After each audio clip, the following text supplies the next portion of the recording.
So you wanna go to war with me? You're talking like you think you're royalty. You think that I'm afraid, but I don't break. I heard you question my stability. You think I'll fall just like a guillotine, but I am here to stay, won't look away.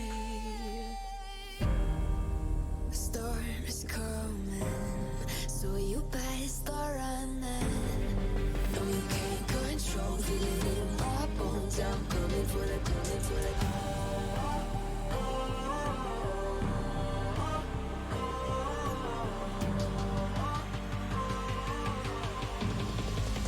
Coming for the throne.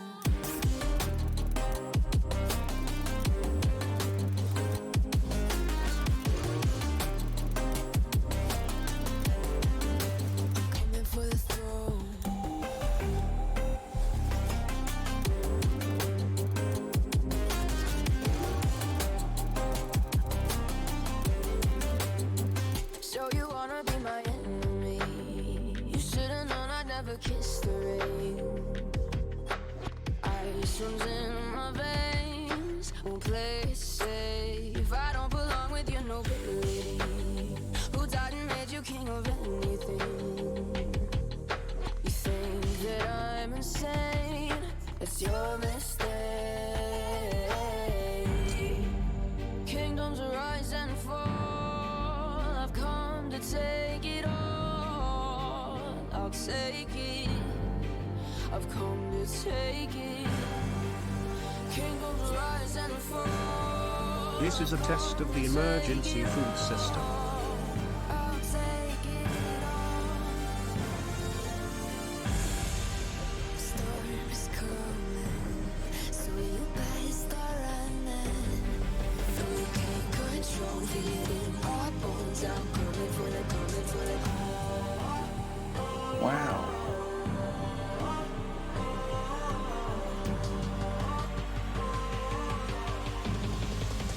Coming for the throne.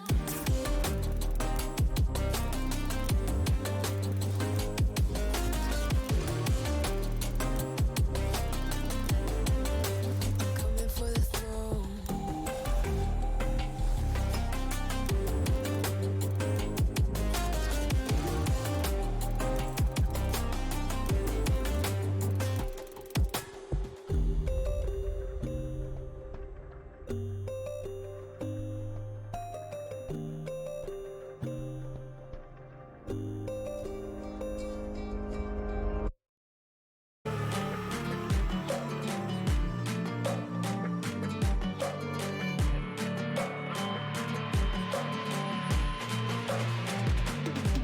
If we are one grain of sand in the middle of the ocean, can you try to understand how a touch can cause explosions?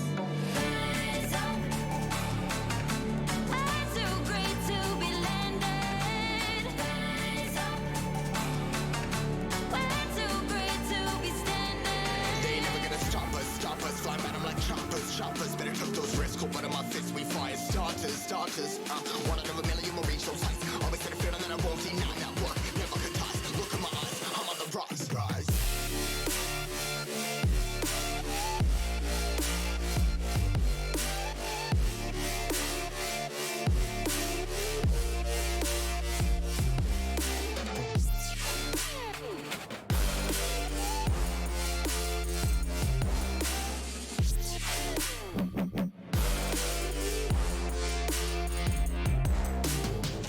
Rise, cutting my size, trying to make sense of it all comprised. Highs, pinning these skies. Never stuck down, feeling paralyzed, but I'm up now. We all too late to fall. Yeah, anyone coming, I'ma lift them all. Never look down when this risk involved. I got guts, got a lot, I gotta wish it all. Ain't got no feelings, we just floating.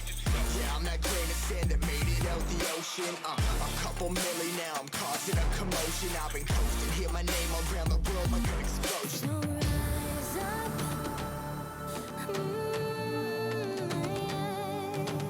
Rise up. We are the apocalypse, and a bell that keeps us floating.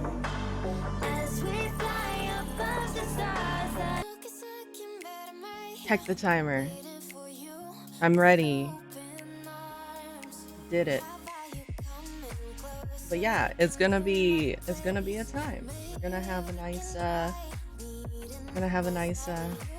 dating sim. Playing game. Cool. Thank you for hanging out while you play a game. I appreciate it, sis. But hello, greetings. I'm here. I'm not all there, but I'm here. Josh is first. Congratulations, mad lad. Hello there. Thank you again, Sassers, for the Prime sub. I know he said the timing. He didn't get he missed the timing. That's okay. But we're doing it. Oh no, it's no problem. No problem at all. Like the fact that you wanted to hang out and like, you know, lurk and stuff means a lot. Don't worry about the interacting. Play your game, enjoy your game. Not all there's the real mood for today, exactly.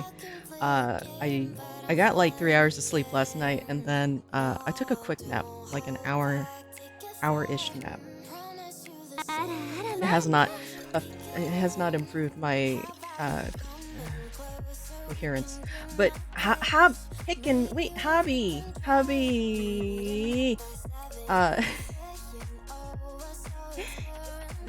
Thank you for the T3. Wow. Do the nuggy. Wah.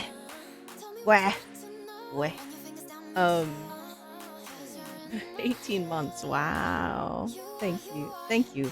Bestest bottom. A town of Salem. Ooh, what's that? Sorry, I'm asking you questions when you should be playing your game. But yeah. Yeah, there you go. It's a Casey. Hey, how you doing? I should say hi to everybody. We got a Hobby was there, and Sassers was there. We have a Melanie. We got a Jones. Got a Sneaky. Whip. We got Josh. Sis. Trying to read. Reading is hard. A Tim. And a Casey now. Feed. Wait. No feed? Why no feed?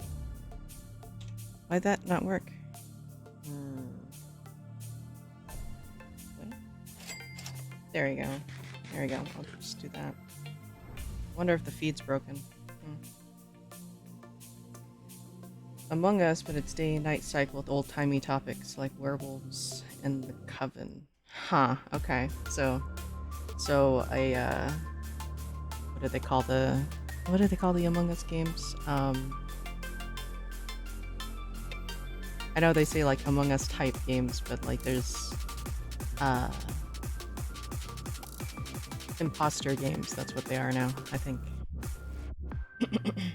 Purely typing, huh? What? Wait, Assassin was lurking in my stream while he was streaming? It's pretty rude. Oh, we gotta be assassinating. Okay. There we go. Right here. Right there. Got it. Sassers. Thank you for the raid.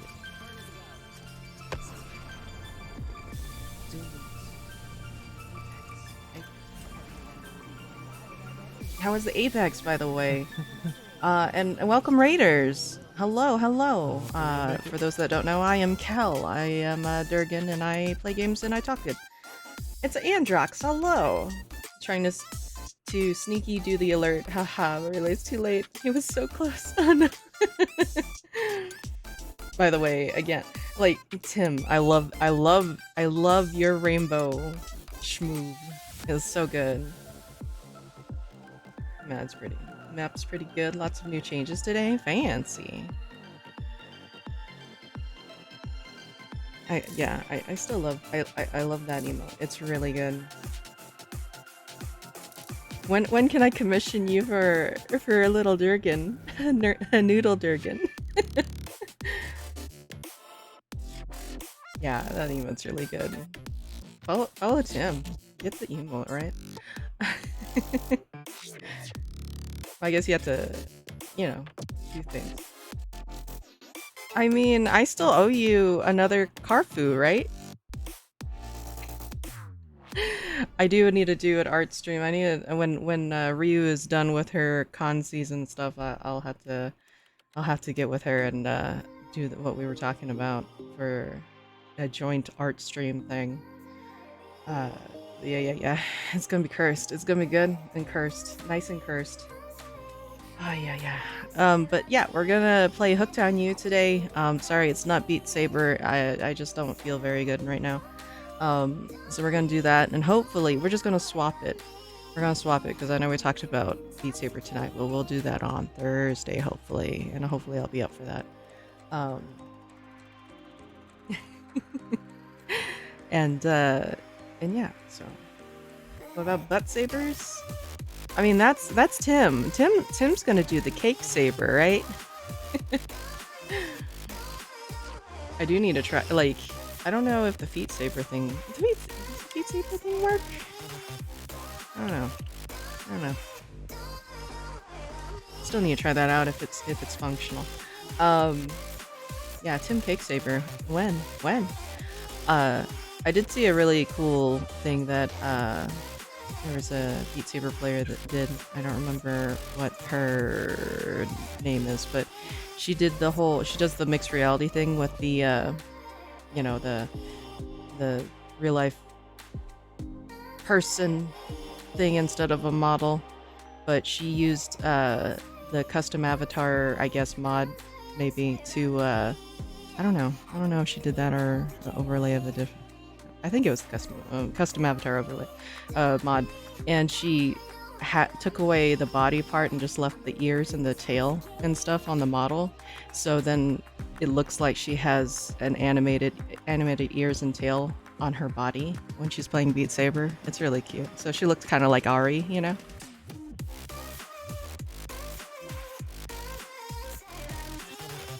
When there is an actual mod for it. I mean, you could just grip a controller with your buttocks, right? All the blocks. Wow. You can get a cake crib saber. Yeah, maybe. That would be pretty good, yeah? Let's start a nice fundraiser to get Jones some VR. Oh, hi. That's a nice parking job. Thank you, Nyamri. How you doing? Jones was low-key bragging about his cake. Yeah, he was bragging about the cake. The crab cake. Don't know about low-key, but also not cake saver. Space never do that. I mean, Melanie talks about how he doesn't have space, but he manages to do things. So, he could do it. I believe. Alright, we should switch over.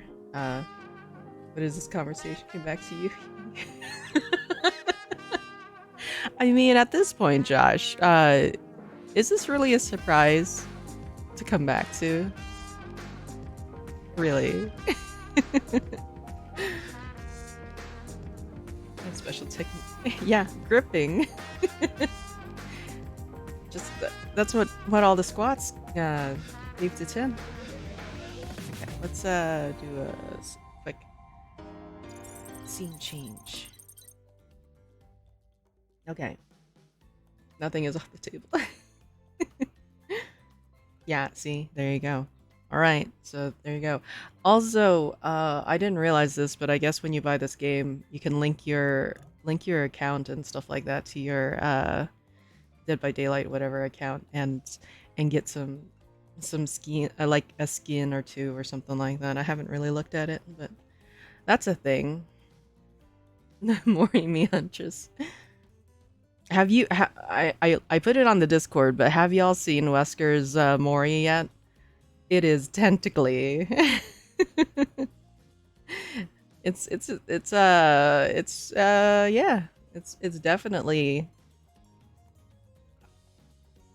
definitely something that should be in a tentacle hentai, kind of, sort of, a little bit more.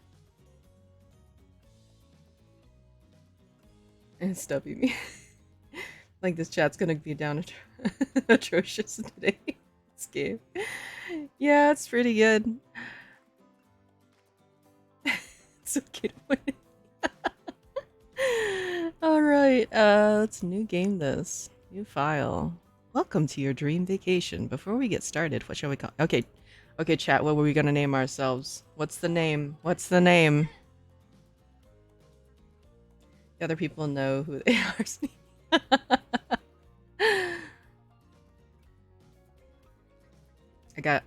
Come on, figure out a name for me. Pew pew pew pew pew pew. Horny Jill has plenty of room. We have many vacancies ready to accept. Community? Okay, we could do that. Oh no! Wait, why is it only that many characters? Seriously. Bruh. Rude. This is what I run into all the time if I try to pick Khellendrathas, by the way. Kelman? Okay, we could do Kelman. Because there's nothing else. That's all we got. Is that acceptable for everybody else?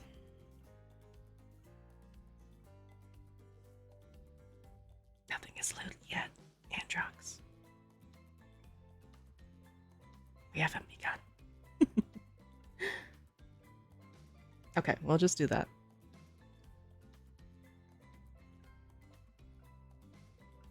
Kill mom. It's like most of the community. Yeah, it's most. Not everybody's here, so we can just put half community, right?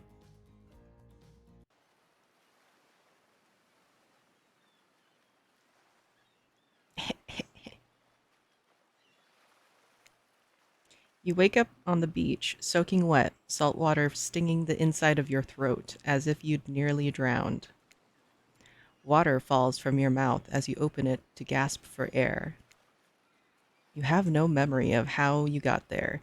In fact, you can only remember your own name, but not where you came from, or a single fact about your life. What you do know is that, despite the outrageous beauty of the landscape around you, you feel incredibly sick to your stomach. Wow, really went down the wrong pipe, huh? You need a minute. Or can I go on? Because I can give you a minute. We've got plenty of time. Endless time, really. Man, are we talking to the entity here? What? Ocean.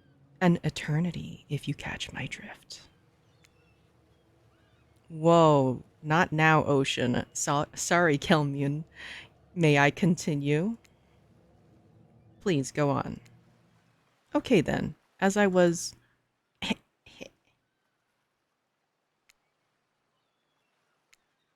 As I was saying... You look down at your feet, ankle deep in the crystal blue water of a newly arrived wave. Arrive. As the water recedes back into the ocean, it reveals a grotesque discovery. What? Look at the snot bits coming out. A decomposing face stares up at you from beneath the sand. All you can do is vomit, a stream of dark bile, bugs, worms, and other ick. That's a different lunch. Questions race through your mind. Where are you? How did you get here? Who is behind this incredibly charming and well-spoken voice in your head? However, answers don't come easy. Your mind is completely blank. What will you do? Do we just run? Run? Close your eyes or dig up that face? I'm gonna have everybody choose. Pick a thing. I don't choose today. Unless I have to. And then I will. Dig up the face. We got one for we got a vote for 3. Dig. Diggy dig. Diggy diggy hole. Diggy diggy hole. Okay. You have the face. You brush the sand away from the half-buried human head embedded in the ground before you. Ooh, what's that? There is no body, just this head. As you pick it up, flakes of skin fall to the ground. The jaw falls open, revealing a gold coin sitting on the rotting tongue of this poor soul. Poor dead soul. Wait. Find Sneaky buried in the sand so you can punt him. Also, like, depending on where it's buried and stuff, like, wouldn't it be not flaky? Wouldn't it be moist? Maybe? I don't know. Ocean. Getting your hands dirty, I see. I like that. You're the take charge type. No. You examine the gold coin briefly, happily distracted from what has otherwise been an extremely confusing morning. Moist. Oh, by the way, this game brought to you by a Melanie, a nice watermelon warlord. So, thank you, Melanie, for game. Yatta. Okay. The sun beats down on you, drying your clothes. You check your pockets, but they're empty. Plenty of room for a gold coin, you suppose, and so you deposit it. Why, that's a nice coin you've got there. What if you were to spend it right now? Hate it. You bought it for me. You can't hate it. Okay, so no thanks, or why not?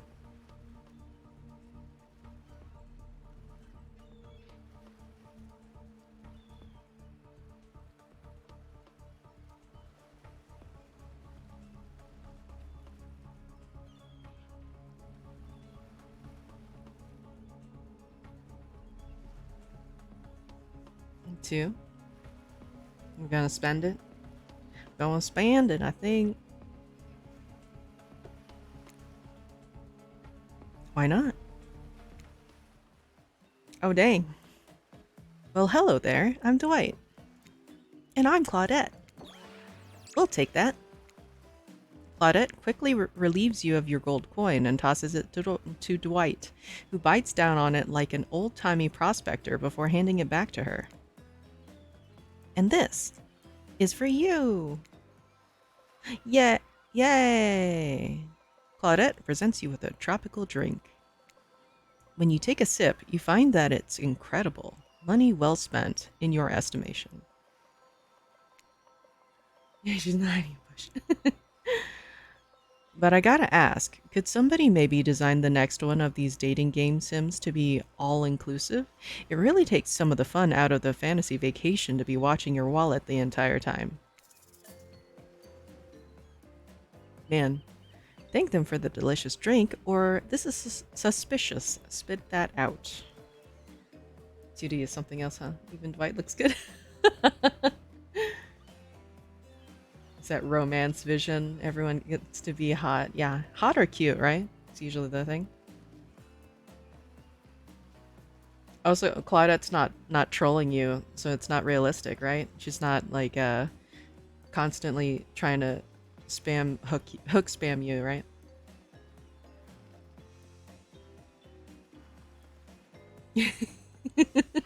It could be Wonder Water. Yeah, actually. Is that the official name, you think? Wonder Water? For the Greens bathwater? Imagine you get dumped by one of the killers and all the survivors just rub it in. Okay, thanks for the drink. It's quite delicious. You're welcome. Did someone just thank us? Go with it, Dwight. It's normal to be thanked for doing a good job. Trust me on this one. Wow. Your mind doesn't have a chance to linger any longer on your current situation, as you feel something soft bump into your foot. You're just hypertoxically. When you look down, you find a volleyball sitting in the sand there next to you. You stare down, frozen. A voice calls out from behind you. Little help, please? You turn around, and when you see what's waiting for you, your jaw just about hits the floor or hits the ground. Bleh. Uvu. Man.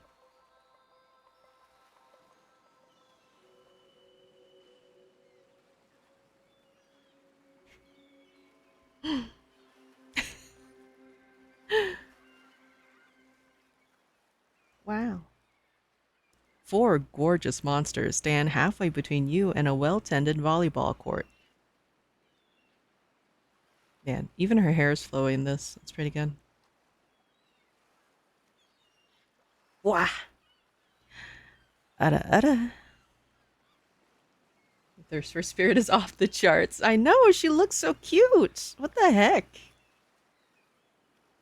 Teabagging by Hatch after seeing you get rejected by the killer. Oh, that would be yeah, that would be true to form, I feel like. You're dying. What's going on? Exercise?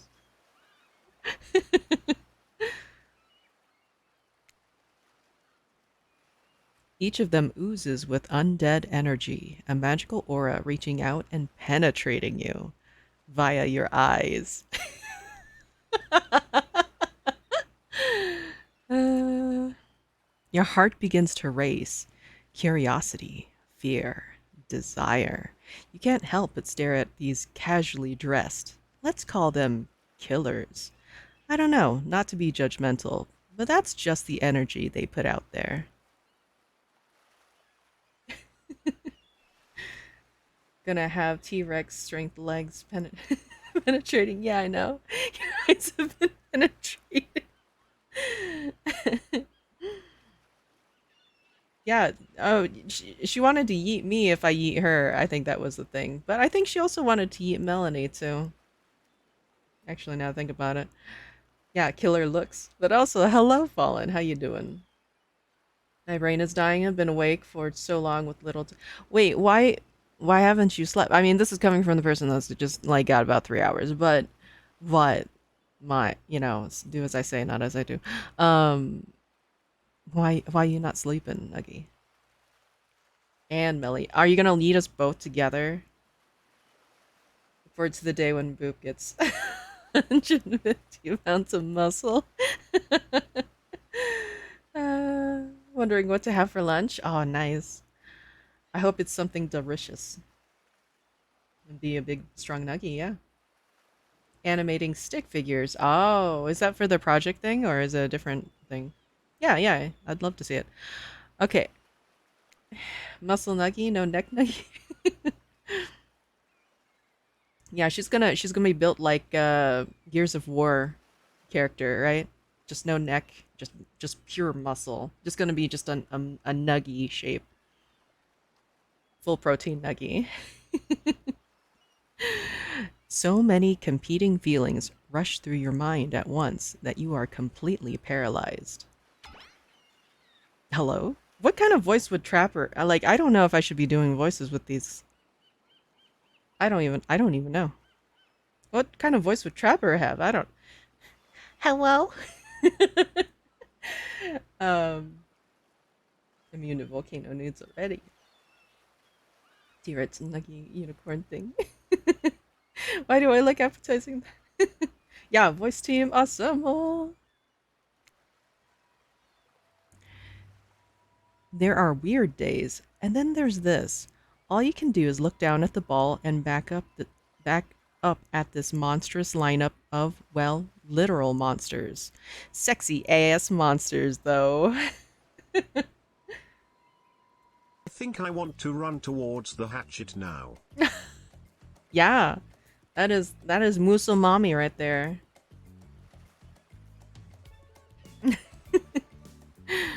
What do you do? Wait. Oh, okay. Toss it. I was like, toss what back exactly? No, but toss it back, kick it back, say no thanks, say nothing, do nothing. Maybe you'll be like, T-Rexes. You stand still, they don't see you. Sneaky requests Dami Momical voice for Huntress.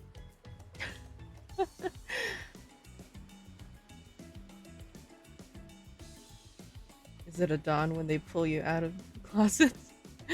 I don't know. I don't know. Nucky may be busy right now, yeah? Yeah, I guess I was like, she's at school. It's okay, we don't have to do voices.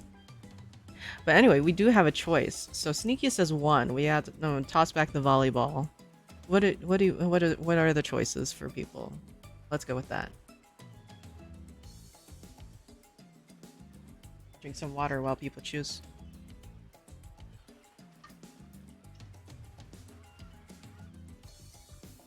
Like her her fellow students.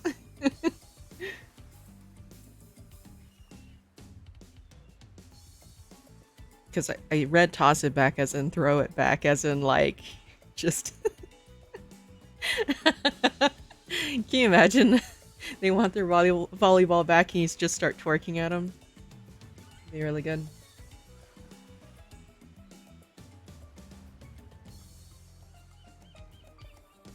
Just down that volleyball.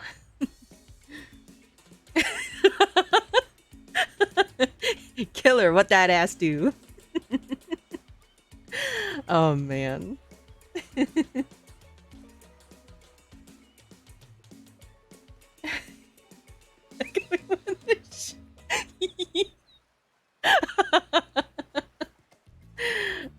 That's really good. Yeah. Yeah. Melanie, please. Please can you get in a voice chat with me just so you can say this right quick? Will you do that for me? Since you sponsored this game, will you do this for me? Please. Please.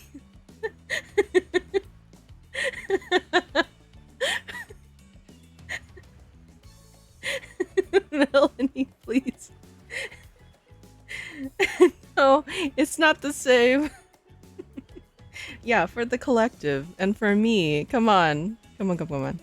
Here, I'll hop in here.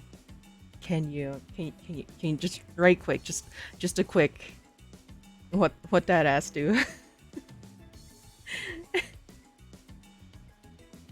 Melanie, come on. I am begging. Come on, please. Please. Please. Before you have to go to sleep or something, please.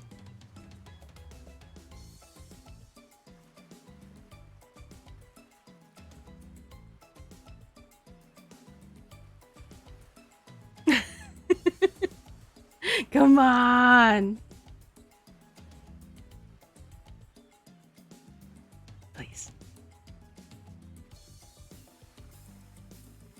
Yeah.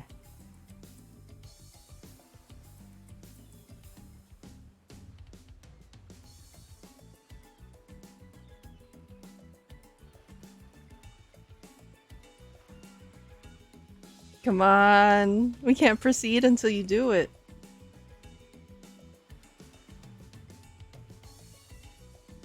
You'll have your eyes penetrated.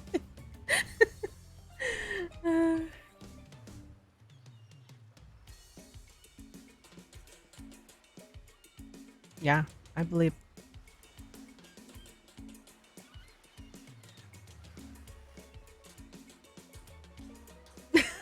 Come on.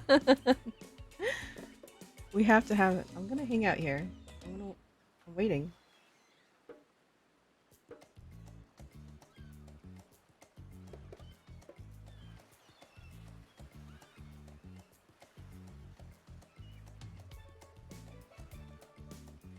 Melanie, we can't proceed until you do it.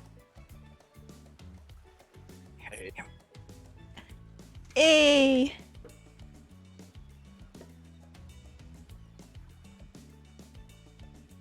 Okay, good. I'm glad my voice is super low on stream. Fantastic. Come on. Okay, should I like whisper this or? No, you gotta yell it, right? Oh my, bro! Do you know what time it is right now? It is time for you to do a do. Let's go.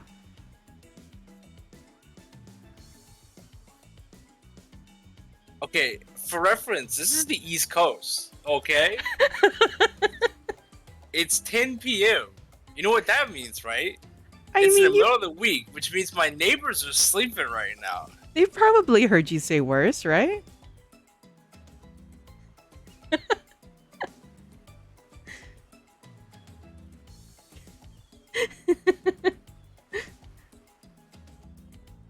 Aggressive Melanie, best Melanie. Yeah, come on. Let's hear some aggro in that.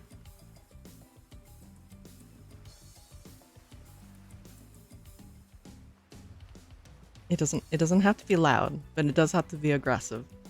Come on, you gotta use that What does tuna that energy. even sound like? You think I can do this shit on command? Yes.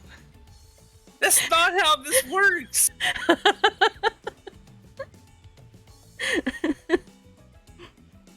Come on. You can't just no. You can't just toss me in here and be like, "Hey, do it." The fuck am I supposed to do?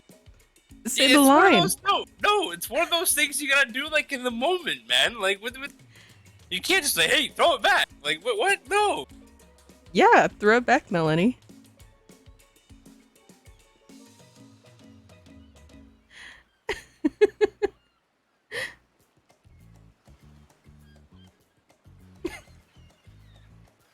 The pressure's on. All right, that's fucked up, Assassin. Oh man, yes. You can't steal my Discord status like that. Maidenless runt. Let's go. Come on. You're already in here. You might as well. Man, I was just over here fucking vibing, half the fuck asleep, just chilling, bro. I regret saying anything. I blame Jones. This is Jones' fault. He did this shit. Yeah, it's Jen's fault. But you still gotta say it. Come on. Just one quick and then you can leave. Oh my fucking god, bro. Sneaky will beg and go woof woof if necessary.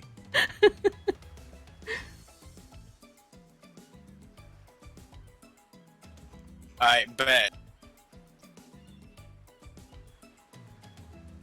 Come on, Sneaky, do it.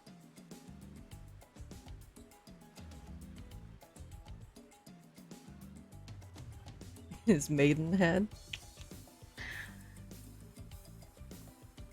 And then throw you away. Yeah.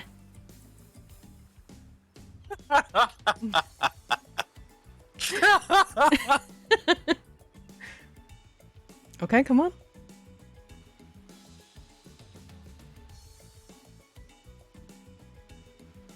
Hey, killer, throw that ass back, though. That's all you did. Thank you, Melanie.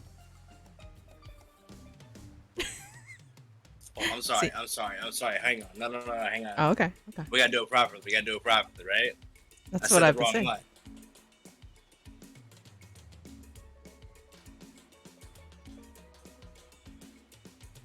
Killer, what that ass do, though?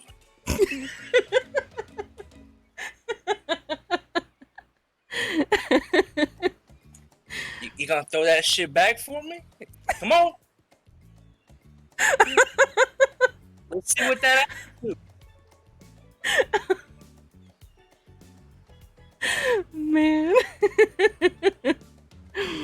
Thank you, Melanie. Alright, that's all y'all getting. I'm piecing the fuck out. This is what you get for buying me a game, by the way. It's your fault. Goodbye. Perfect. Perfect.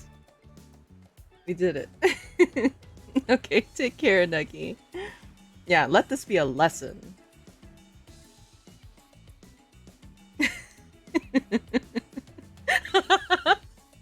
Somebody clip that.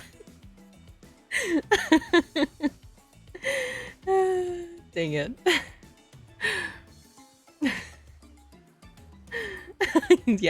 Yes, somebody clip that. Okay, we had to toss it back, right? Because, I mean, even Melanie says throw it back, right?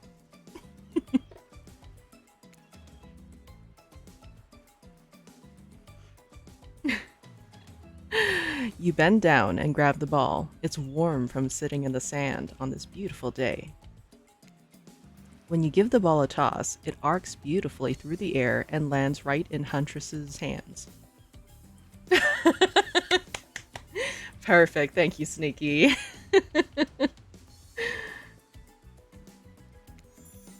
Not bad, stranger. Oh, look at the sparkles. Huntress's muscles ripple as she grips it in her hand. You look her up and down and consider what it might be like to be held tightly in those strong arms.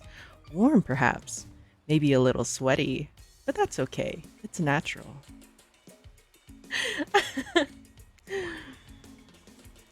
Try hard much? Blech. They're speaking directly to you, but you still can't bring yourself to reply. You're entranced. When you snap out of it, you realize that everyone has gone back to the volleyball court. Alone again, you look across the beach at these strange residents who casually bat a volleyball back and forth, happily ignoring your intrusion onto their private beach. Should you be frightened? Worried? Excited? I did refer to them as killers, not to give too much away. Is Spirit Tsundere? She would, like, if she is, I mean, it's, that's it. That's the end for me.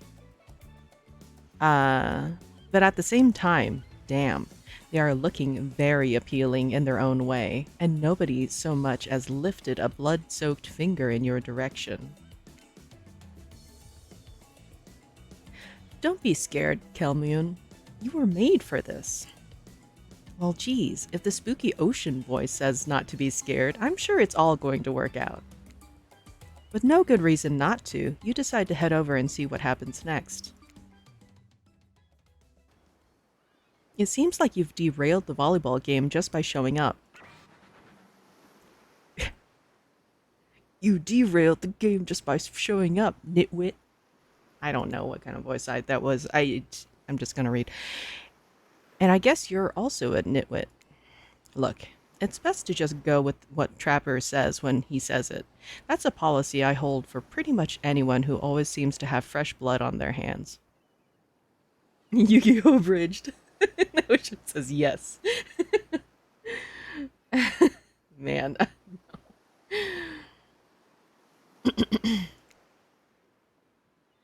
Hey, don't worry about it. It's all just a game. Existence, that is. Wow. Besides, you seem a lot more interesting than a silly game. Ooh, is she blushing? Is she blushing? What's your deal? What brings you here? You mean they're here to do more than distract from my total domination? That was Wraith. That sigh means he was done with the game too. Either that or he saw a butterfly or something. Look, I don't care why this slack-jawed moron is here. I just want to know, can I kill them or not? You know you can't. At least not yet. Oh yeah, not yet. Hey, Kelmune, you might want to, say something. Actually, never mind. There'll be plenty of time for that soon enough. Is this Moana, the voices? No one's gonna help? Nope. Right now, this group has some questions for you. But be warned, answer quickly and answer well. This is a timed quiz, and it will be very important later. Wait, timed? Bruh? Very important. Or not important in any way whatsoever. Probably that one. I can't remember. How attractive would you say you are? Just I'm very attractive. I'd say I'm very attractive.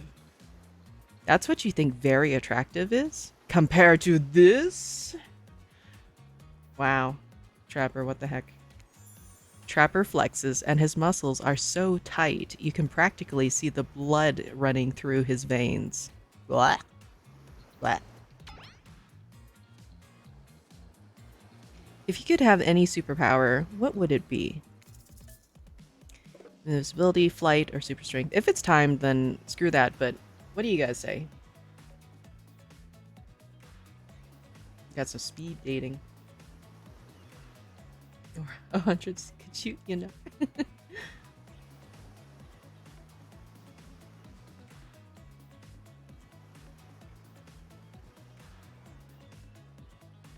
Cornetto trilogy? Nice.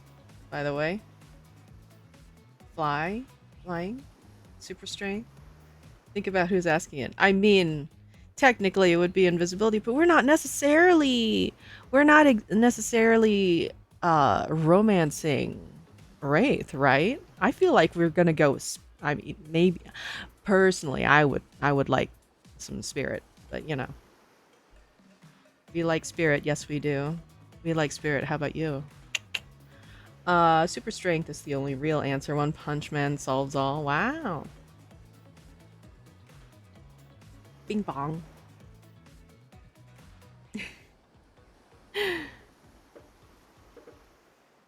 I think the majority is still flight though. I think about it. Yeah. Flight for sure. Technically, I suppose I can fly. Honestly, it's not all that it's cracked up to be. As far as I go, I'm still not where I want to be. Wow. Hello? What was your best subject in school? Man, okay. If we're going for spirit, we should figure out what spirit likes, right? Flying time for a skill check. Okay, so history, English, history. I guess we'll go with history. Oh, we got skipping class. Morning me spirit. I guess we'll go with history. History? Nice. Oh. Nice. It's important to know what came before, so we are not doomed to repeat humanity's mistakes. I mean, we will anyways, but still. What's your favorite animal? Wait, what's this? Mustelid? What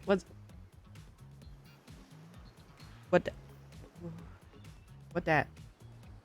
Someone tell me, or Google. Oh, it's a ferret? Okay. Oh, okay. I mean, obviously okay, I'll leave it to you all. You can decide. Okay, so we got one ferret. Obviously, Melanie says ferret, right?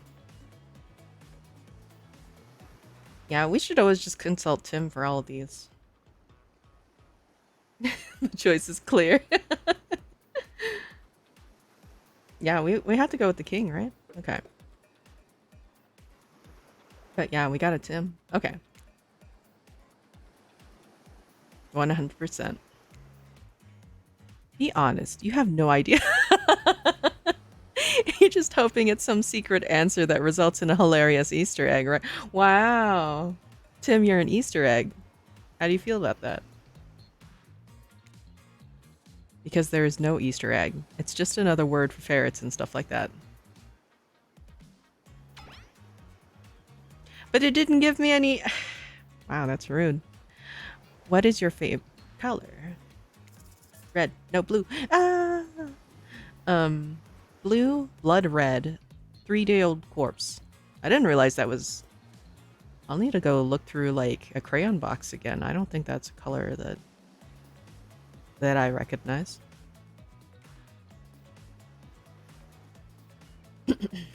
Yeah, he doesn't like ferrets. Well, I think Huntress was the one that asked which animal, right? And I know for her, it's probably going to be like cat, right? Because she has a cat mask, right? Blue is the color of choking.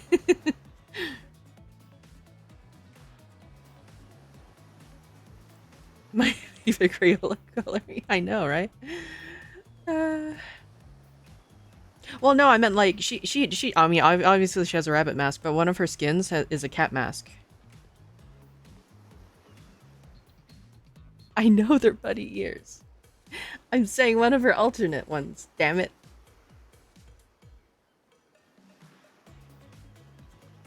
Okay, so we got 2, we got 3. Fallen said blue or red, so maybe another vote for red. Welcome back, sis. See huntress people in chat go, ah, yeah. Well, again, her when she asked her question, it was dog, it was cat, and it was ferrets. So again, I feel like she would have probably wanted you to pick cat because she has a cat mask on an alternate skin. Eat dicks. The 3-day-old corpse. That's probably a bit blue like spirit. Yeah, maybe. But they probably all like blood red, right? They're all killers. They probably like red, right? But also, wait. Isn't Wraith kind of bluish colored too? Yeah, blue is a color, or is an option. It's blue, blood red, and 3-day-old corpse.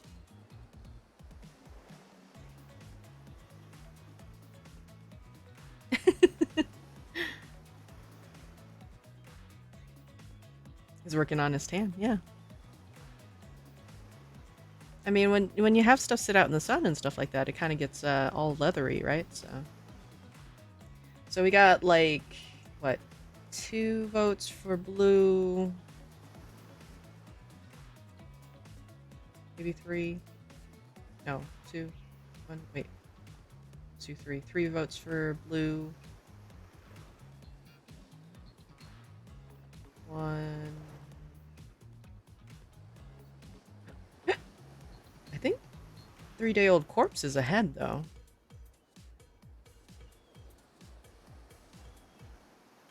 I'm gonna go with 3-day-old corpse.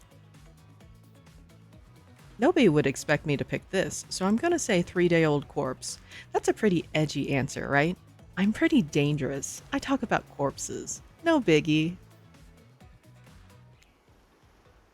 Those are no good to me unless they've been frozen. You'd be surprised by how quickly good meat can spoil. Or maybe you wouldn't be surprised. I'm still getting to know you. What's your dream job? Astronaut, nightclub promoter, not working at all. Huh.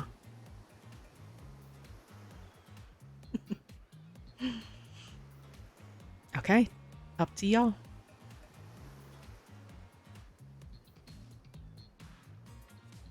Josh really wants 3.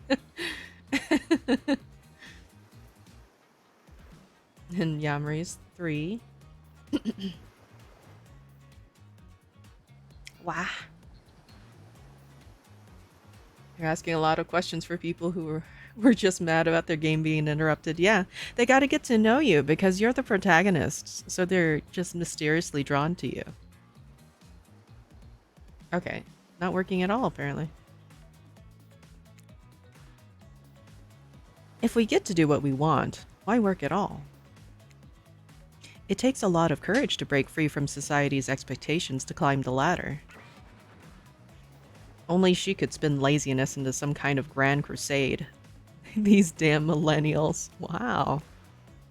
Best flavor of ice cream. Oh no, Maurice. Vanilla, chocolate, or horseflesh?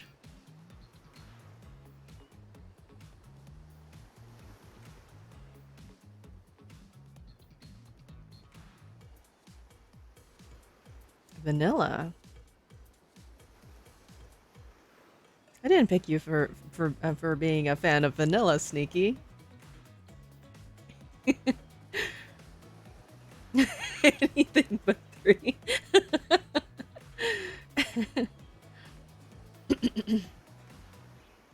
Okay, so we got 2 for vanilla, 1 for chocolate, 3 for vanilla.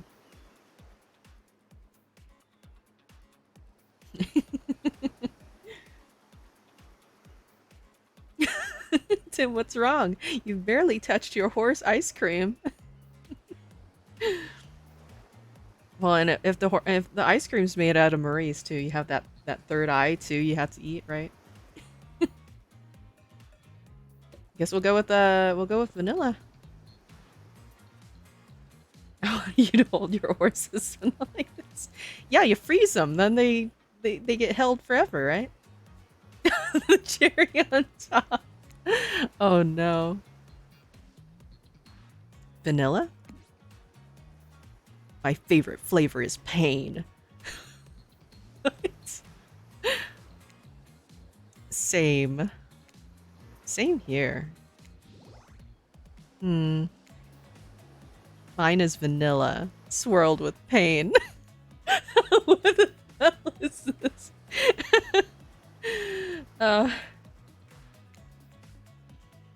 I think mint chip is the greatest flavor ever conceived myself.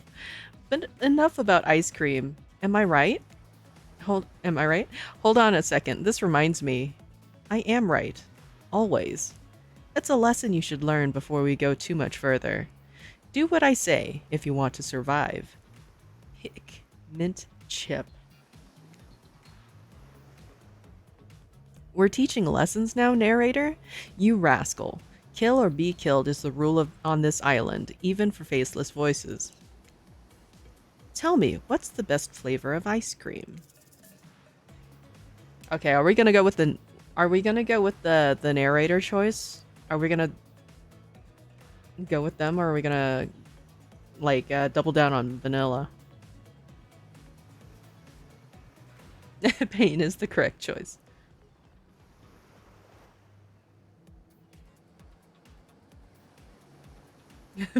Vanilla pain swirl sounds pretty good. Yeah. Whenever someone asks you what's your favorite flavor of ice cream, pain. Mint chip is meh. I don't like being told to pick one, but I do like my mint chocolate chip.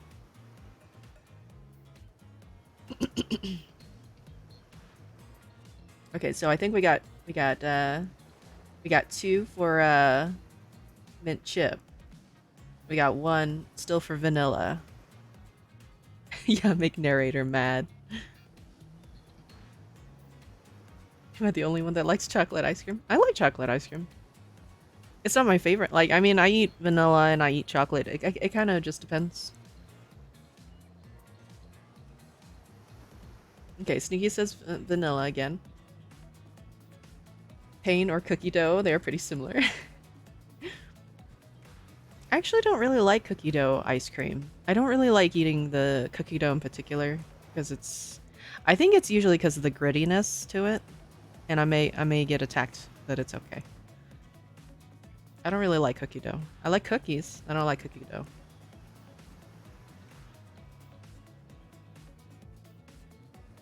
Vanilla for me tends to need to be with other things. Oh. Coconut or birthday cake. Yeah, more cookie dough for you. Yeah, that's completely fine. If I ever get some and I don't want it, I'll give it to Yammery.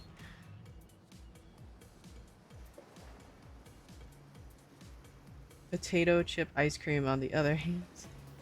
Potato chip ice cream. I could probably see it. Like, salty and sweet kind of thing. About the same as horse flesh. Is an amount of ice cream, yeah. You have all the other creams of ice. Not a sweets person. Wow, because I know Melanie says that he's not really big into sweets either. Like, you know, there's a place for like savory foods and a place for sweet foods for me, but and I can't eat stuff that's like very like overly sweet, but I do like sweet stuff.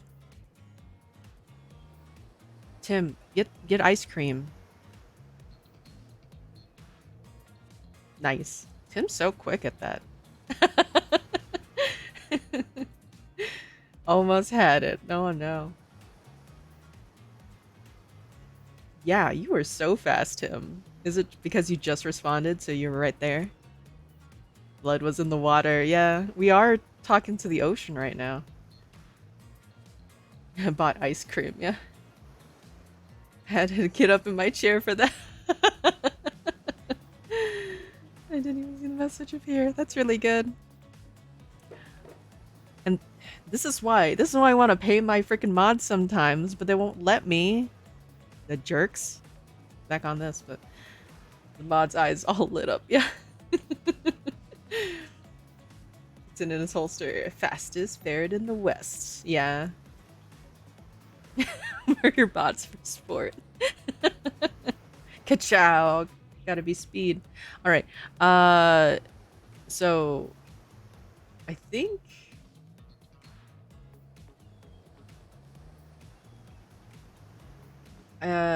Melanie, what's your choice?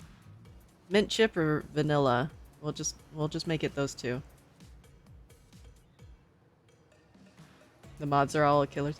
That would have been really good. That would have been really good. Like if we could have had all mods voice do the voices or something. Oh man, that would be pretty cool, wouldn't it? Like get fan art of each of my mods and have them with Moris and stuff like that or something. Is Dookie, wow. I will say I am not a big fan of mint chip, but I will still eat it.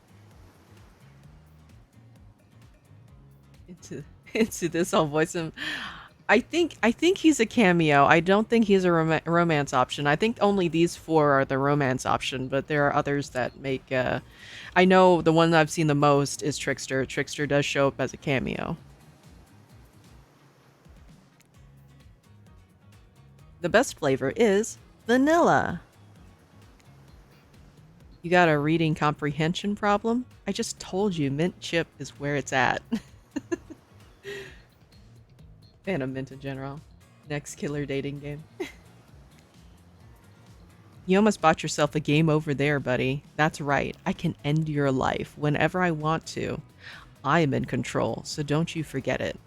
If I say you like mint chip, you like mint chip. Now try it again. Wow. Tell me, what is the best flavor of ice cream? At this point, we have to pick not mint chip. We gotta double down, triple down at this point, right? Mint and toothpaste. Do you feel like Tim would make a good narrator here, though? Yeah, it would be. Sorry, mommy, vanilla. And now Tim's like horseflesh. Okay. Fuck you, narrator. I do feel like we need to have Tim do another game where he has to read, though. I feel like that'd be really good. The best flavor is vanilla. A rebel, eh? Not in my dating sim. You have to understand, it feels very good to end someone else's game. You should try it sometime.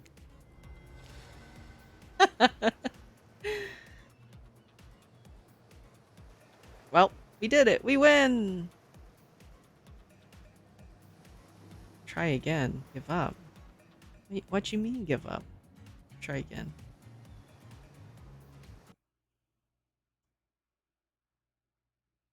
Yeah, thanks for the stream. We did it.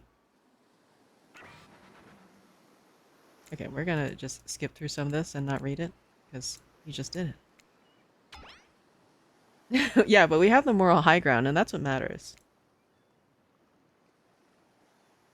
Have the skill check when you die. That would have been good.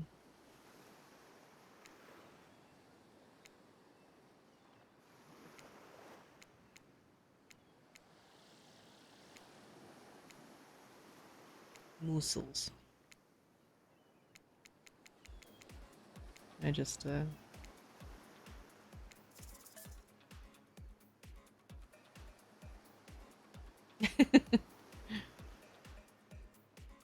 have the hatch spawn next to your dead body. Yeah, that would be pretty good. So if we're just picking the same stuff as last time, we just do that. Flight. History. Must lid. 3DL corpse, because we're edgy like that. Not working at all. Vanilla. I guess we'll do mint chip. So obedient. I think you're gonna do just fine. Anywho, now that they know so much about you, I'm sure the group wants you to start getting to know them. I'm Trapper. I pretty much run things around here. I'm the smartest, richest, strongest person on this whole island. I don't like losers. If you want to know what a loser is, say hello to Wraith. Wow. Hi, I'm Wraith. I'm nothing like everyone else. Man. Is this a pick-me boy? I'm not like other killers. Wow, sneaky. I like nice people and loathe big dumb idiots. Hey, what's up? I'm Spirit. I don't like most things. I don't really hate most things either. It's not worth my time. But the things I do hate, I really hate, you know? Based on my personal observations, life is nothing but suffering, and society is a carefully calculated lie to keep everyone subservient to those in power. It's better to choose to just not take part. We live in a society, that's what this chick is. Geez, it's like she was downright murdered by society. She hates it so much. Wow. I do know, Spirit. I do. Spirit's my favorite, man. Oh no, wait. I'm remembering Spirit's story now, and that's almost exactly what happened. Hey, I'm Huntress. Don't let these bummers get you down. There's lots of fun to be had on this island, along with lots of love. Yeah, there is, if you know what I mean. Grow up. Grow a body. I've explained this 1,000 times. I'm dead, but I'm not a literal ghost. I just create a trail of fog. I'm not made of it. Whatever, fog body. Rude? That's not nice. He's not nice. You love it. Flex. Only sometimes. Wow, is there a thing between those two? Ew, really? That's disgusting. That's why she likes it. Don't speak for me. I also hate it. Stop speaking entirely, actually. For the first time ever, I agree with Wraith. Let's move on, otherwise they'll do this all day.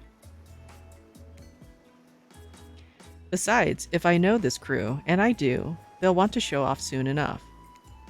If we're done playing, let's do something else instead. Wow, for once I actually agree with the meathead. I say we go back and go to my yacht. It's the massive boat docked nearby. I'll give everyone a taste of true luxury and power. Wraith rolls his eyes. Don't mind him, he just hates fun and happiness. No, I hate the endless, desperate, soul-crushing pursuit of wealth, the way it's flaunted needlessly, and the cruelty it engenders. What about hanging out by the pool? I find the water calming, simple, beautiful. Hey, what about our volleyball game? We can exercise and have some fun as a group. Are you all serious? There's a perfectly good lounge to chill out at right there. I'm tired, and besides, I hate being in the sun. Where do you want to go? Okay, so if we are wooing, are we wooing Spirit? I feel like that's the general one, right? I guess not working was the best choice for Spirit then. Yeah, absolutely. And not partaking in society at all. Yeah. Okay, so lounge then, yeah? Because I guess it's this one then. Oh, no, wait, that's the yacht. So I guess it's this one. I think. Because Wraith wanted the pool, but there's no pool in these pictures? Unless he means the freaking ocean. I feel like this, like, that's the lounge. This may be the pool. This is the volleyball, and this is the yacht, I guess. General look at these targets ready to be bunked.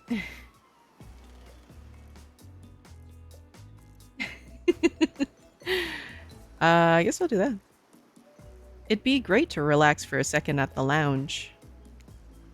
To kick up your feet, look out over the ocean, and relax on your own terms.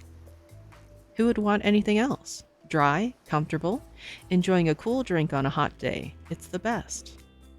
I mean, what kind of fool? What kind of monster? What kind of mask-wearing psychopath would finally be granted a break from the constant grind of chasing and fighting to get ahead, and then choose to exert themselves in, quite frankly, any way whatsoever? Why am I the only one who gets it? It's time to stop living by their rules. I won't do it any longer.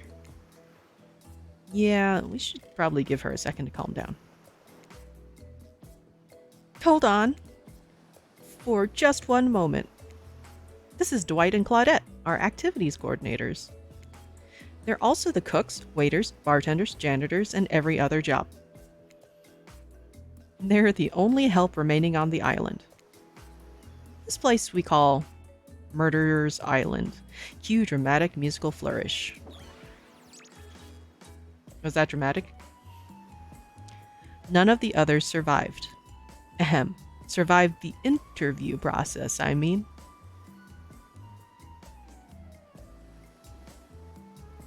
Millennials or something. Spirit is the one I agree with. Hence why we shall heretofore refer to them as survivors with a capital S. These two have worked here a long time. So very long. I don't actually know how long it's been. Sorry. Anyway, I should probably let Dwight and Claudette do their mandated jobs. They sure look happy, but they're vibrating with a nervous energy that is starting to give me the creeps. We will now escort the group to the venue of your choosing. However, in the future we recommend waiting for us to present you with your options whenever possible, and don't just run off to various activities unsupervised. We don't have much autonomy around here. The least you can do is allow us to do our jobs. The most you could do is help us get off this island. Dwight! Yes, pardon me. Please follow us. Hey, narrator? Yes? Something I can help you with? Those two, Claudette and Dwight, did they just start to mention something about wanting to escape? Is escape an option? Should I be trying to escape? Escape? Them? Oh, no. I think you're mistaken. It seemed like Dwight was asking for help to get off this island, though. Oh, right, that. Yes, that's true. He was. But he just meant that he wants to get to the other vacation island getaway, a couple miles south of here. It has much fancier accommodations than this island. It's one of those big corporate outfits, quite exclusive, where all the famous celebrities hang out. Very luxurious. Doesn't quite have the charm that this island has, though. Trust me, you wouldn't want to go there. With all that money comes a lot of restrictions. This is where you belong. Now, off you go. It's time for an activity. On this island, your decisions matter. Mostly. When I agree with them. Not like that other island. So what will it be? Yeah. Don't be a dork, kill me. Did you look at the spirit? He wants to go to DLC Island where Trickster is. I know, right? Let's go hang out with Trickster. I'll totally take water. Thank you.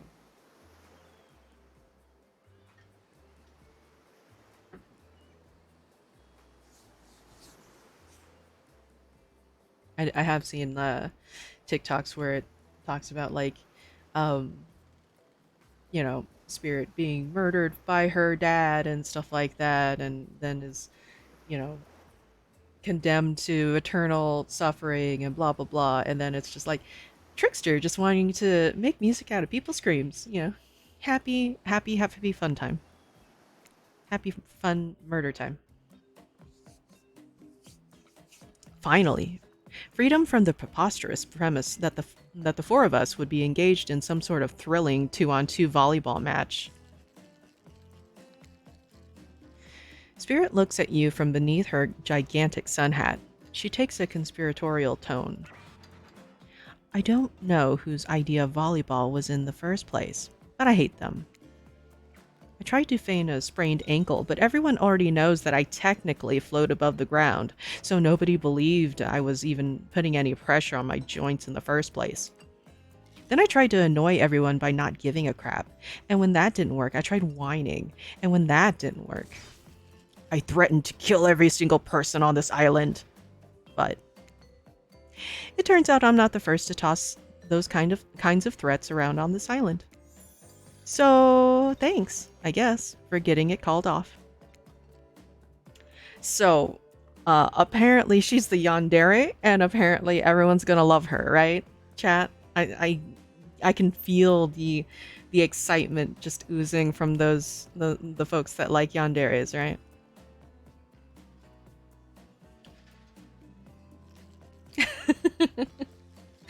It's an easy bet, yeah. Are we threatening to end each other again? It's okay, you can point at me. I mean, I know Demon and I know Tim does too, so you're not alone in this. Now it's Dwight, who takes on a conspiratorial tone, his eyes shifting as he slips into a loud whisper. A whipser, apparently. Please, just make it quick. Is what you'll be saying when we get behind the bar to make you the drink of your dreams.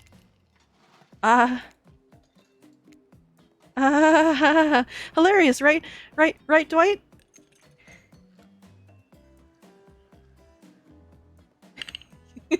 Sis also loves her. Can't run from the truth, Tim. Yep. Yeah, right. So what'll you be having? Oh, dang. Okay, we got vodka soda, sangria, scotch rocks, and virgin daiquiri.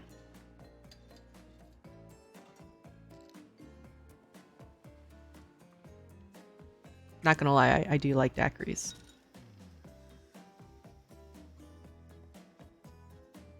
Okay, we got hobby with sangria, sneaky with scotch.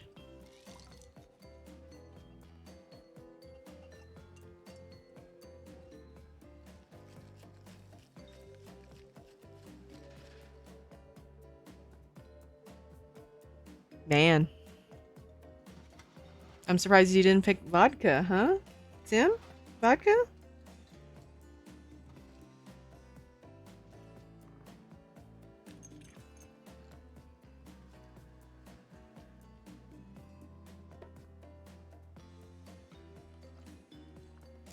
We have to have at least one more vote to make a decision, I feel like, right? Maybe a couple more. Virgin daiquiri. It's Siz's vote.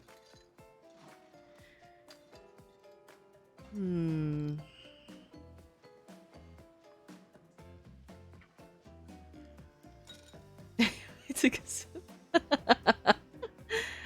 yeah, Tim's a tall glass of vodka.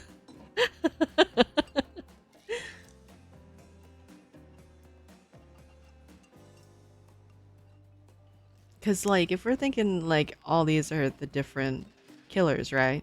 Maybe. Would have had virgin daiquiri. I feel like Spirit wouldn't drink scotch and wouldn't drink vodka, right? Probably sangria or a daiquiri, right? Maybe.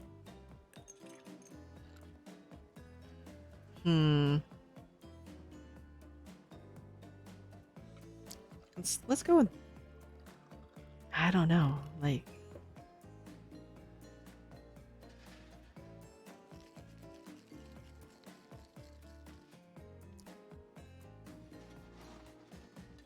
Because I feel like they're kind of like playing her off as like edgy cutesy kind of thing. So I feel like a sweet drink would be the better one. But let's go with the virgin. Nope, too late. I didn't come here to I didn't come here to party. I'm just trying to make the best of a strange situation. I don't know. How about a daiquiri? I know how to make that. But skip the liquor. I'll have mine virgin. Trapper snickers at your choice of words. Sure you will, kid. Don't mind him. We don't need to soak ourselves in booze just to please someone else's expectations. If you ask me, there's enough spirits here already. There you go. Besides, alcohol just numbs you to the painful realities of the world. I choose to face them head on. It's a Fee! How's it going? It's good to see you too. How you been? You'd never do something like, I don't know, hide from it all behind the world's largest hat or anything. Please allow me to ignore any fashion advice from the man wearing a doll's face as a mask. Not a doll's face, jerk. Numbing alcohol would allow us to take more punishment. Wow. Since we've fulfilled your requests, it's time for you to return the favor. I should have known there was a catch. Icebreaker time. I swear, had I known they'd pull this kind of faux enthusiastic community building crap, I'd have suggested we attempt to walk to the lowest point of the ocean before I set foot near this bar. You don't think it could be kind of fun? A little fun? Never mind. I hate it. This sucks. But it could be fine. Or whatever you say. Has anyone seen my hat? Wait. Wait. I've literally never seen him in a hat. If we must make this small talk, I'm at least picking a topic before we end up being forced to do some lame improv game that nerds learn at their non-sports after-school activities that I definitely never did because I'm no nerd. Wow. Methinks a certain someone doth protest too much. Sitting here on this beautiful sunny afternoon, warm sand beneath the cool fog beneath my severed feet. The topic I choose is books. Novels, comics, fiction or non. Reading is the only real escape from the inescapable horror of life, the escape into your own mind. A groan rolls through the crowd. Not a lot of readers here, I imagined, based on that response. They were much more enthusiastic about drinking. Is right the fuck boy? I don't know. It feels like, because I mean, you have the like kind of frat boy kind of trapper, and then you have like. So far, I haven't really felt anything from Huntress other than like she's just the buff, the buff girl, that kind of thing. I feel like Spirit so far has been the like at least the most. Granted, we did pick her lounge and stuff, so we're getting a bit more of her lines, but she feels like the only one kind of fleshed out so far. I don't know. Yeah, reading how to get her out of here.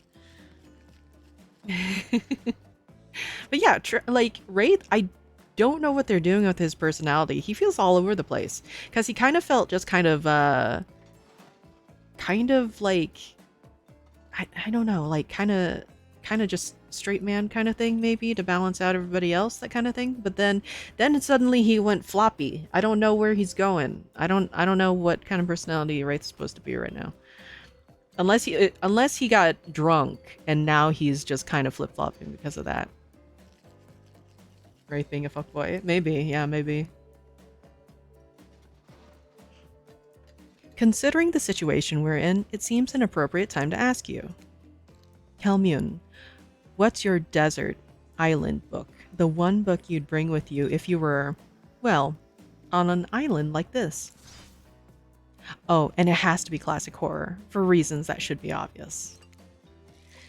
She means because this is an island of horror villains, and also those books are all in the public domain.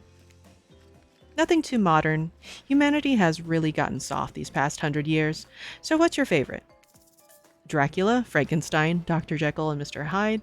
Books? No thanks. Of course, we're not picking 4 because we're trying to romance Spirit. So, which one do y'all think? No.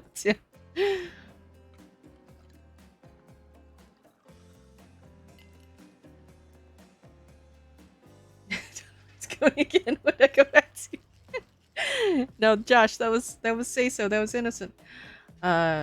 Straight man, and then he went floppy. Yeah, exactly. Don't you hate him, people? Just go floppy on you, you know?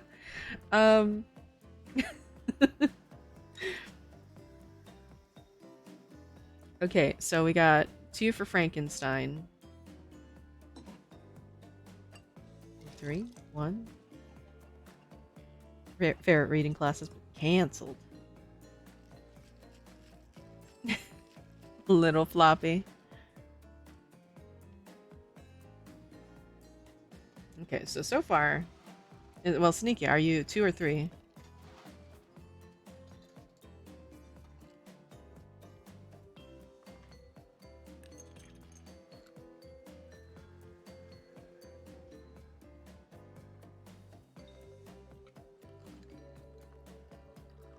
Got 1 for 1.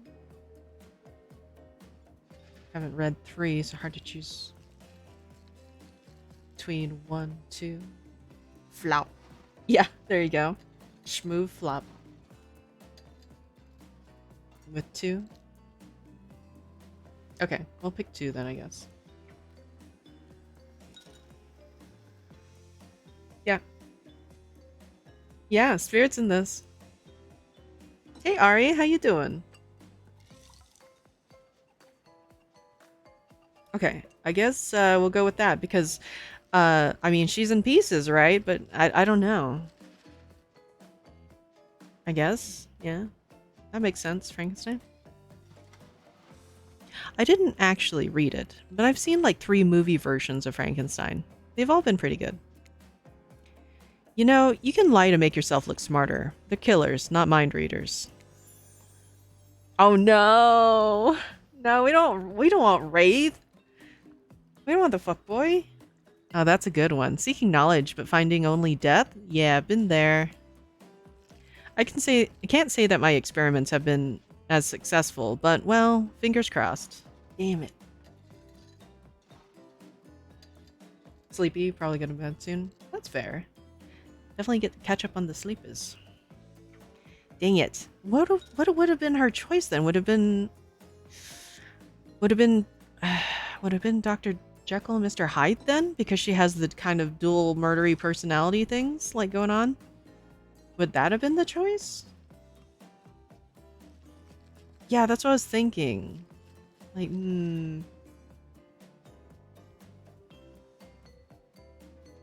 Okay, 1. Yeah. Damn it. Okay.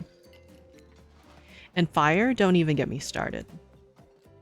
Experiments? Crap. Not again. I swear, every excuse you give him, it's this talk about... Shut up. Did you just tell me to shut up? Sorry. Take it from me. This one likes to think he's a scientist, but he's actually the monster. Can't I be a little bit of both?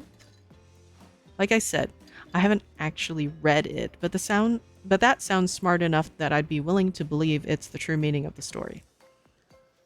And then enough about these old stories that belong to someone else. I think it's time to make up some new stories of our own. Before you know what's going on, Huntress is waving an empty vodka bottle in the air, a devilish twinkle in her half-mask covered eye. Might I suggest something a little naughty? Let's all get in a circle and spin this bad boy. It's Trickster! Great idea! Trickster? Isn't it a bit late to introduce a new character? I thought I was the one who gets to make the rules, so I'm not sure who I'm asking. But I wasn't ready for this. Well, hello. And who is this new fan in the waiting? Damn. Is Trickster the bad boy we're spinning? Dracula, maybe? Like, I guess. Maybe. I don't know. Beat it, hack. I don't know. What's the harm in inviting one more person to join in the circle for our game? Oh, I can't stay. I was just saying it's a great idea, while also teasing the secret Trickster ending. Wait, what? Trickster ending? I've got much, much better things to do than hang out here. I'm famous. Toodaloo. The rules are simple. First you spin, then you swap.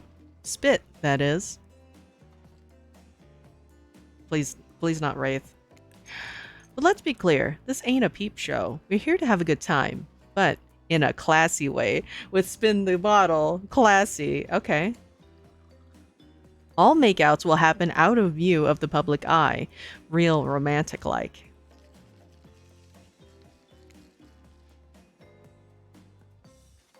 Yes, romance is the goal, so we'll all be waiting here in complete silence, trying to listen in and use our imaginations while you make out in the other side of the bar, but not watching.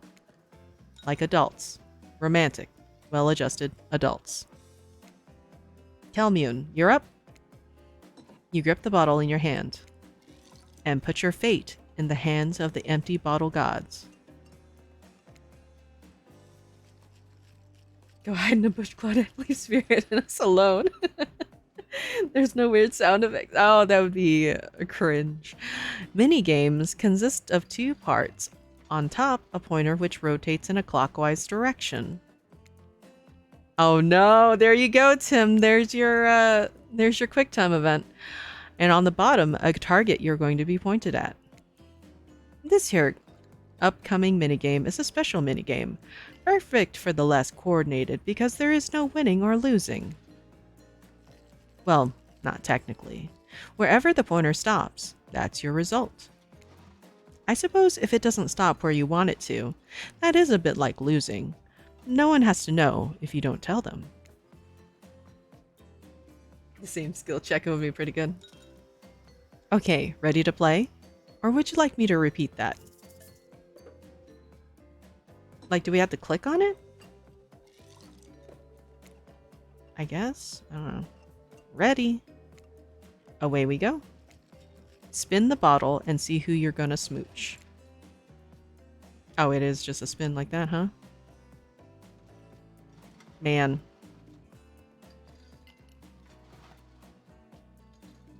Nah. Well. You got Huntress. You two are meant to be. Psych! You actually have to spin multiple times to get your real result. First, to get to 3 times is your true match. That's how we play hardcore spin the bottle on this here island. Now get your spin on. Man, I'm getting dizzy staring at this bottle. No! Piss off! Got Wraith. Huntress. Okay, we got Huntress. It's fine. It's better than the two guys. It's fine. Huntress is your true match. Whoa. Man, never remind me to never play a spin the bottle with these nerds. Let's play statistical significance spin the bottle. Just this morning, you were waking up on a strange island, surrounded by strangers with murderous intent. Now you're looking across a beach towel at Huntress, lust in her eyes, a sweat glistening on her skin. Your heart races. You can feel your pulse pounding in your ears. Huntress takes you by the hand and you sit face to face at a private section of the bar. Butterflies? We have fucking butterflies. She begins to reach for you, putting her hands on your shoulders. You're sweating, but not in the sexy way she is. You're sweating in the gross way you'd sweat at an interview for a job you're not even remotely qualified for.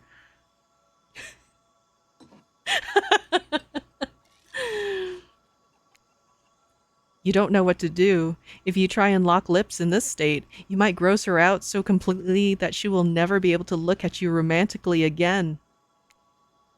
Huntress, we... I'm sorry, but I can't kiss you right now. What? You're relieved, but also maybe a little hurt? It's not you. Well, it is you, but in a good way. I think you're great. Maybe too great. I don't trust easily, and I'm afraid of what it might mean to connect with you so early. We're not even... Fine. It's not that I don't want to. I just don't think it's the right thing right now. I understand. Amazing. But also understand this. If you tell anyone I got so soft, I'll break you in half. Okay? I'll tell them you almost chewed my whole face clean off. Oh, I like that. I hate to break up such a passionate moment. That we only assumed was passionate because we'd never spy on you constantly while you stay on this island. The dinner is being served right away, and we must insist that you join us. Why? What's bad about that? The pun?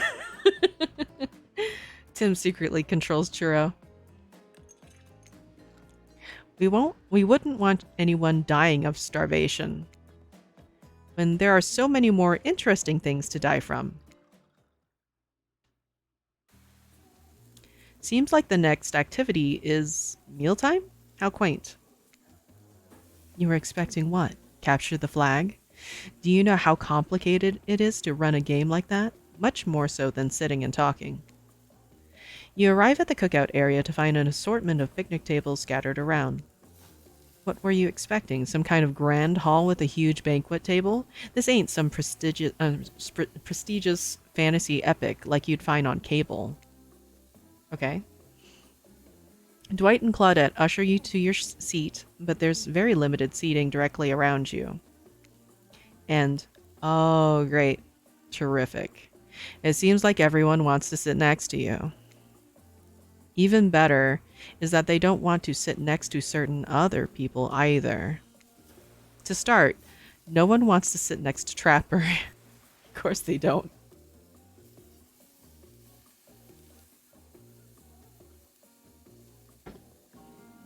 Do I need shorter shorts? You know, normally I'm not big on really big muscle girls, but Huntress can break me in half any day.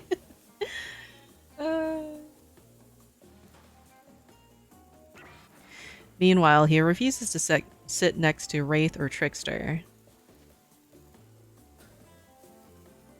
Oh, is Trickster here, I guess? Hey, bro. Oh yeah, Trickster is here. Surprised? Yeah, well, they don't call him Expectedster? I'm sorry, even I get nervous around crowds of killers, and my whole shtick gets a little flustered. Hey there. You're looking good, Kelmion. Real good. And we literally can't let Huntress and Trapper sit together. Man. Okay. No, seriously. Their arms are too big. They can't fit at the table if they sit side by side. Too much muscle. Look at this. We can't even fit everyone on screen at the same time. You probably think it was an error, but it's not. It was completely intentional. Let that be a lesson to you. Every error you think you see is a choice. Got that? Oh, okay. Speedo Trickster, please. Yeah. If you sit between them, you get crushed. Sneaky is a perfect place. Okay, Dwight and Claudette are directing traffic. You sit on one side. The rest of them will sit opposite you. Huntress and Trapper can sit at the ends with their enormous, sexy arms. Now that everyone is seated, we can begin dinner. Tonight's meal was prepared slowly and carefully with both love and hate for 12 hours over a spit. We hope you enjoy. We really, really hope you do. Hey, you didn't actually tell us what you're serving. What are we eating? It's meat. Seasoned with a specific number of special herbs and spices that we simply cannot divulge. My favorite. Meat is good. Meat is murder. Which you'd know, considering what you've been up to. Who are you to get judgy now? I'm just sharing facts. And you need to murder something to eat its meat, so that's, like, technically true. Technically true is the best kind of true. Okay, enough yapping. Let's eat. Look at that face. Yum yum mystery meat. Yeah. It's probably long pig, probably, right? Hey, Kelmune. You thinking what I'm thinking? It's gonna be a person on that spit, right? Or several parts of overlapping people, perhaps? I haven't seen many pigs wearing palm tree button-down prints, you know? When you look closely at the spit, you spot what definitely appears to be scraps of fabric sandwiched between some layers of meat. I think I might be sick. Is there anything else to eat? This took 12 hours. And we do literally everything on this island. Actually, there's one thing you're not doing today. You're not carving up this delectable meal. Wow, he's right for a change, because I am with my broad axe. It's the perfect tool for easily chopping anything in twain. First, who says twain? Sometimes I swear it's like we're all from completely different historical eras. Second, I'll handle this with my cleaver. Fast, powerful, and clean. At least it's clean when the meat is cooked. No blood. Ugh, you two and your ridiculous bicep swinging contest. Enough. Grow up.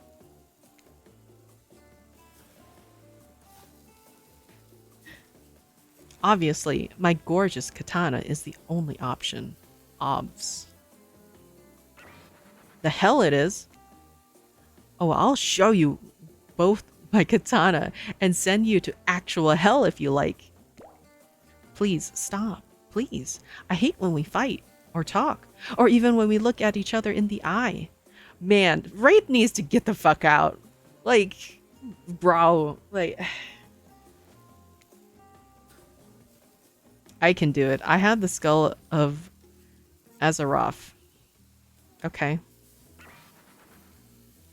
Great. Instead of slicing it up, you can club it to a second death.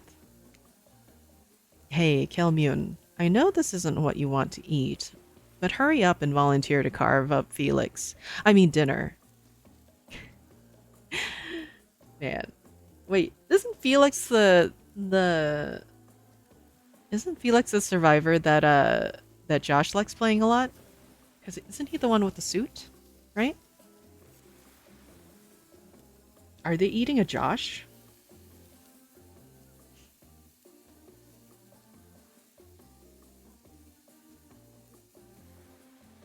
Trying to peek at Spirit's feet during certain animations. Wow. Real over the top ooh shy boy. Yeah, basically. Yeah. Happy birthday, Josh. Josh got abandoned on the island by Tiff, I guess. Yeah. Otherwise, this will go on for hours. No hyperbole. They once argued over who had the most effective weapons for 72 hours straight. And it doesn't matter which one does it. When they're done, they will take even longer cleaning their weapon, all while explaining the value in maintaining your tools. Despite being a bunch of cold-blooded killers, for some reason, they're always terrified of tetanus. Wow. Really? They're worried about... Wait, how are they terrified of tetanus when, they're all dead, basically? I don't know. I don't know. I don't know. Hey, why don't you just let me carve up dinner? Splendid idea. We'd hate for it to get cold. He hated when it got cold. Here's a machete, freshly sharpened. Minigames consist of 2 parts, blah blah blah blah blah. On the bottom, da, da, da, da, da. Sometimes the target is immediately visible, sometimes it's hidden until the pointer arrives. Press the spacebar to stop the pointer while over the target to win. Fail to land on the target and you will lose. Okay, so this is the actual thing, right? To achieve a perfect success, land on the start of the target area, not the end. Okay, ready to play? Would you like me to repeat that? Ready. Away we go. Slice. Not bad. Ah! Missed completely. Oh, why is it so fast? Not bad. Not bad.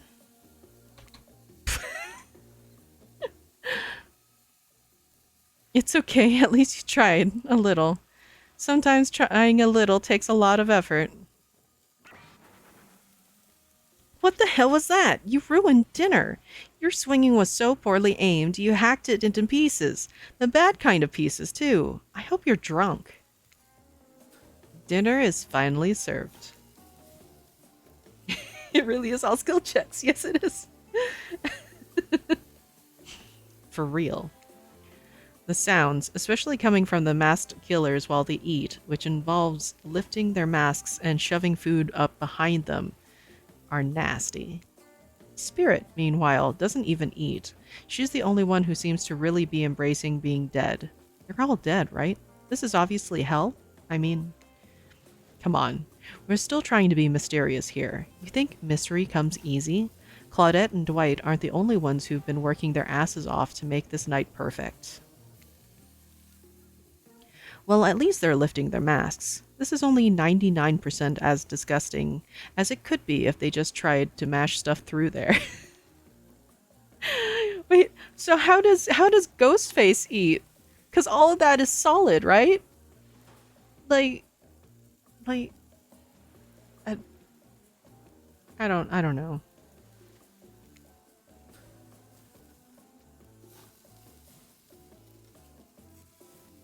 Yeah, smoosh food on the mask, I guess.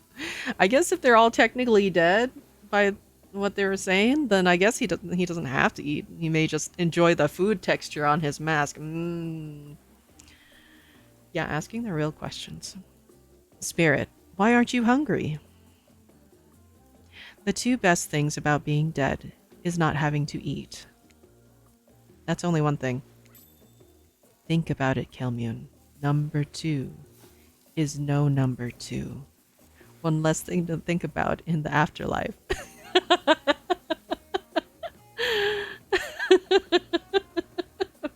Man.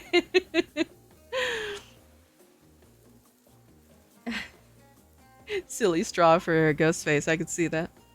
Yeah, good thinking, Spirit. Even if I wanted to eat, I have no idea what would actually follow. You might have noticed, but I'm mostly just a bunch of dismembered body parts floating in a spectral form. Do you see how deep this cut on my abdomen is? I don't think my digestive tract connects anymore. Between the food and the behavior of the group, this might be the worst meal in history. But even worse is that they're staring at you. You're not eating. They don't like that. I think they want an explanation why. What do you want to tell them? Look at that seagull. But like she gave a really good explanation about not eating. Why can't I use the same one?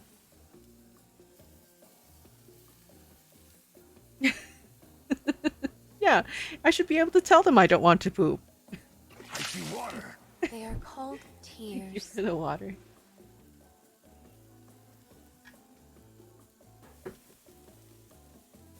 I'm sorry is cool. Also E. E.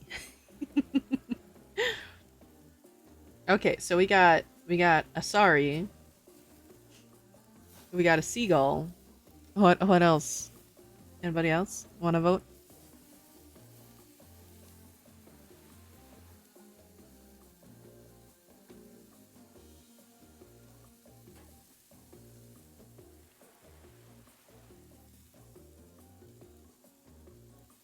Seagull. Yeah, play it off so cool. Yeah, yeah.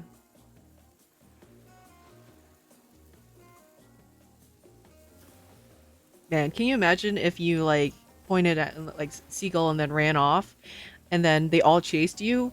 Would all their chase music blend together into this just like cacophony of horribleness, that kind of thing?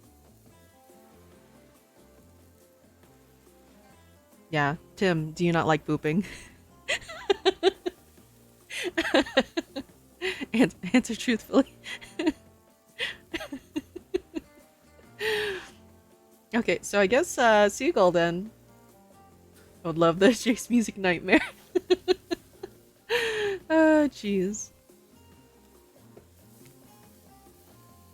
Wow, you ever seen a seagull that big? I haven't. That's incredible. Anyway, what were we talking about? Lame misdirect. Yeah, she's right, Kelmune. Pretty lame. Own who you are. Never compromise. Didn't you wash up on this island with no memory of who you are and how you got here? Yes, you did. Poor thing. You have no idea the last time you ate a real meal, and you've been standing in the sun. But the seagull... Uh-oh. He just made a lot of good points. I swear. You're beginning to feel lightheaded. It waved at me. Maybe you need to eat to survive here. Either that or someone poisoned you. No, wait. You haven't eaten, so you can't be poisoned. Whatever the answer, you're clearly about to pass out. Oh hey, it's me again.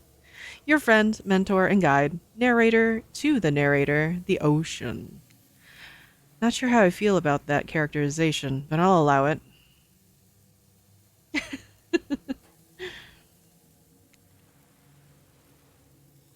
Hey Sevens, how you doing? I brought you here, and I might be the only one who can help you now. There's only one thing you must do to survive. You have to figure out why you're really here. No one can tell you, not unless you follow the right path. Or at least a right path. There's too many of those to count. Hopefully you pick at least one of them. Because there are even more wrong paths. Many of them lead to your demise. Others lead to something even worse. Starting scenes over and having to fast forward back to where you were, am I right? For this place holds many secrets, even from itself, but the one that truly matters can only be learned if you answer the most important question. Why are you here? Why are you here? Answer that, and you'll learn the truth. The ultimate truth. Vague, mysterious. I gotta give it up to this ocean character. That's some quality early game storytelling. Hold on, I'm back. One more piece of advice. You've made many choices by now. Some of them I liked, some of them I did not. It's in your best interest to make more choices that I like. So I had to please the narrator and the ocean and then killers. Kinda, it's a lot. It's a lot. Get spirit stuff. You wake up to find Spirit holding your limp body, gingerly pouring cool water into your mouth. Don't you just love the ocean at night? I do. Staring out over the vast darkness of the ocean really validates the feelings inside me that we're all truly insignificant, and the only thing worth pursuing is revenge. Wow. I have to wonder, how could anyone believe anything else? You look out into the darkness of night and ponder her question. Well, it's a simple question. How could they? How could anyone not feel small and alone in the face of such massive nothingness?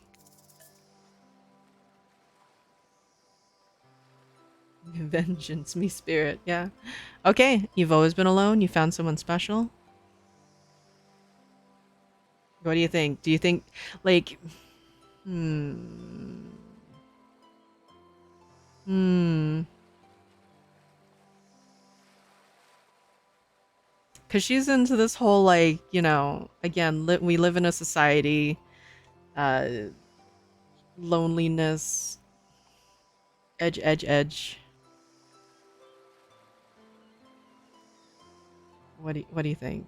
What do you think? What are we doing? What are we picking? One or two? Let's go. Vote, vote.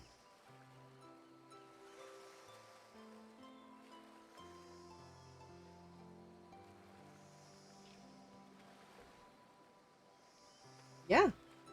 She lives by the katana edge. Hello there. Hello.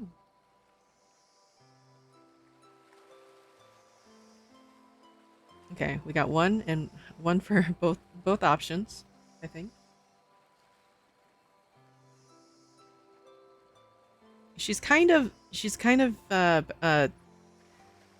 dual personality. She's kind of edgy girl, and then she's like murder girl. I don't know, kind of yandere, you know.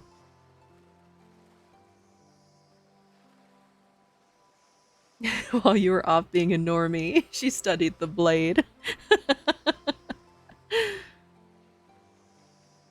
Okay, so Sevens, what would you pick?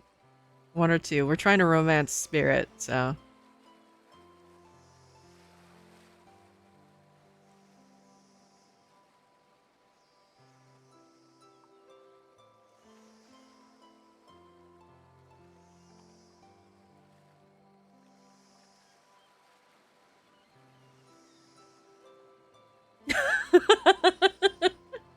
Yeah, we should pick the second one, right? The bottom one.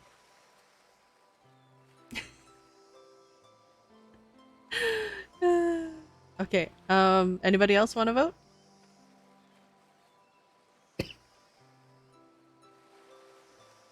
Does Hobby pick bottom? Investus bottom pick bottom?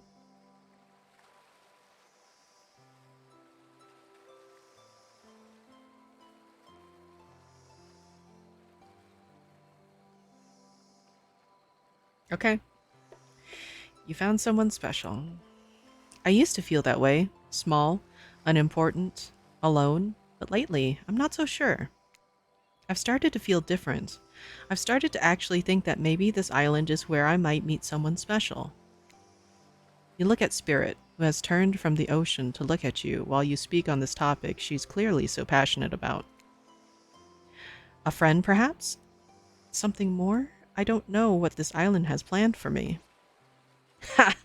A friend? Friends are just cowards who seek comfort in numbers. I had friends once, back before I was chopped into a bunch of pieces by my father. Friends aren't what's keeping me held together. I'm floating in a cloud of rage. Ugh, that was so dumb. So busy trying to please everyone and be the perfect student, the perfect employee, the perfect daughter.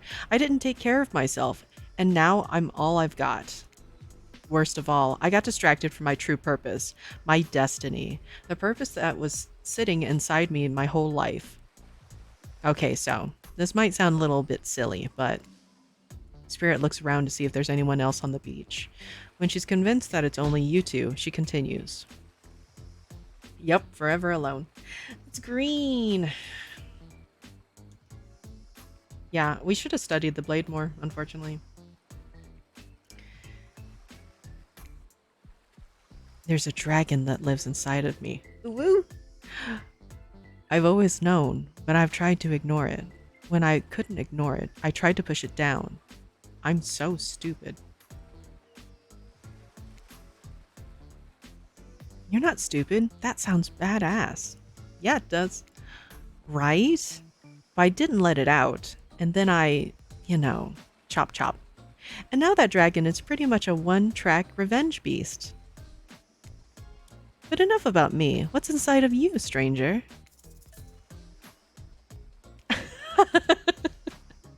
What are we picking? Yeah, I'm inside Spirit. Yeah. I've been studying the small blade so I can get my knife nice and sharp for sushi stuff. Yeah, yeah. Okay, so what do we need to pick? Nothing but darkness? No dragon, just a lot of fire? Picking one. One. Anybody else? Jealous of dragon love. Yeah, spirit's mine.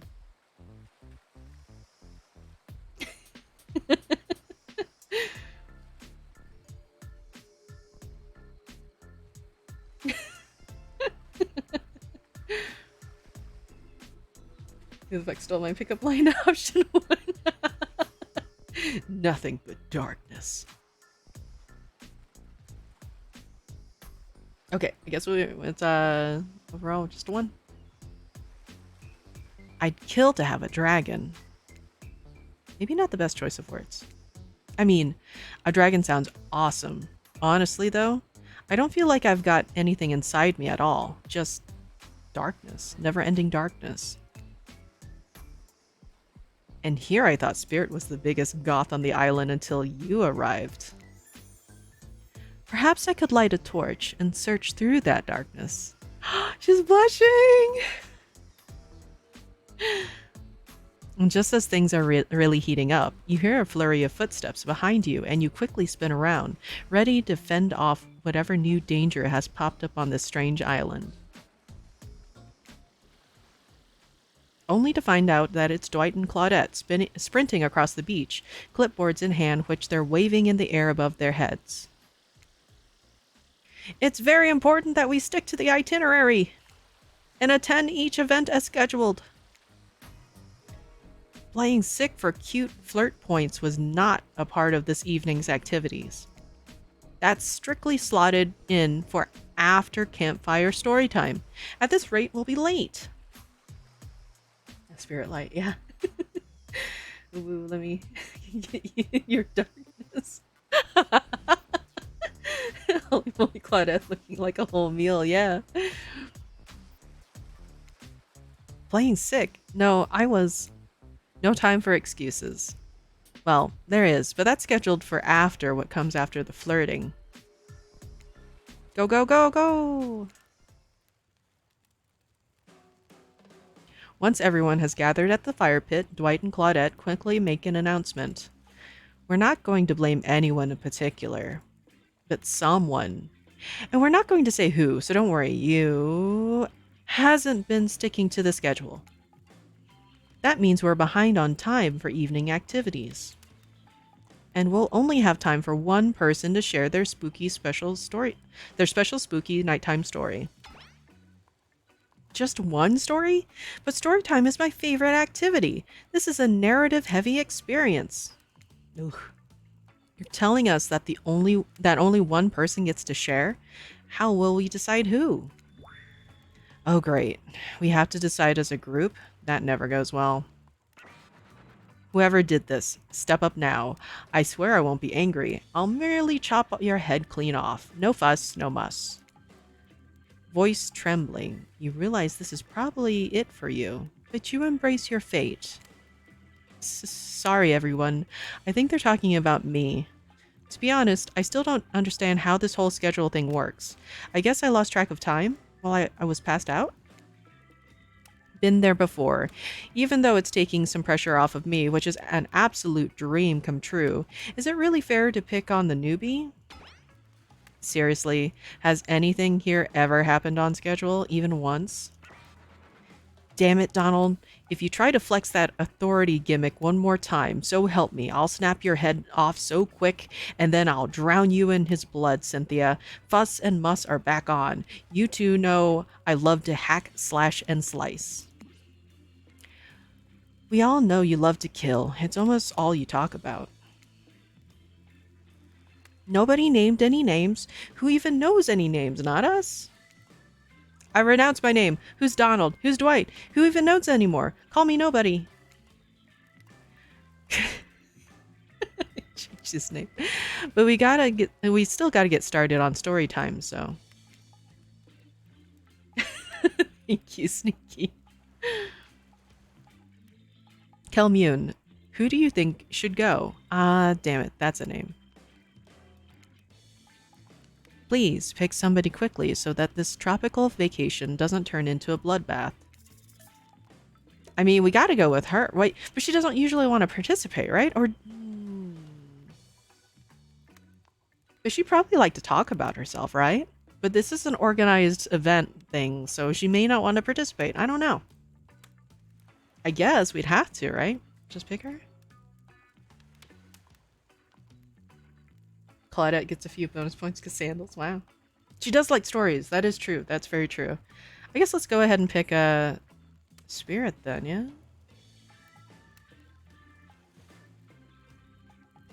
Isn't that your idea? I choose you, Spirit. Whoa, whoa. This entire experience is being carefully crafted to avoid an IP infringement lawsuit. Let's be careful with the catchphrases, will ya? Really?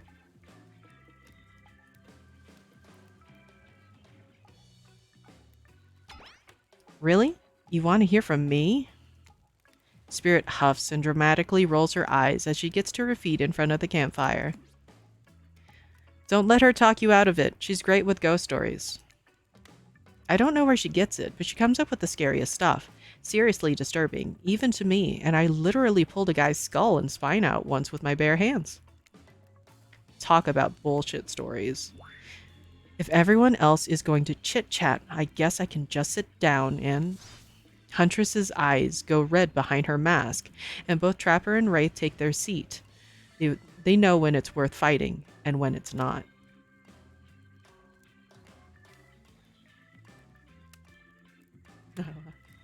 Wraith is Sub-Zero confirmed.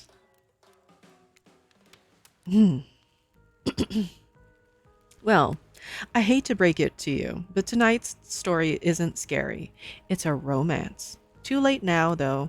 I was selected, and so I'm going to tell my story. I call it The Prisoner's Kiss. You notice that Huntress and Wraith are both sharing a giant tub of popcorn. Nobody offered you popcorn.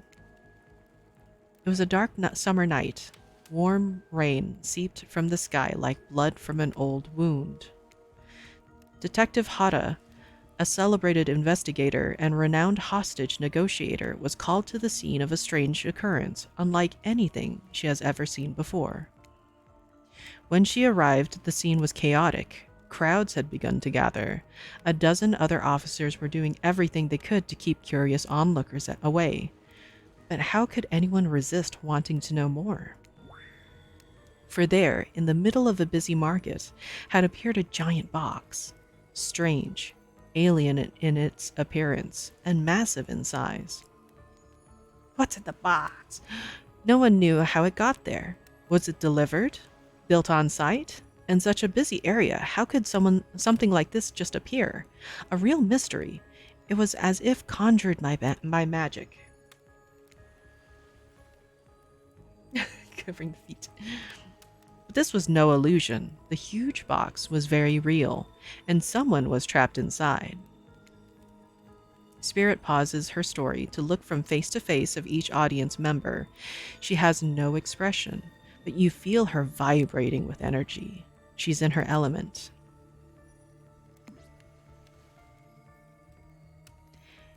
Help me, cried someone inside the box. It was a man, terrified, trapped, imprisoned, his voice trembling. By now it was if every detective in the city was there, looking this strange structure up and down, inspecting it on every side. It didn't make sense. There were no doors, no windows, no fasteners or seams. It was completely solid and much too heavy to move by hand. Solid, that is, except for a single small slit, just enough to see the bloodshot eyes of the prisoner trapped inside. I don't know what happened. I woke up, and here I was. I'm so scared. Please help me, cried the man, as if pleading for his life. No stranger to tense situations, Detective Hata comforted the man. She used her training to calm him and buy time for the other investigators. However, time did not bring clarity, only anxiety as the night dragged on with no progress opening the box. Fan subs that would be purposely move the text to not block titties. Wow.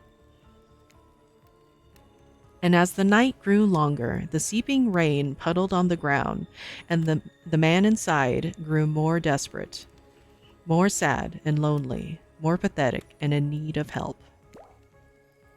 But Detective Hata was no help at all. Powerless to save him, guilt began to weigh on her, like it never had before. "Don't let me die in here," the man begged. "Don't let me die alone." "Stay calm," instructed Detective Hata. "You're not alone. I'm here. Hell, half the town is here. We're all in this together, and we won't let this be the end of your story." Looking through that narrowest of passageways, Detective Hata watched her own reflection in the tear-filled eyes of the strange, sad prisoner. Together, they both wept in silence at the hopelessness of the moment. "Promise?" asked the man. "Promise that I'm not alone?" "Yes," she promised. "I do." A simple pledge. She felt an instant connection, like she had never felt before. Not to her family, not to her friends, not to any of the other hostages she had worked so hard to free before. And so, when the man's eyes closed and backed away, it didn't scare Detective Hata, for she knew he would return. And he did, pressing his lips up to the narrow slit in this horrible puzzle box, repeating his question again, steam flowing from his mouth as, as he asked, "Promise? Promise that I'm not alone?"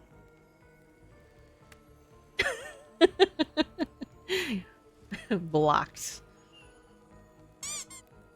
Wow. "Yes," she promised. "I do."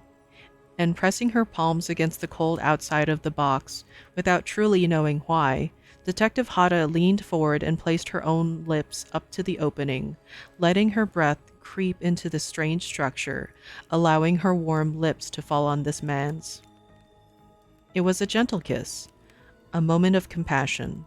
She could feel in this brief contact the beating of her heart, pulsing blood through every inch of her body, matched beat for beat in this soft touch. "Thank you," said the man, no trace of fear remaining in his voice, and he backed away into the darkness, disappearing in a single moment of eerie calmness. "Get back!" yelled an officer, suddenly thrusting himself between Detective Hata and the box, breaking a silence that would soon be filled by a cacophony of whirring gears and clicking latches, a symphony of mechanical activity happening all at once. Blah. Something had triggered, as if an unseen lever pulled, and the side of the giant box began to slide open. Detective Hata gripped her flashlight tightly and pushed forward into the foggy interior of the giant box. Her feet splashed in the puddled rainwater, her heart racing, as she swept her light from side to side. And that's when her eyes landed on the man, or at least landed on what should have been him. There, in the corner of the box, was a pile of pieces, like parts of a doll, almost, pulled apart, or... Perhaps that's just how Detective Hata had to think of him in that moment to survive. A collection of segments, limbs, and pieces, disconnected from one another, cleanly severed and placed in a neat little pile. And atop that pile, a head. Cold, pale, eyes open, lips an icy blue. Spirit stares at the fire, her own expression lifeless, her lips blue. Tears fall from her chin and soak into the sand at her feet. You're blown away by the story, and it's safe to say you're not alone. Everyone else is looking into the fire or up at the sky, anywhere but at Spirit. It was you who chose her, you who initiated this harrowing tale. So sad, so creepy, so sensual? She really went into great detail when it came to describing that kiss. Too much detail, and now no one is sure to act. Lily didn't just try and look up the artwork to see how. Wow, sneaky. Dwight and Claudette are staring daggers at you. You have to do something. This game was supposed to be a light-hearted romp. Please, I said do something. Man. We got say nothing, hug her, cool story, or stand up and try to start one of the slow claps. Oh no. What are we gonna do?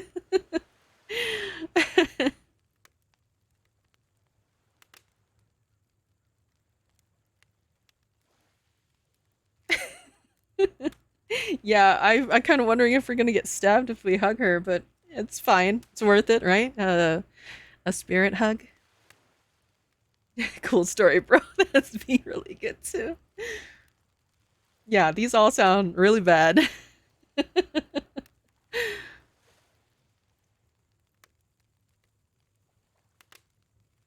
So far we got 2 for hug her, or 3. 3 for hug her. For hug? Okay, we'll do hug. Seems like the majority is gonna do hug. You stand and without saying anything approach Spirit, reaching your arms around her for a hug. Her robe, hovering in the air, begins to wrap itself around you and squeeze you into her. It's kind of like being hugged back, but also like being tied up. It's certainly not what you expected. Ooh, woo. We getting into some shibari here? I'm done with class for now. I want hugs and get stibbed. Ara ara. Instinctually, you pull yourself away, but it's an awkward movement and you nearly fall over into the fire. Spirit says nothing and floats away without so much as a goodbye.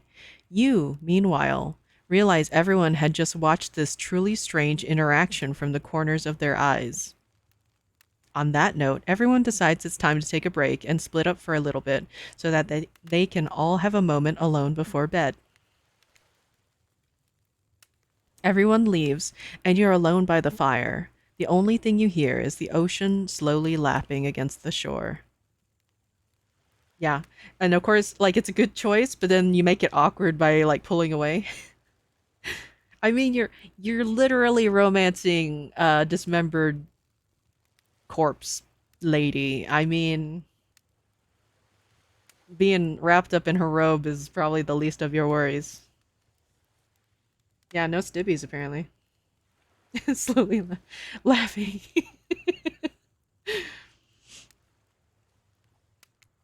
This is nice. A true moment of peace and tranquility that lasts for all of 7 seconds because Trickster shows up. And he's blaring his latest song. This, like, every time Trickster shows up, I'm just like, hey, look, it's Melanie.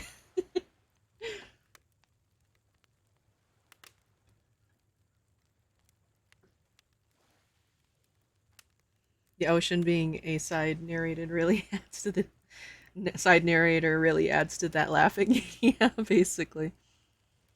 She might be a corpse. She's kind of hot. Wow.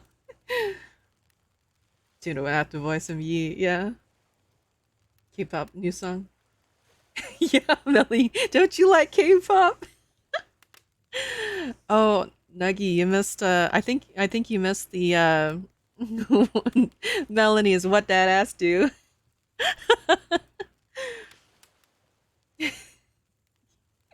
You said shucks. Hey, baby, you look lonely. Mind if I join you? He doesn't wait for an answer. I know you've been hearing from these guppies all day, but I want you to hear something from a big fish like me. Something special those in charge of this island don't want you to hear. I am the ultimate catch of this island, the only lobster in an ocean of sardines. No one can give you what I can. Oh, oh, woo? Oh, woo? You just have to find me. Come find me, baby. Oh, I'm really sad that Melanie couldn't voice this, yeah? It would have been real good. Trickster leaves. You're a bit confused about what to make of his cryptic clues, but you aren't going to get any time to yourself to think about them just yet. Spirit approaches you. You know, I was watching you while I told my story. I could tell it was having an effect on you. Is there sexy music starting to play? Are we gonna have a moment?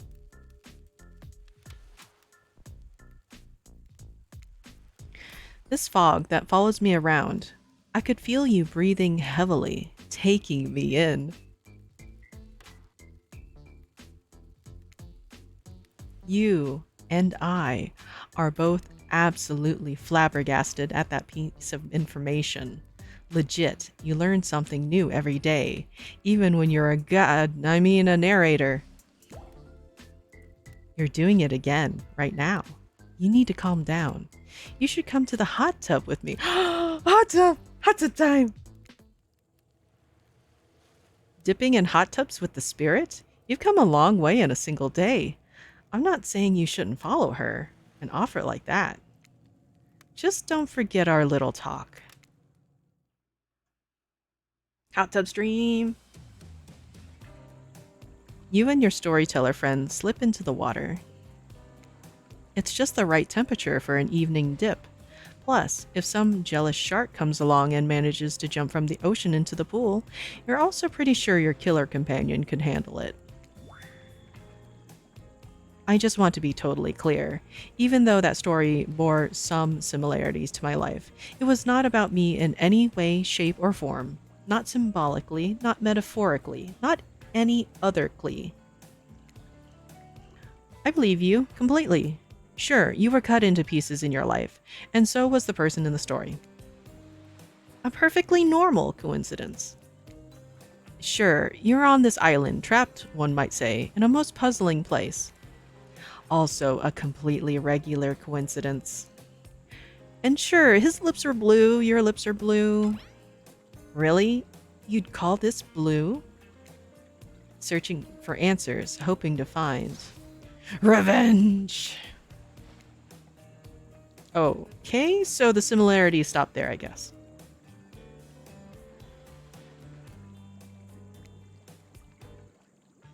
Just yeah, Spirit's pretty cute. Coincidences. Sorry, the coincidences. Get this through your head, whoever you are. Samurai blood runs through my veins. Or, well, maybe it has coagulated right now. But no need to sweat the details. Regardless, I'm a descendant of noble warriors.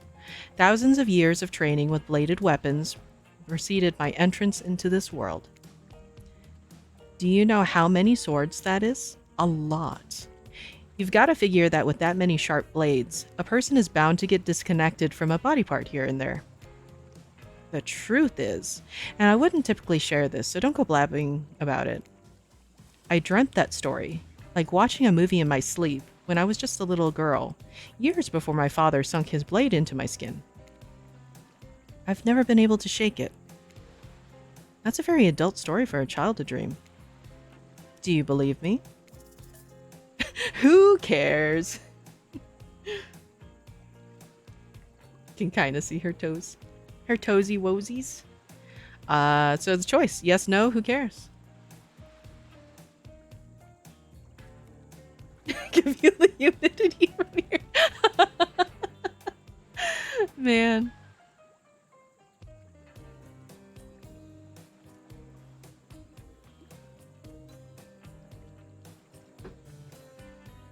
I wonder if the ocean wants a dick move ending.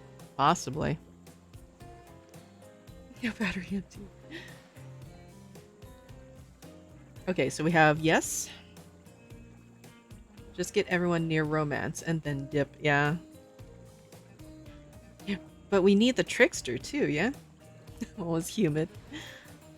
Anybody else want to vote? We got, I guess, 2 for yes. The good kind. Wow. The stinky kind?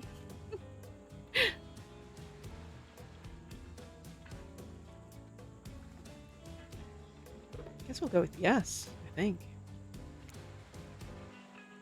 I know we just met, but yes, I do believe you. The way you told that story, it clearly came from someplace deep. Fool!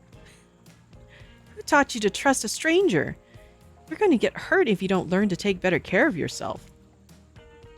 Now you've got me wondering, do I believe you if you believe her or not? And if I know everything, because trust me, I do know everything, don't I already know the answer to my own question about if I believe your answer to Spirit's question? Whoa. Ocean air got me tripping. What the fuck is this narrator? Sorry, I didn't mean to distract us both. What's important is that a certain corpsey cutie floating in a cloud of magical mist might be still waiting for you to say the right thing and free her from her puzzle box. If you believe that she is the... Damn it, got me going again. Unfortunately, before you can follow this conundrum to what will surely be a mind-numbing cycle of new questions. Narrator's probably best waifu to me right now. You find a certain two someones standing before you with a fresh towel, ready to dry you off. Sorry, kids, but it's time for bed. I might be the youngest one here, but I'm no kid. I do, however, love being wrapped up in a fresh, clean towel. My mother used to help me wash my hair when I was young. She'd comb out all the tangles and tie a ribbon around it before sending me on my way. I miss her. You watch as Spirit stares off into the distance, her hand gripping into a tight fist. She doesn't notice you're watching her at first. When she catches you looking, she turns away, roughly grabs a towel from Dwight, and then pushes him and Claudette aside as she floats off. Yeah. Fuck you, Dwight and Claudette. You head over to the campfire. The heat is comforting on this chilly night. Looking into the crackling embers, you think about Spirit's story about the prisoner in the puzzle box. If you manage to escape this place, will you leave with your life? Or has it already been taken from you, and it's just a matter of time until you make a gruesome discovery? Before you can dwell too much on your fate, Claudette and Dwight arrive. Their now familiar creepy smiles stretching from ear to ear. It's a bit menacing to see a smile like that lit by firelight. We must apologize for the accommodations. We weren't prepared for another guest, but we're going to make you comfortable, or die trying. They hand over a pillow and blanket and welcome you to snuggle up by the fire. Perhaps some music will put you at ease. Just try to keep the volume to a minimum. Our other guests aren't the type you'll want to rob of their beauty sleep. Wait. Instructions? What do you mean instructions? Car motion sickness? Whoosh. Yeah, don't get sick. Okay, what's what I have to do? And away we go. As you relax and look into the fire, the radio begins to fuzz and flicker. You examine it and decide that you might adjust the dial and fix it. Really? Wait, really? What?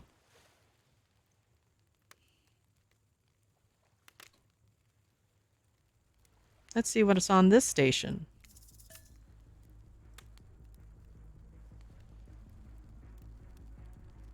Oh. Oh.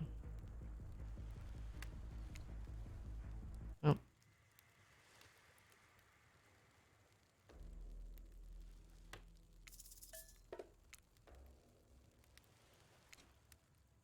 right, let's talk about our community. For us, it means two major things. First of all, the community is you out there. It's you and everybody else either playing the game or talking about the game or creating content relating to the game or being inspired by the game to write music or to make outfits.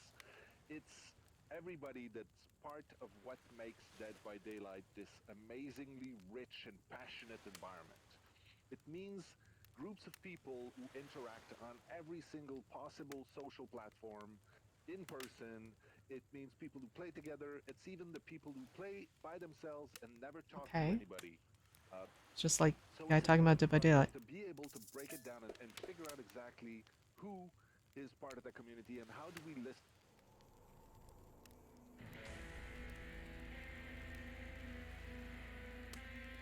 It's the menu music.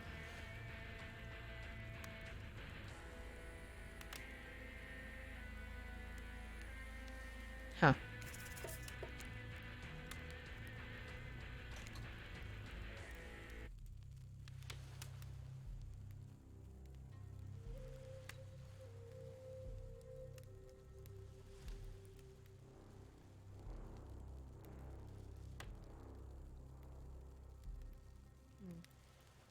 Are these all like mainly like menu music from the game?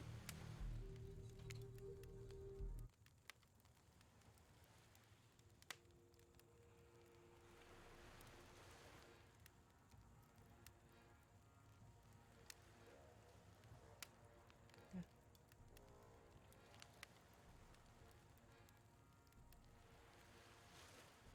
Is it just breathing? It's hard to hear a little bit. Ah.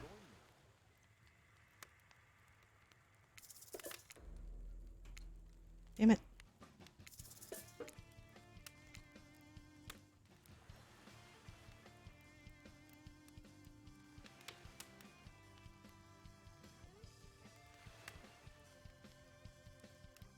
Hmm. Just random music, huh? Wonder if there's a meaning to any of this. So we've hit that one. I think we hit this one. That one. I think. That one?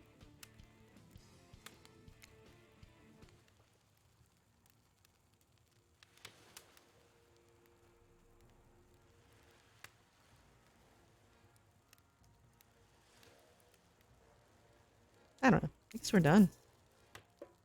Because unless there's something that hints at Trickster, I don't know.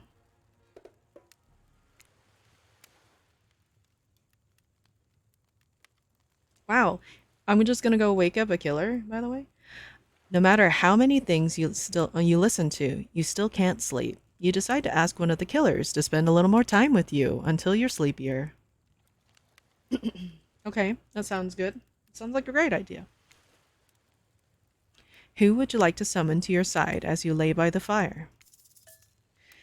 I mean, obvious choice. Milady.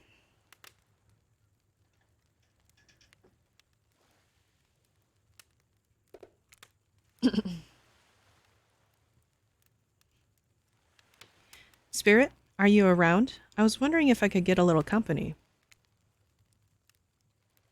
Spirit tells you her secret for falling asleep when she's feeling restless. I like to listen to flute music, dab on some essential oils, and steam my pores. Really? What? Even the dead like to relax. I don't really have any of those things around. Spirit reaches out and presents you with a unique item. It's a small comb carved from bamboo. I guess you could hold on to this. It was a gift from my mother. I will want it back, though. And if you lose it, well, you'll get your revenge on me? If it's the last thing I do. You finally start to feel sleepy, except maybe this isn't really a sleepy feeling. Maybe you're paralyzed. You try to keep your eyes open, but you can't. Darkness overtakes you. The dark voice from earlier speaks to you again. It shouldn't still be as spooky. By now, you've had a whole day of strange voices in your head. But this one is still undeniably odd.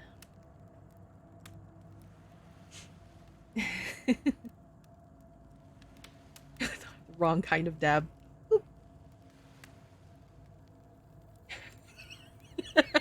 It's card from Matt. I mean, with her past, I wouldn't be surprised, you know?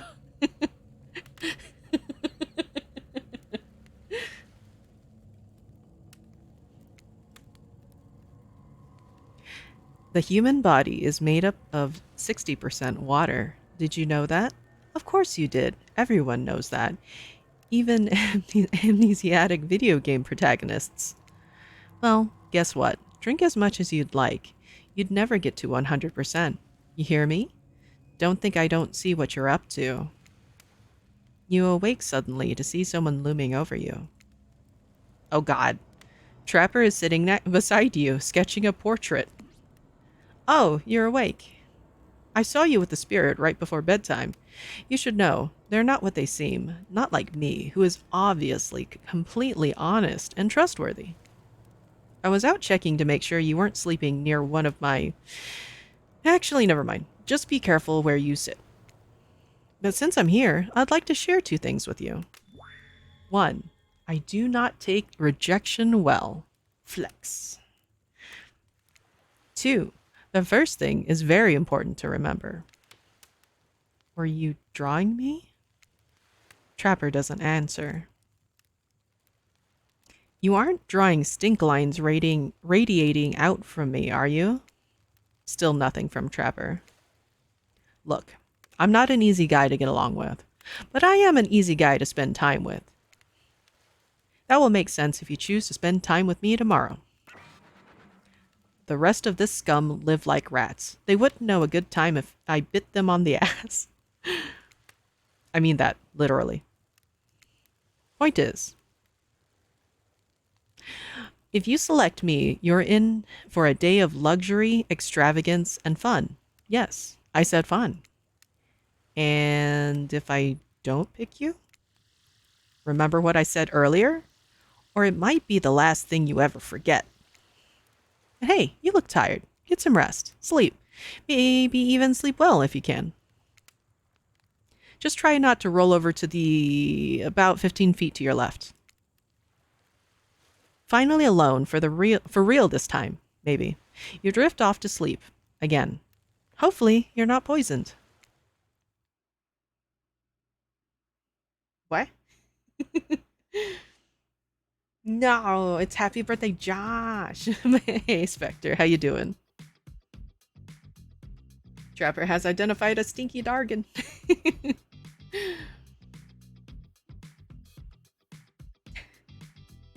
Wait a second. Where are we? This isn't... Oh, geez. It is. It's one of those reality show confessional rooms where all of the contestants talk directly to camera. Man, I think today went really well. These were some of my first interactions with someone who isn't a parent, that didn't end in bloodshed or untimely perishing in my Russian cottage. So I'm counting today as a win no matter what happens. What do I think of the newcomer? Do I have to say? Oh, I do. Okay. Attractive. Mysterious. Plaza highlight this masterpiece or YouTube it woo.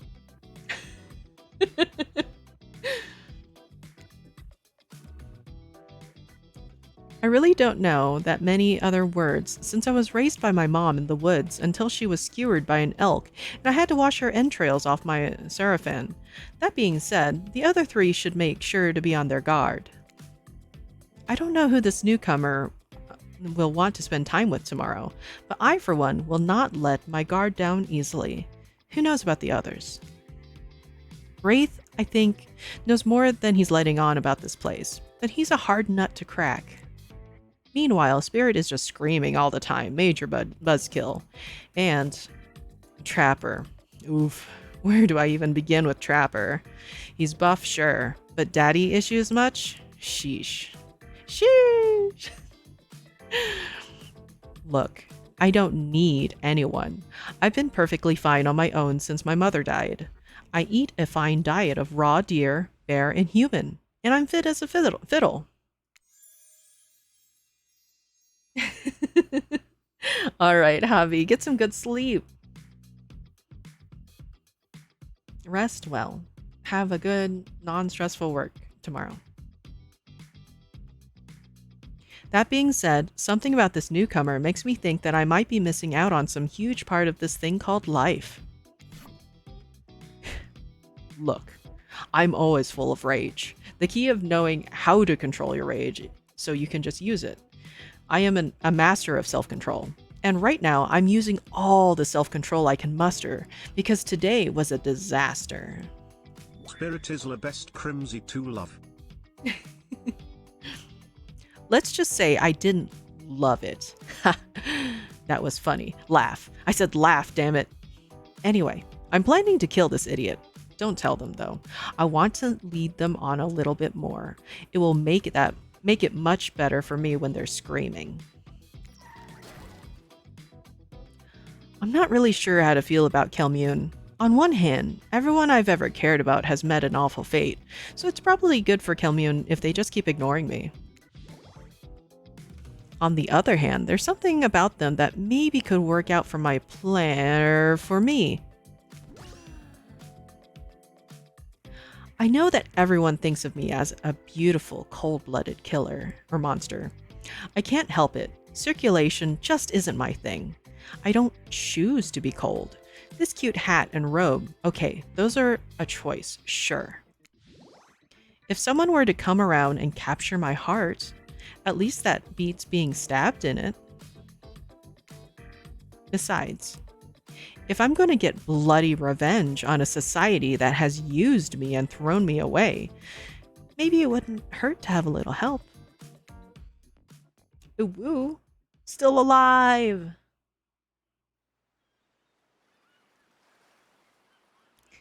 You open your eyes, the sun is shining, there's not a cloud in the sky, and you feel great, totally well rested. You're not even suspicious of the fact that you fell asleep by the campfire but woke up several yards down the beach. Wait, are you on vacation? Was yesterday nothing more than a strange dream? No, not a dream. You really are here for another day. Why? I have no idea. You're obviously a weirdo. Weirdo. Speaking of weirdos, I see the rest of the gang is hanging out on the beach. This is definitely not a dream. I wouldn't rule out a nightmare just yet, though. At least they make for a sexy bunch, no? And talk about sexy. Here comes Trickster carrying coffee. Morning, beautiful.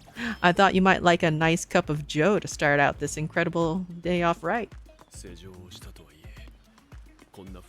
It's a Shao. The stinky himself.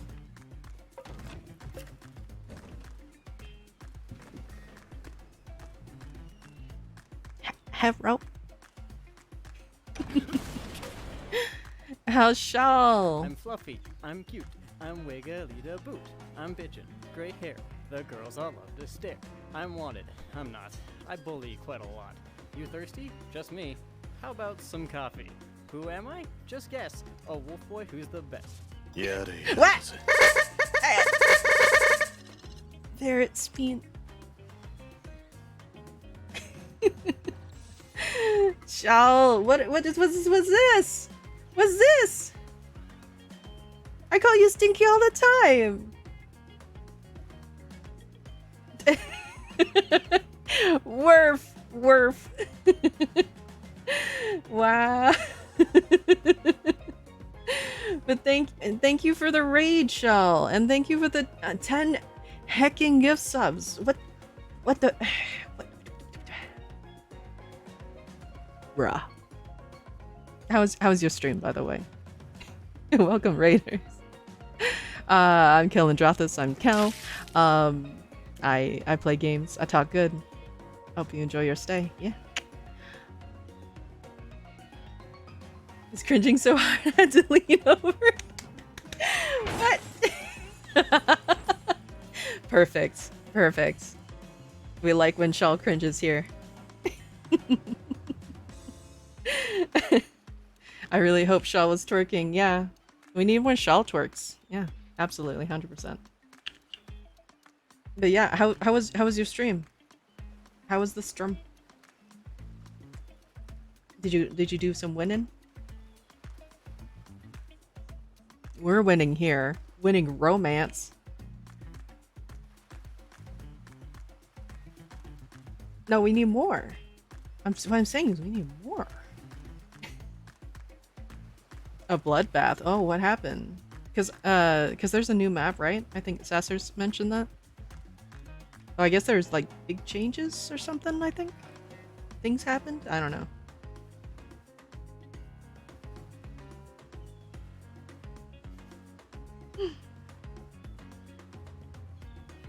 Some water.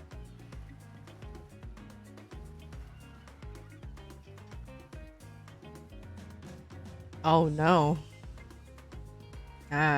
That's rough, dude.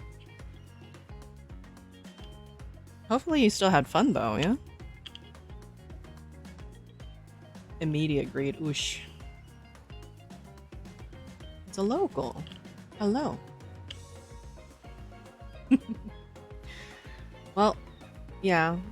Oh, good. I mean, at least it was a good time. Maybe things will even out over time.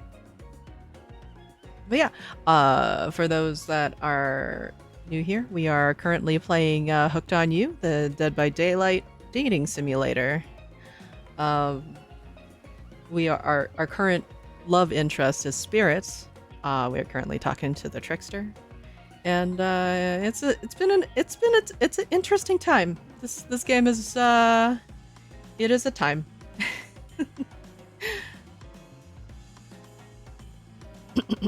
But Trickster has just brought us coffee, so it can't be all bad, right? Or it can be bad. I don't. Skulls are probably fine. Green skulls are probably fine. Yeah, I'm living my by daylight dreams. We are wooing currently Spirits.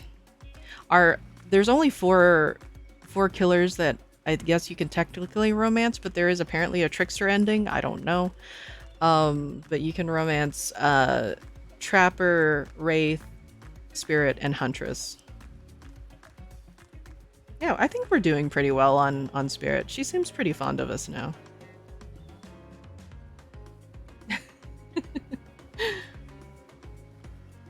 Trickster seems suspiciously cheerful. I'm sure there's nothing nefarious behind his joyful demeanor, though. Everyone knows musicians are morning people. Are they? I also want to wish you luck. Today is an important one. My only regret is that I won't be a bigger part of it. Budgeting issues. Also, I'm just swamped with engagements, especially on the other island. Trickster winks at you. If you want to ask him how to reach the other island, for now is the time. Never mind, he left. Yeah, that has to be DLC Island, right? That has to be. When they talked about like celebrities being on the other island and having roles and stuff, it's either that or they're talking about the game itself or something, right? It's either a DLC to this game or it's just the main Dead by Daylight game that they're talking about. Well, at least he brought me a cup of... No, wait, don't drink that! What the hell is that? They don't call him Trickster because he's good on a skateboard. But he might! And he definitely didn't get that name because he brings people drinks so they can have a good morning. That was almost certainly not coffee. And I don't want anyone casually poisoning, imprisoning, and torturing you. Yet. This is supposed to be a tropical paradise, the type of place that you give a 5/5/10/10 2 thumbs up review to, not an eternal prison of pain. And please make sure to leave a review. It really helps with the algorithms. Did my dog type anything weird while I was eating dinner? Nope, doesn't seem like it. Oh, I don't know at what point you stepped away, Josh, but I think we ate Felix. That's the one that you usually play, right? Josh, did we eat you? Were you a whole ass meal?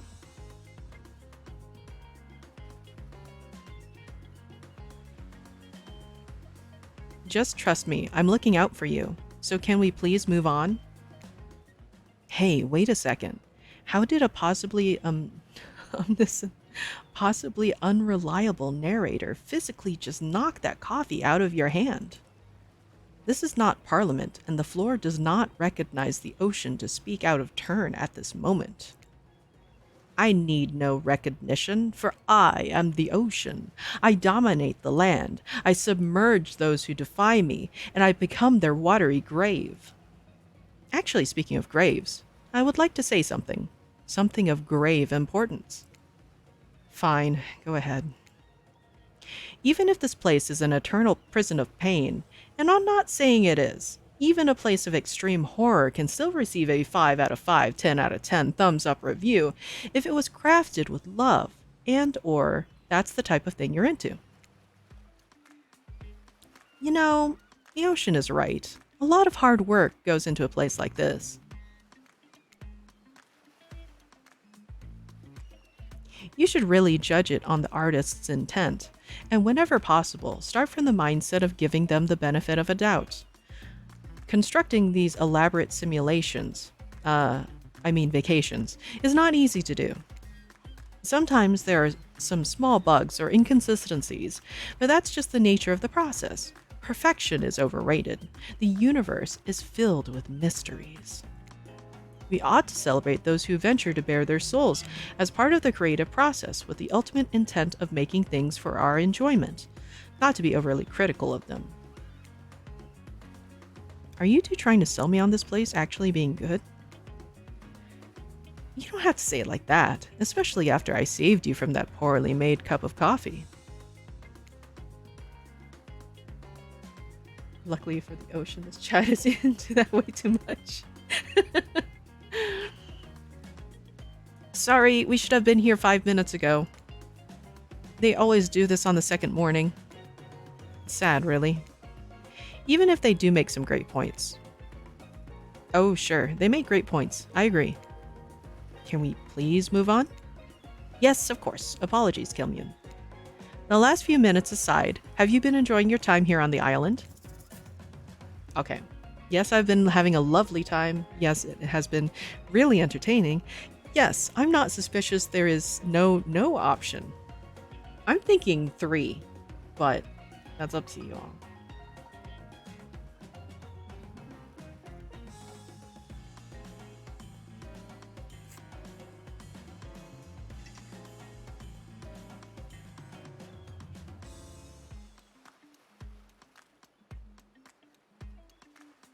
What do you think?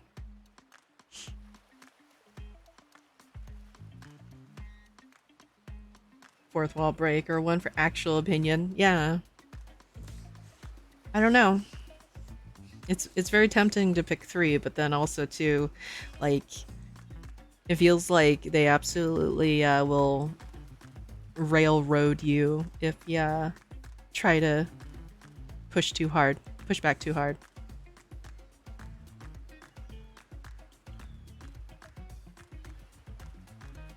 One. Okay, do 1.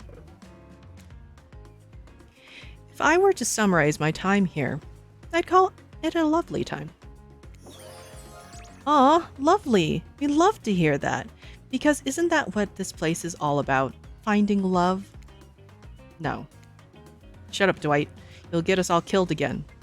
Killed. Again. And again. And again. We do need to ask you one more question, though. We all had to sign away our rights to say anything negative about this place. Would you please sign this non-disparagement agreement? Who did you eat? Felix? Yeah, we ate Felix. Oh, technically I didn't eat. The others ate. They like meat. Except for, I guess, Spirit. Spirit didn't eat either. Because she doesn't like pooping.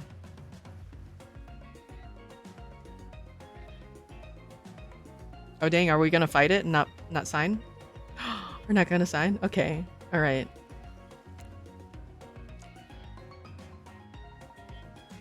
Oh, okay. Verbal contract. Okay.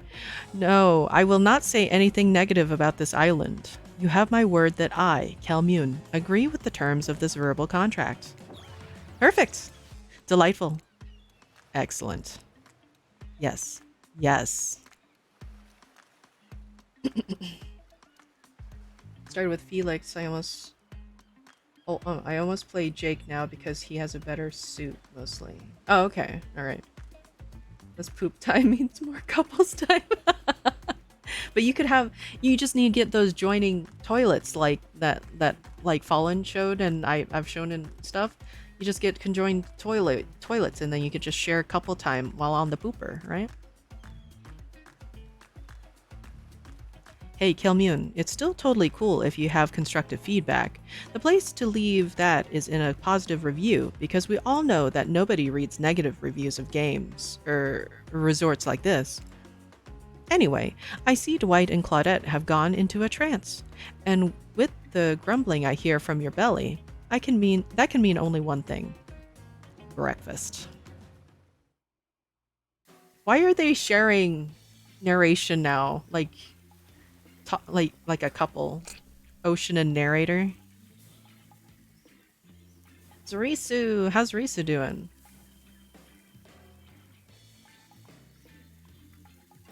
How do you synchronize bodily functions? You hold it until the other one's ready, right?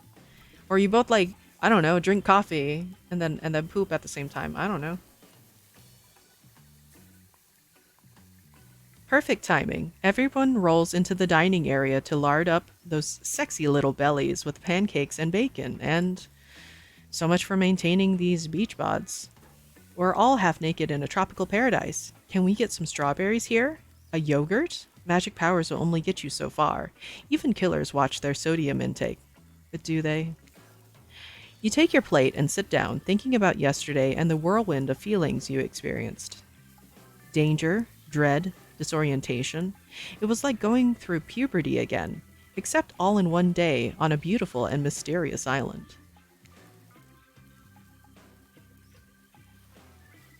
Sort of lazy. It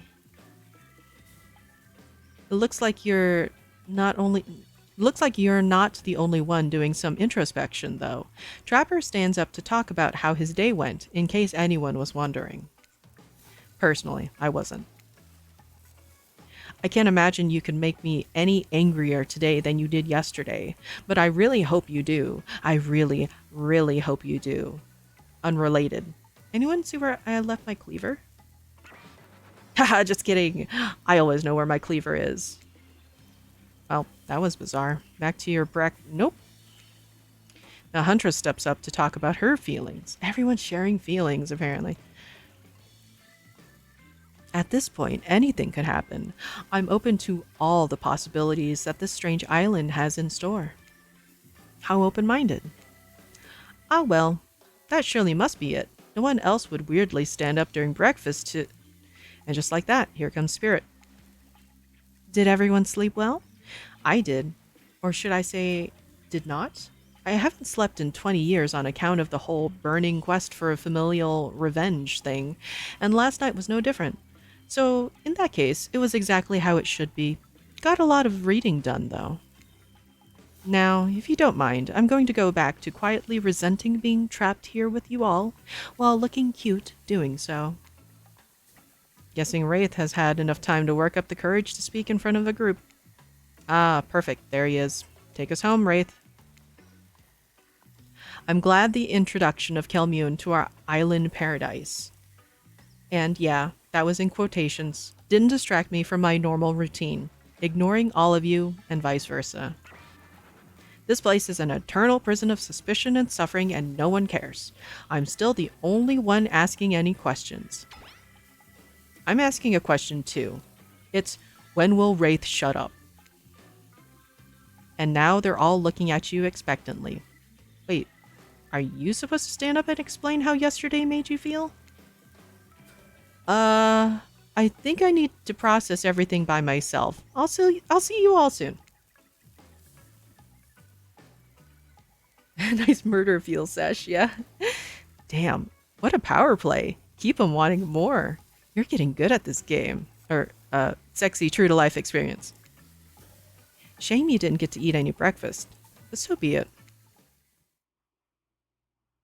I haven't eaten anything except, like, didn't, like, Spirit feed me a little bit of cool water and that's about it? Haven't eaten anything then, huh? After breakfast, you head to the hot tub by yourself to clear your head. Yesterday was, in short, a lot. Before you get there, though, something catches your attention. You hear that? Who are you addressing? Me? Well, yeah, I guess. That is okay, right? You know, I might be pursuing a relationship with one of these four fine killers, but it feels like the person I'm getting to know the most is you, narrator. Can we romance narrator? Can we romance the entity?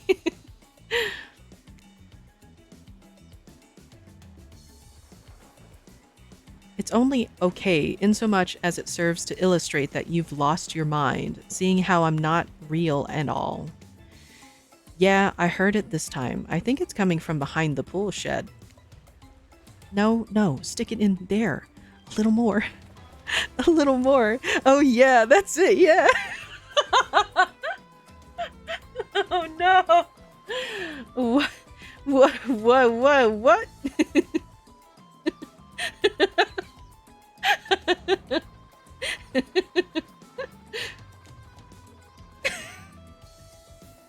How does that feel? Intense. Nice.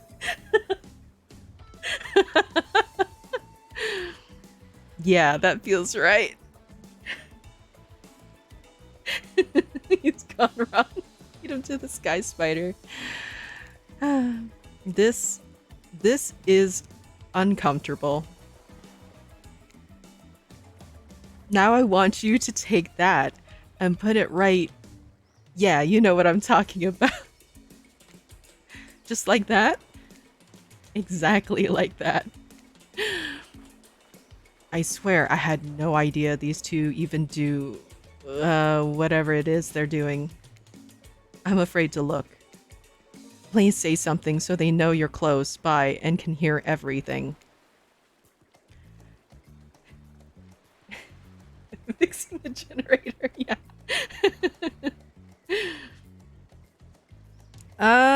Oh wow, look at this super cool bottle of Trickster brand suntan lotion someone left on the chair. Anyone know where I can buy some? Damn it. Oh, come on, a little privacy, please. Dwight is panting, and Claudette has a crazed look in her eyes. Sorry, I didn't know how else to let you know I was here, and that I could hear you, well, you know. Know what? What do you think we were doing? You were doing... I don't know exactly what you were doing, but it sounded like... fun? You think two people trying to find new ways to kill each other in a desperate search to make their own death permanent is fun? Oops. We get 5 minutes to ourselves every day, and we spend it hoping if we stab each other in just the right spot, we won't get resurrected. I've come to believe that the key is finding the exact place we need to bleed out from, and I believe that place is in our appendix. Why else would it be there? It makes sense to me.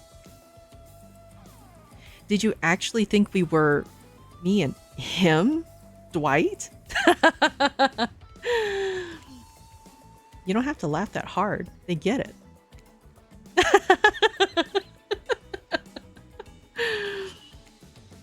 My life is a nightmare, and yet somehow it's never been worse than right now. Let's go, lover boy. I noted all our entry wounds, and our 5 minutes is up anyways. Good luck, Kelmion. You're going to need it.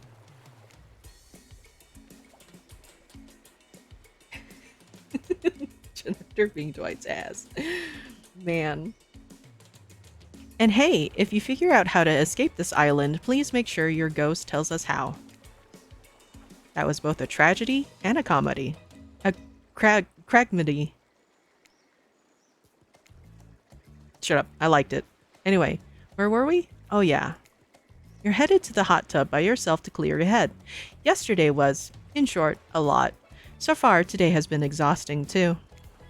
But you're dedicated to achieving a true, centered sense of calm. No drama, no bullshit, just soaking up sun in a heated pool. Today, you're on a date with you. Ooh, I like that. I want to be on a date with me. Who would make the first move? With the ocean. And aside from that disturbing thought, all is going to plan until a shadow blocks your precious sun. Spiky tipped, like a palm tree is bending over to screw with you. But it's no tree at all. It's... Hey, babe. Breakfast was weird, huh? Everyone just getting up and announcing how they're feeling. What's that about? Some forced kind of check-in with the group? I don't like it. Fishy. Kinda lazy. Whatever, though. Breakfast is dumb. No one should eat before noon. Or after 4 p.m. Yeah, I do intermittent fasting. You've seen my abs, by the way. Maybe you can see them later at my private stage on the other island. You know, IP Island, where all the Hollywood celebs hang out, if you play your cards right. I could give you a private show. Why does he have an angry mark? Catch you around. His abs are pretty amazing. You gotta give him that. And the blow-up bat? Threatening, but adorable. Makes for an interesting silhouette. Genius design. He's a psychopath, just like the rest of them. You don't gotta give him anything. And we're not best friends. Just because we had a little talk about doing a little talking, it's not an open invitation to go smashing the fourth wall every 5 seconds. Okay, now that that guy's gone, and we've got some ground rules established that we're definitely going to abide by, it's time to lay back, take some deep, slow breaths, and... Nope, another shadow. These people will not leave you alone. Let's see who it is this time. Oh, it's Spirit. That checks out. You two have gotten pretty cozy. Beat that boy with a bat. Bam. We should get out of here. I know a place that brings a bit of welcome darkness to this tropical nightmare. Best of all, I'm the only one that seems to know about it, so we won't be bothered there. I don't even know why I'm telling you, really. It's my private spot. But I guess I've got a feeling that you'll appreciate it in the way that I do. Not like these other killers. They don't get me. But I'll get them. Oh, I'll get them. And I'll get my father, too. And I'll punish him for what he did to my mother and me. Spirit radiates a menacing aura, waving her sword around in the air as she threatens, well, the entire universe. It's scary. And more than a little hot if you get turned on by menacing. Alone time with Spirit. Yep. Ooh. Look, all this time on Murderer's Island has got us both a little confused about things. I'm choosing to lean into it. I'd suggest you do the same. You've seen her get mad, which is probably enough to scare you into compliance. But you've also seen that there's a more sensitive side hiding within her. Which one do you think will win out? You consider her offer, but before you can decide if you want to go off with Spirit, the Huntress interjects. I guess you could go off with Spirit today. She seems pretty cool, actually. I think if we weren't here on this island vying against each other for your attention, we might actually be friends. We might have something, though, you and I. I couldn't let you go off to her goth lighthouse without speaking up first. Yeah, I know her secret spot. I see everything through the holes in this adorable mask. So my offer stands. We can still hang out today. Plenty of room at my cabin. Wink, wink. It's pretty cute that Huntress thinks she has to say wink, wink out loud. The mask barely even hides her face. Tough choice. You weigh your options quickly because you can only go on one date today, and you also don't want to be hacked to pieces for saying the wrong thing. It's always good to remember that these are all cold-blooded killers. But you know what they say, when life gives you lemons, you make lemonade. And then die a horrible, wretched, writhing death after drinking it because the lemons were poisoned all along. Sorry, this island has really got me tilted. So who will it be? Wink wonk. This game is stringing my heart in 2 different directions. I mean, we already committed to Spirit this playthrough, so we gotta do Spirit. I gotta go with Spirit. You've made the correct decision. Hello there. Doyen, hi. How's it going? You made the correct decision, but know this, just because you picked me doesn't mean I'm going to slobber all over you like a dog, understand? But slobber on me, Tommy.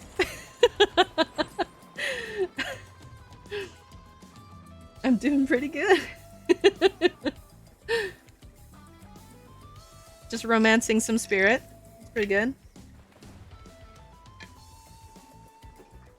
I'm so thirsty. I don't know why. Well, of course, You've still got a lot to prove to me. I want to believe that our connection is real, but I've been hurt before. Literally. With a katana. A katana that I now wield in spectral form. You feel me? Because you will feel me if you try any of that macho trapper crap. Yeah, I feel you. Bork, bork, bark, bark, bark, bark. Before you ask Claudette and Dwight to clarify, I'll just let you know that yes, it is too late to change your answer now. You and Spirit arrive at the coast, overlooking the black lighthouse. It's old and decrepit, but still impressive. There's something magnetic about it. You can see why Spirit would be drawn to such a place. You look Spirit up and down and notice that she's wearing all black. Just like the lighthouse. I'm noticing a bit of a theme. Is black your favorite color? Black isn't really a color at all. It's the absence of color. It's a void. Like me. Spirit smiles. Nature abhors a vacuum. You're not sure if that's a good thing or a bad thing. The lapping waves on the shore of the coast set a romantic tone. The fog that surrounds Spirit everywhere she goes blends perfectly with the mist rolling up over the rocky shoreline. She's at one with this place, and so are you. The peace doesn't last long, however, as the lighthouse lets out an eerie howl, like a monster dying. A spiraling black light stretches out across the sky. Spirit has to yell at you just to be heard. Oh yeah, it does that! The light and sound recede and the two of you sit in silence. Spirit lays a towel down and then pats on it gently. Clearly she wants your company, so you oblige. A subby wubby, yeah. When you do, she takes out some sunscreen and hands it to you. You're not exactly sure what to do. Is this an invitation to get in a little hands-on action? What else could it be? What? Because, I mean, she's dead, so she probably doesn't want stuff on her, right? But she probably wants to give it to you, maybe, to put on for yourself? Or, like... No, I think either way we need to be thankful, right? Or, I don't know, yeah. Occasional existential horror scream, yeah, basically. So what do you think? Thankful? Or now we're talking finger gun, finger gun. Just no macho Trapper nonsense, yeah. So we can't do this, because that would be what Trapper would say. Yeah, so not two. Yeah, if Spirit stabs us, we thank her and ask for, and please one more.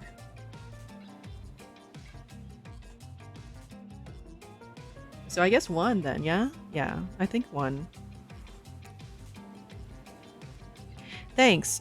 I forgot to bring my own when I lost my memory and fell into the ocean. No problem. I figured as much.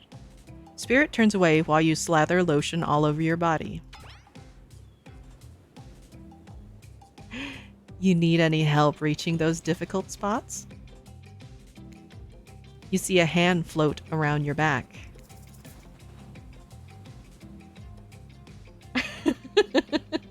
I like this spirit. So helpful, yeah. Okay, sure, why not? Or gulp?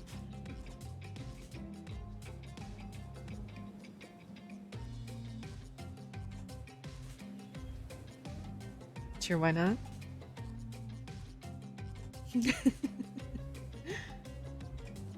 Awooga, as the Sevens would say.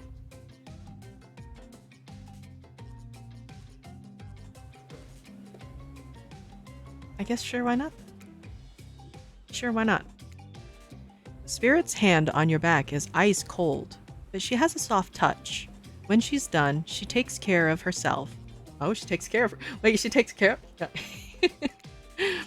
You watch as Spirit applies sunscreen to herself in the most unique way by floating her own hand around her back to spread it on.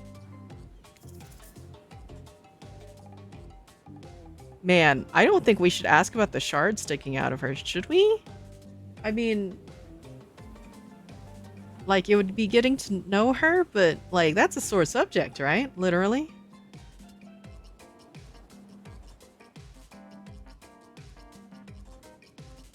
What do you think, chat? 1, 2, 3. Has she noticed them? Maybe she doesn't realize they're there. Maybe not, you know. Magic hands. Spirit fingers. Literally, spirit fingers.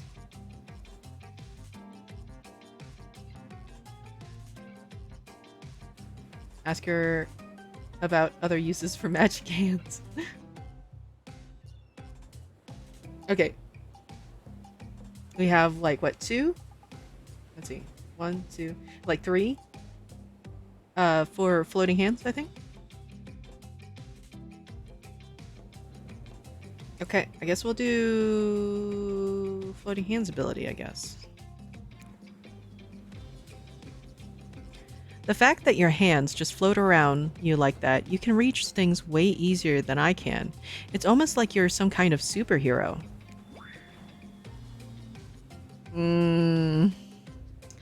I'm glad you get a kick out of it, but floating severed limbs isn't exactly the type of superpower you think to wish for as a kid.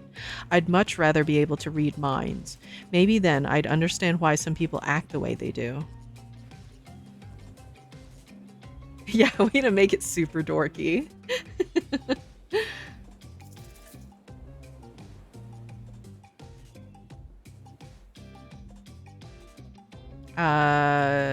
Tell her you're actually jealous or apologize. I feel like apologizing. Because if you say you're jealous, then she'd be like, I can make this happen for you too and sever your limbs. I don't know. I don't know. What do you think? The detachable kid. Oh no.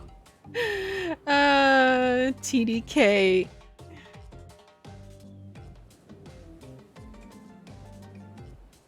Like, why you asked that question, weirdo? I know. Leaning 2.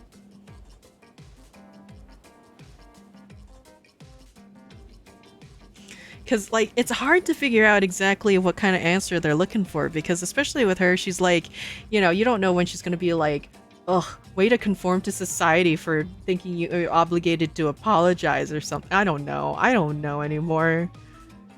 Romance is hard.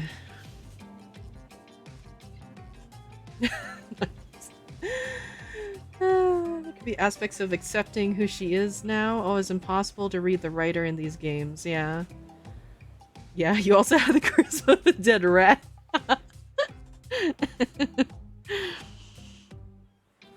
I guess apologize.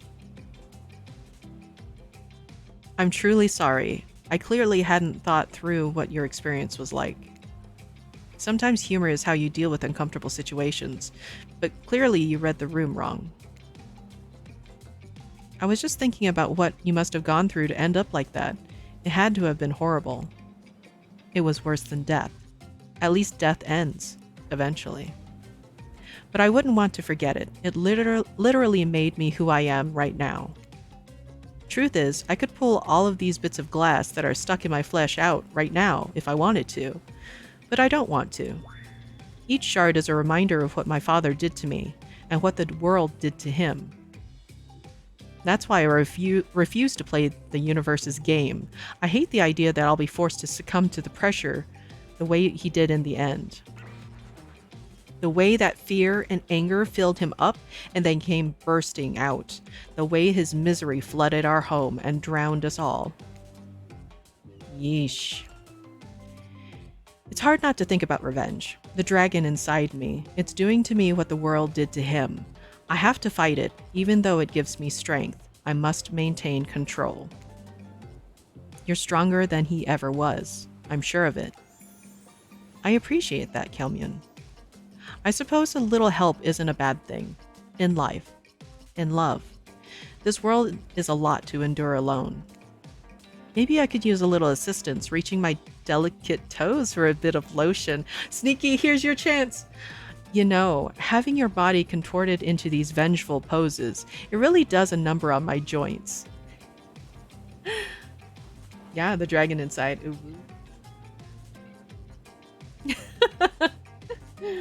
Perfect. Yeah, Sneaky, why don't you have that emote? Why don't you have that emote? That's the one you need. Resolution of skin. Yeah, this one's all you, Sneaky. Yeah, it rubs the lotion on its skin. Oh no! Oh no, why is this a skill check? Why is this suddenly tense? Okay, I guess. Man, why is... Okay. Man! No, why? Why? Not bad? Why? Perfect. Why is it so anxiety-inducing for lotion? Not bad.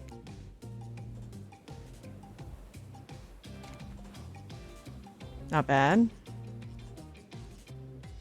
Why is the lotion spinning? Ah! You missed completely.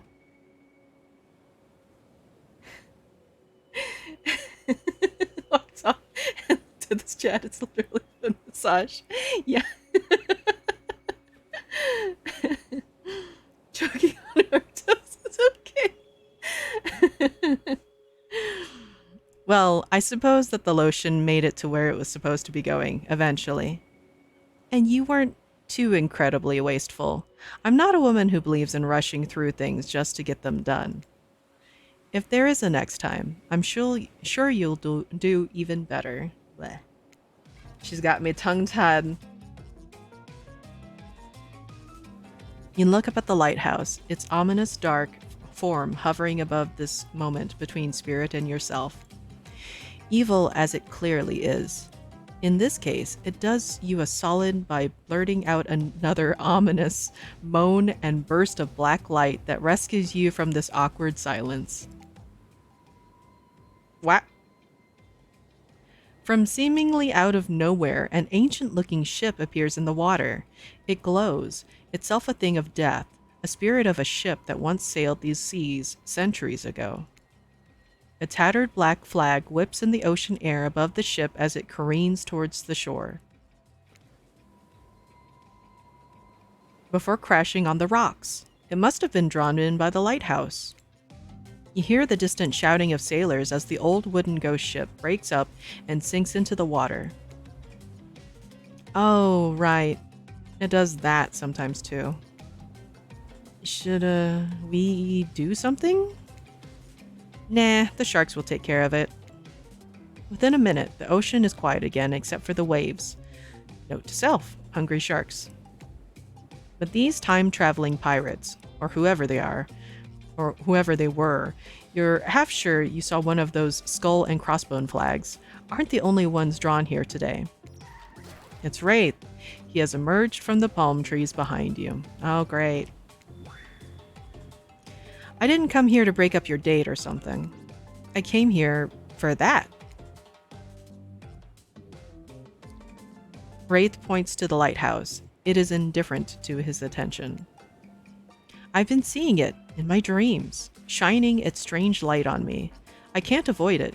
Through woods and walls, nothing seems to stop it from reaching out to me. Duh, it's a haunted lighthouse. It does that to everyone at some point. You're no more special than me, those dead pirates, or that mermaid I saw washed up on the shore that one time. Ew. Mermaids, by the way, aren't even close to as beautiful in person as they are in the movies. More sea witch than underwater princess, if you get my drift. It's all part of a vast conspiracy, an epic river of lies that runs beneath the island, or something. I'm pretty sure I figured it out. The basics, anyhow. If you come with me, you can get cut. Spirit waves her katana, nearly trimming a couple buttons off of Wraith's tropical top. He takes the hint and backs away a few steps slowly. For the quiet guy, he never really shuts up. Can't be that way. You'll see. Alone at last, tension broken, deathly moans quiet, and Wraith banished back to wherever he hangs out.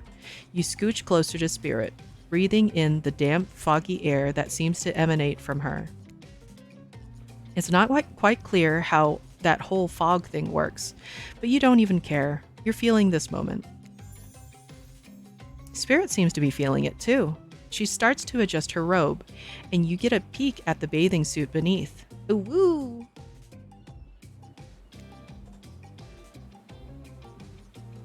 For someone who seems intent on proving how little she cares about what everyone else thinks, she put a lot of work into getting into that suit. It's got straps for days.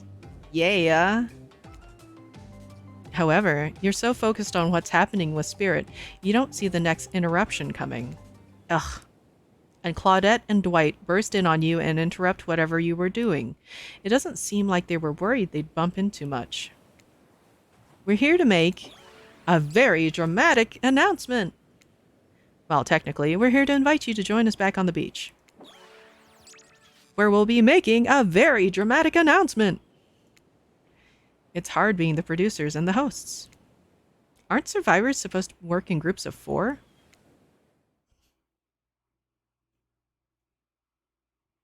When you arrive at the beach, you realize that you were set up. Despite promising an announcement, Dwight and Claudette simply stand quietly.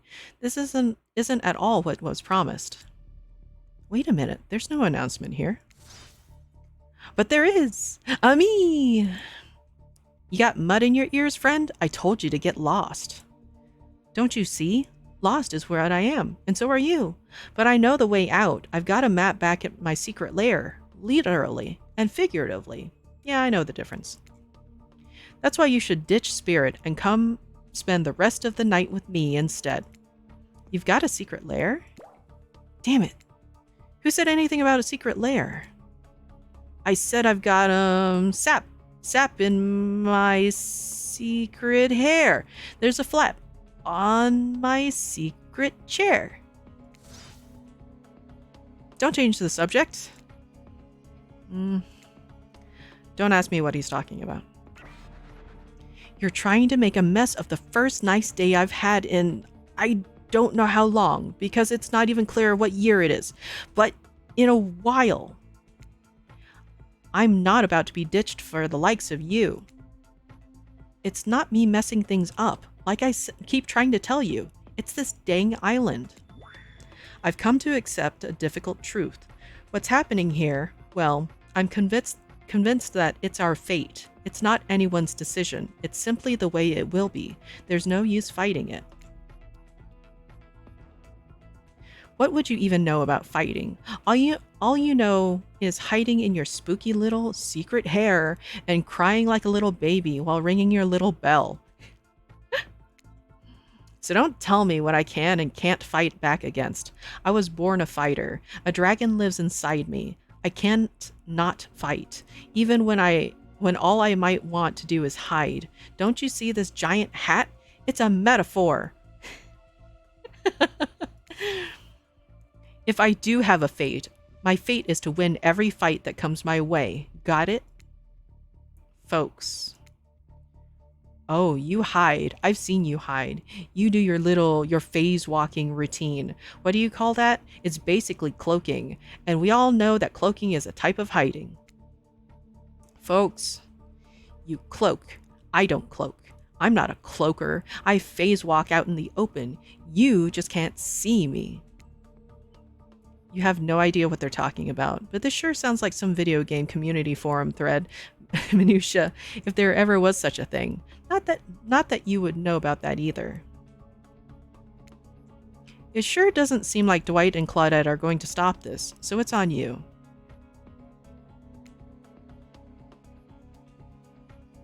Ahem. I think I was brought here to make this choice, so I'm going to do that now. And I choose. Boop.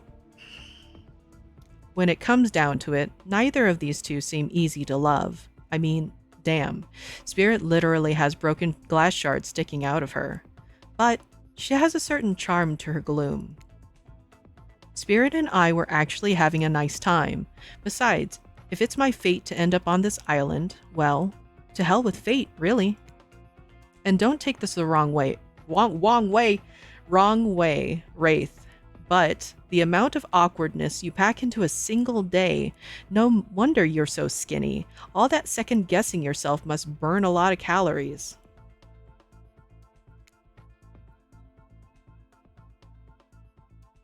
No offense taken. Yeah, okay, it's true. I can be a little awkward, I guess. Sometimes. Right. So I'm going to stick with Spirit. Spirit breathes a sigh of relief. And sad bing bong hours. As much as going on with the Wraith Path would be Spirit better. Yeah. Secret to weight loss, second guessing yourself, exactly. I've got enough revenging to do without having to kill you and Wraith too. Spirit walks you around a corner to show you something that she discovered in this place and knew was meant to be connected with her journey, a cherry tree. It is just a small sapling, but it has begun to sprout flowers. It doesn't make sense to see a cherry tree here, in this place. It also doesn't make sense to see a ghost in a black bathing suit, so, just accept it. As Spirit steps up to the tree, a cold breeze pulls some petals off, and they come cascading through the air around the both of you. Do you know the meaning of the cherry blossom? They're beautiful, but also quite symbolic. Of course, like all good symbols, their meaning is pretty complicated. What do they mean to you? For many people, being among cherry blossoms is like being at a celebration of life. People travel great distances just to be near their vibrant beauty. However, as beautiful as they might be, they aren't magical. They're simply flowers. They quickly die and fade away, and for this reason, they are also a symbol of the fleeting nature of life, of our fragile mortality. In a way, it's the specter of looming death that calls attention to this special moment, to see and appreciate life. How does that duality make you feel, Kilmyun? Okay. Empowered, frustrated, unsure.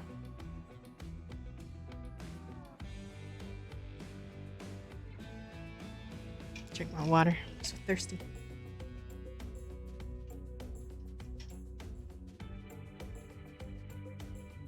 Lotion on your toes. Very special.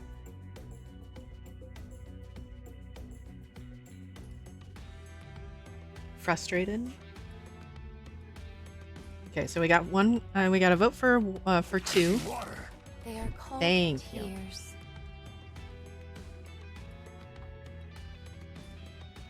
More water.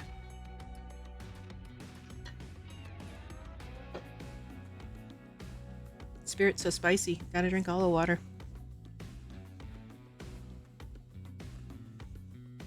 Anybody else voting? Going once?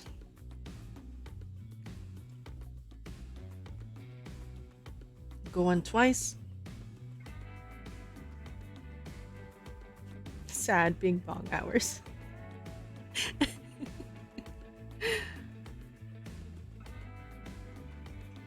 Okay, I guess we're doing 2.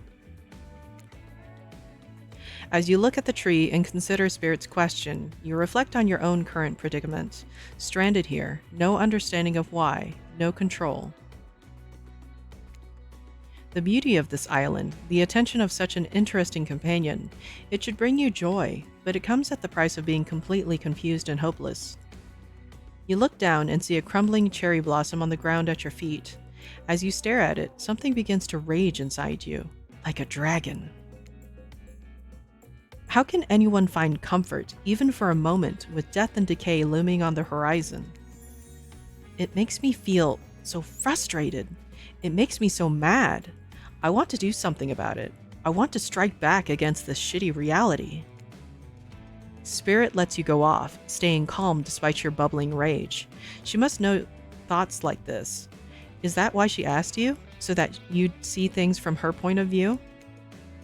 I want to be alive. You feel connected to her at this moment more than you have at any point before. You wonder, does she feel the same? Once, the fallen cherry blossoms represented the souls of samurai warriors, those with noble characters, those who did not fear death, those who were killed in the greatest sacrifice, to honor their emperor. Their lives were short, but their purpose gave them beauty. Those warriors saw death coming, but they never despaired. They stood and faced it. They held their swords and struck down their fear. But, despite the samurai spirit that lives on in me, in my noble bloodline, my life has ended, but my death continues to stretch on. The cycle is frozen. This cherry tree? It's not real. Though its petals fall, they soon replenish, as if it were installed here by someone.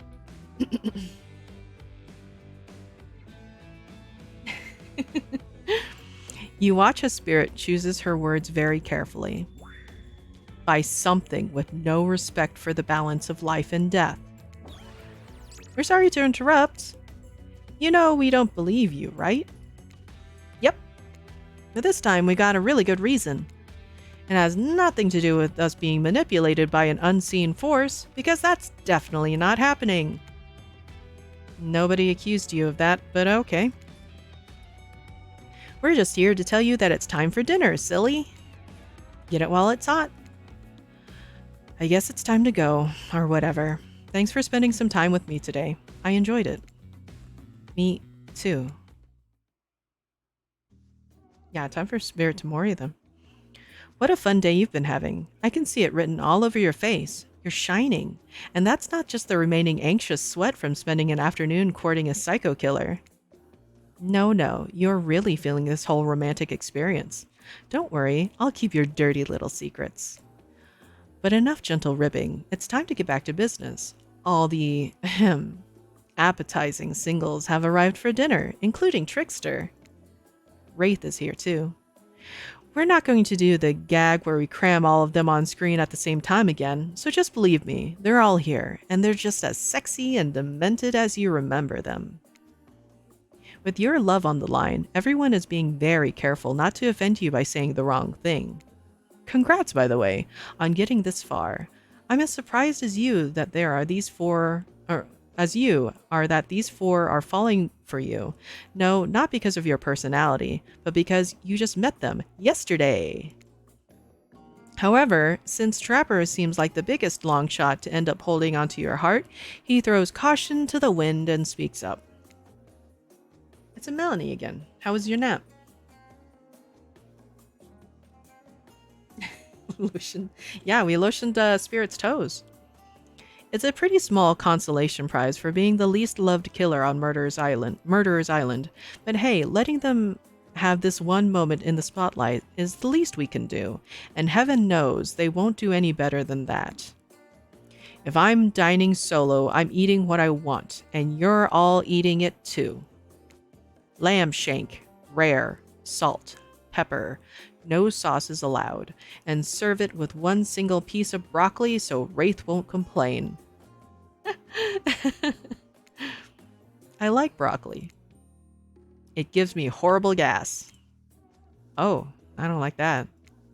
Buddy, wait till you smell what rare lamb does to my bowels. It's awesome. Dinner will be served shortly, but certain power brokers would like to know about your day. Broccoli, no. Please.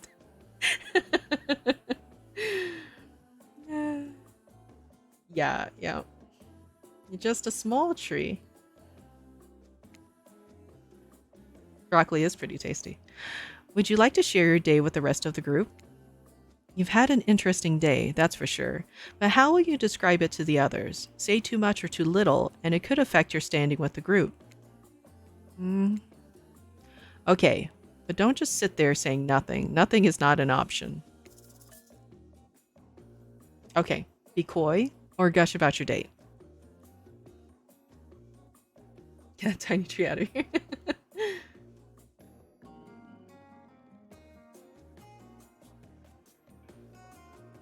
Because I'm trying to think, like, do you think she would like people knowing about what's going on between you two? I feel like she'd think it's none of their business, right? Or do you think gush? Or do you think she wouldn't think that you appreciate the time she put forth if you don't gush about it? Because Sneaky says gush. Get that tiny tree out of here, yeah? Nuggy, what do you think? Be coy or gush?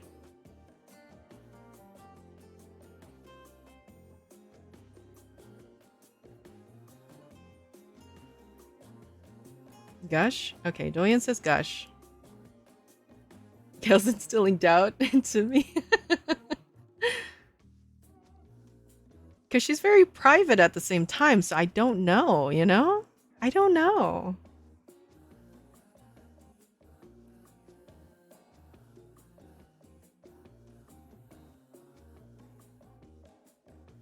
Because all of them are kind of back and forth, right? So, I don't know. So we got, let's see, we got 2 for gush, 2 for coy, 3 for coy. Wait, no, 1 for coy. No. Fallen says coy, but don't know. So, well, I guess it's 3 for coy if you count Nuggy, Fallen, and Tim, right? So, I guess be coy?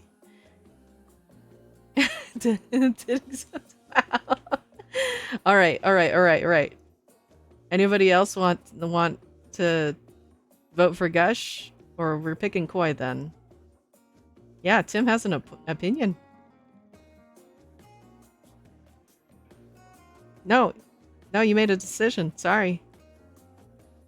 Okay, so we're even with gush and coy now.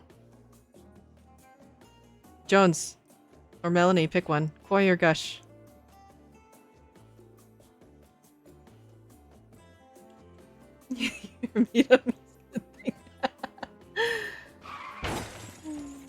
Okay. Oh, Melanie says. Does Jones have an opinion then? We gotta get the hive mind involved. Waifu wars. But you're already involved. Sad bing bong hours.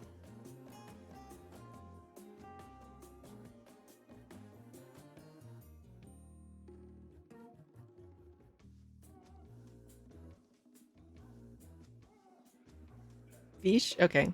I'm gonna pick Koi. It wasn't really a date, more like 2 people avoiding everyone else and choosing to be alone, but doing it in a relatively close proximity to each other. That's exactly right. Couldn't have not said anything of value better myself. What is this? Spirit is clearly happy with the way you portrayed your date. No surprise. She doesn't like people getting into her business. That's right! We did it!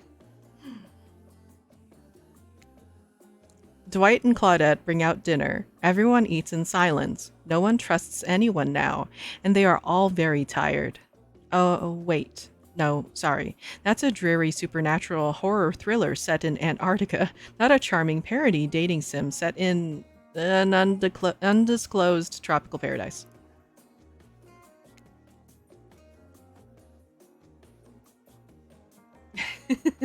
Just wanted to say it. Bony appetite.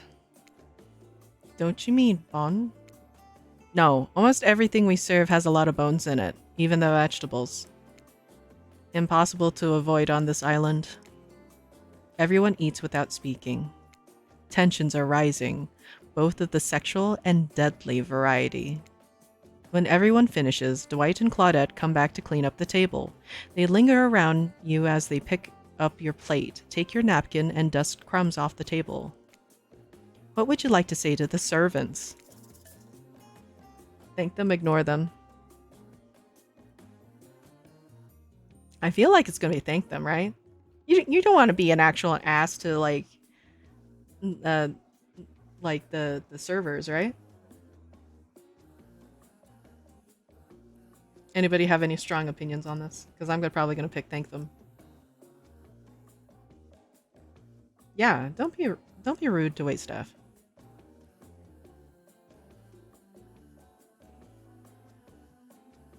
I attempted my game. Last one. Oh no, Sis.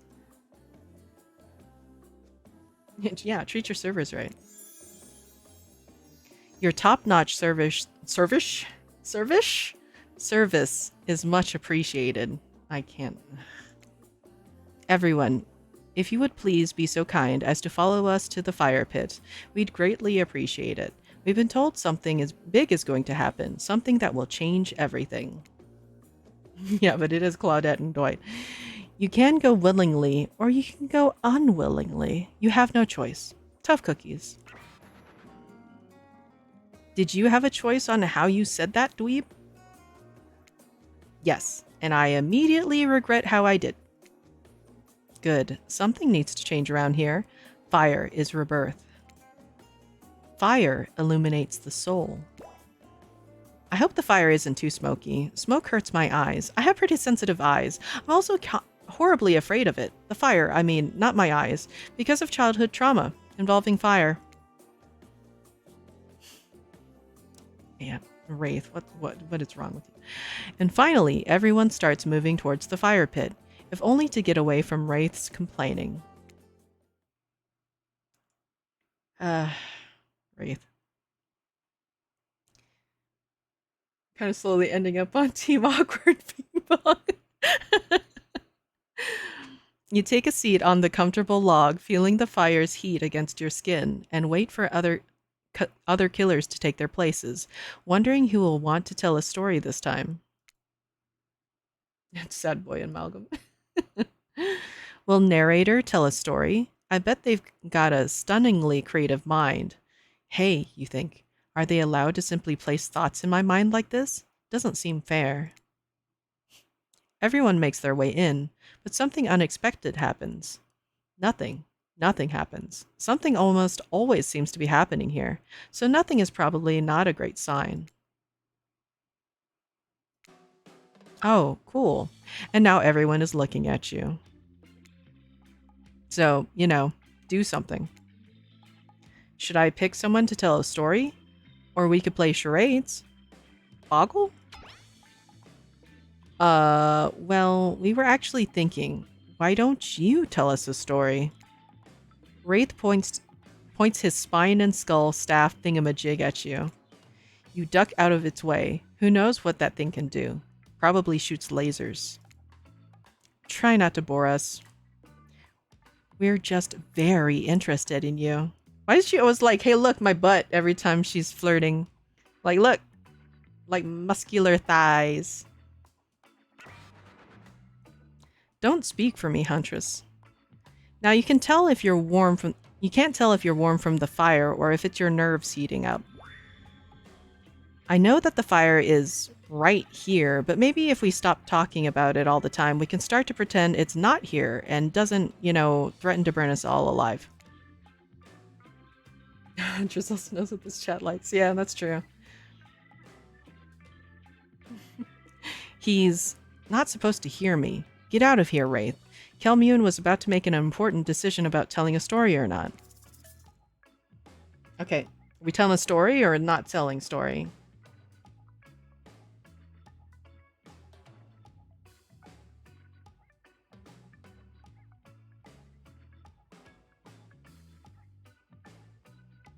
Story.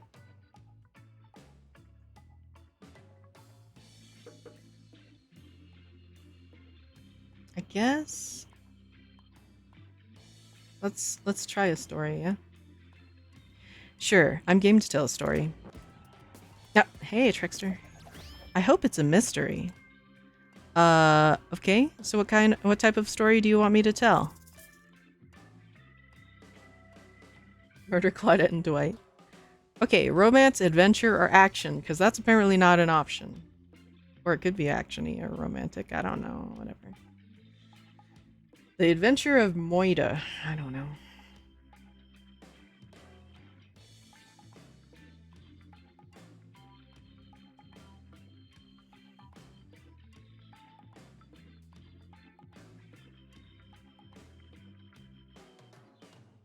Romance.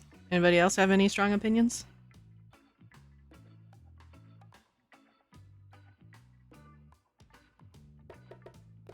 Okay, romance it is. I'll tell a romantic story about two lovers who take poison together and die foaming at the mouth, or about two strong hunters who meet when they both try to bludgeon the same wily werewolf or wily wolverine. What? Not quite. It's about my parents. They met at a party in college. He was hosting. She had been dragged there by some friends. They couldn't have been more different, and yet, as the night went on, they were drawn to each other. She made fun of his taste in music, and he took an interest in her major, women's studies. They were married within 2 months. Bit soon to know if you can trust someone, don't you think? It's so sweet. No, Wraith. Exactly. I learned a lot about love from them. If you know, you know. Some people don't need years to get acquainted with their partner. Love could spark from a mere look across a campfire. Now you've got their attention. Each killer is furiously attempting to catch your eye from across the fire pit. Except for Trickster, who has wandered over to the bar and is loudly playing his own music on headphones to drown you out. Oh no. No Trickster for us, I guess. Okay, that was not a very good story. I don't mean to insult you, but it was actually quite bad. Sorry, but this narrator keeps it real. We just can't end here. So who else would like to hear a story from tonight? You look from killer to killer, trying to decide who might be the most entertaining. Okay, what are we doing? Are we picking Spirit again then, I guess? Man, I'm with Tricky on this one. Man, just gonna listen to your own music. I guess Spirit then, right? I know she doesn't really... She's a storyteller, right? So... Sure, why not? I suppose I could tell a story. Yeah, full Spirit route. I don't really want to, but anything I say is sure to be better than whatever you get out of anyone else in this group. Like all good stories, I stole this one from someone in the past who is dead now and can't do anything about it. It's called The Bride. Technically, I suppose, the fiancé. One winter, a young couple decided that the next spring they would be married.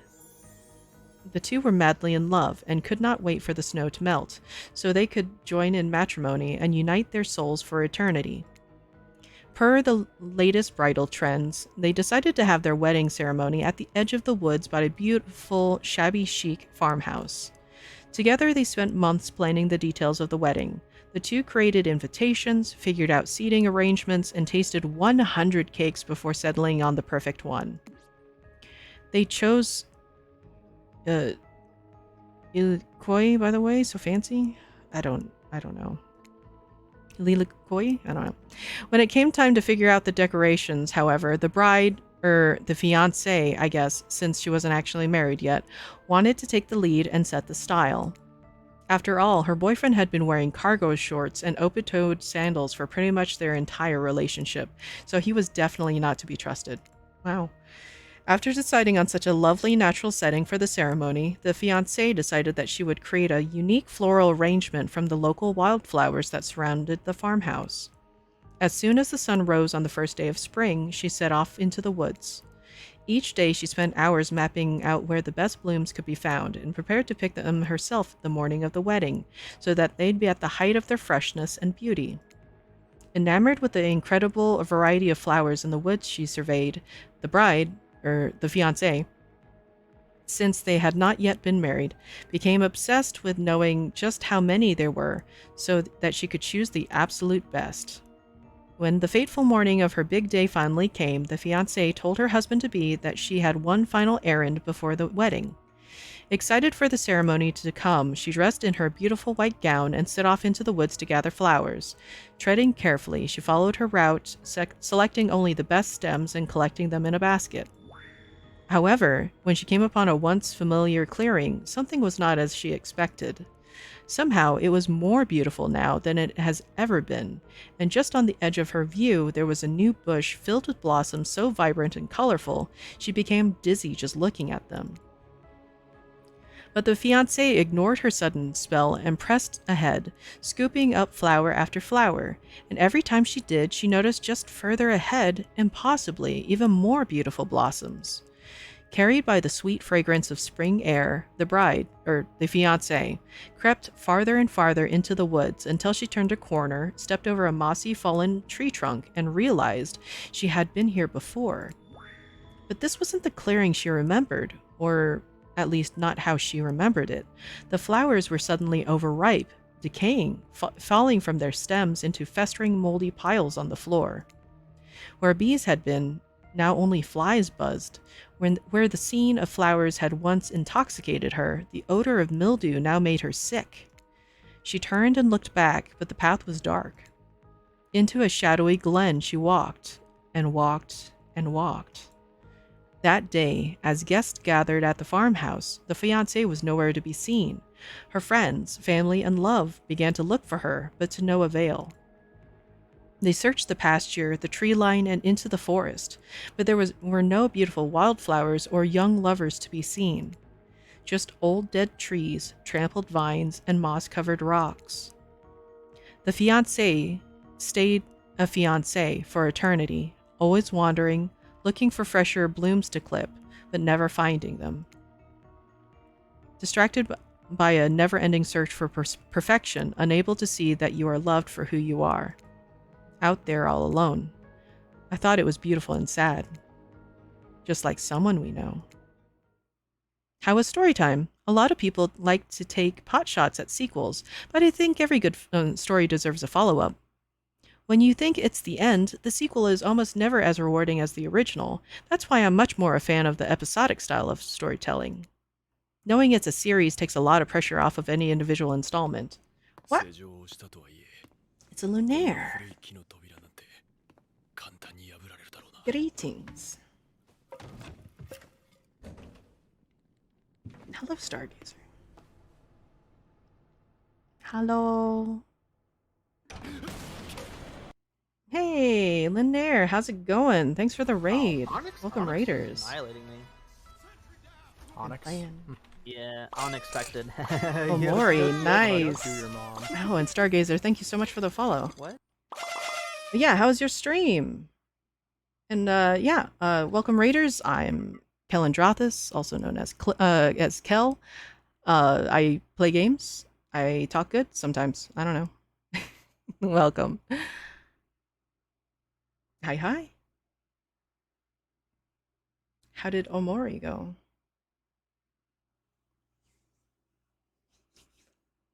I actually don't know much about Omori.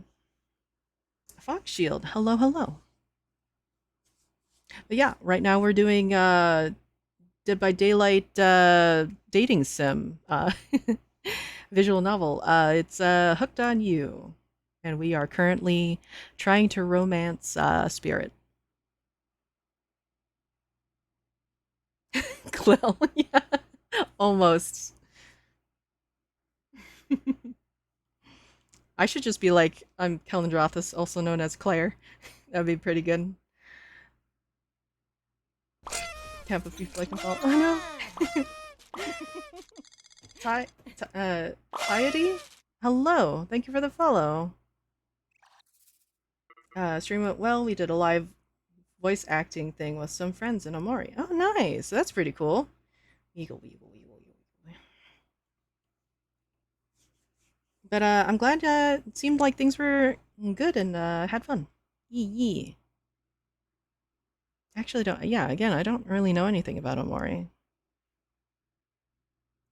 Psychological indie retro RPG in the style of Mother. Huh. Oh, thank you so much for the follows. Fox Shield and first Brickmaster. Amazing. Enjoy my breakdancing. Yeah. Big hearts. Appreciate it. You can never follow new people on this account. Oh no, it says, yeah, murdering me. It's okay. I mean, I'm romancing psycho killers. It's kind of par for the course, right? Possible murder. But yeah, so that's what we're doing right now is romancing stabby people. Yeah, I shouldn't take a look at it sometime. Okay. Knowing it's a series takes a lot of pressure off of any individual installment and builds a greater sense of community between audience and creator. Tell me, Kelmune, if you could delete any sequel from existence, what would it be? Don't answer that. We actually don't care. We're just here to make sure that we seamlessly move on to the next segment of the evening. God forbid my small talk get in the way of a romantic Twilight moment. Dwight, I'm going to need you to shut your yap trap. You know that we need to get back to that thing we do whenever we're not on screen. Okay. You have fun tonight and try not to wink, wink, end up dead.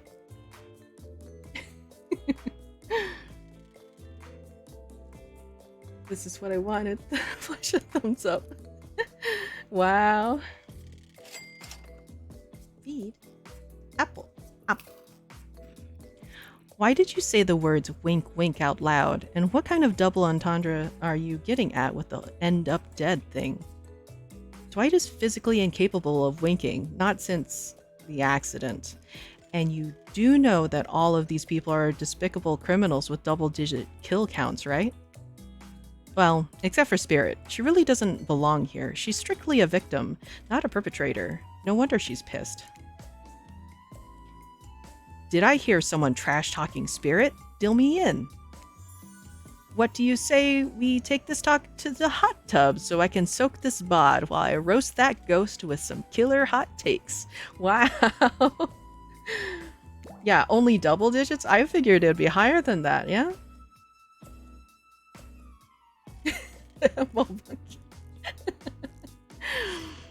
Please, enough talk of burns, things that are lit, or getting blazed. It's enough that these activities have to be set next to a literal fire.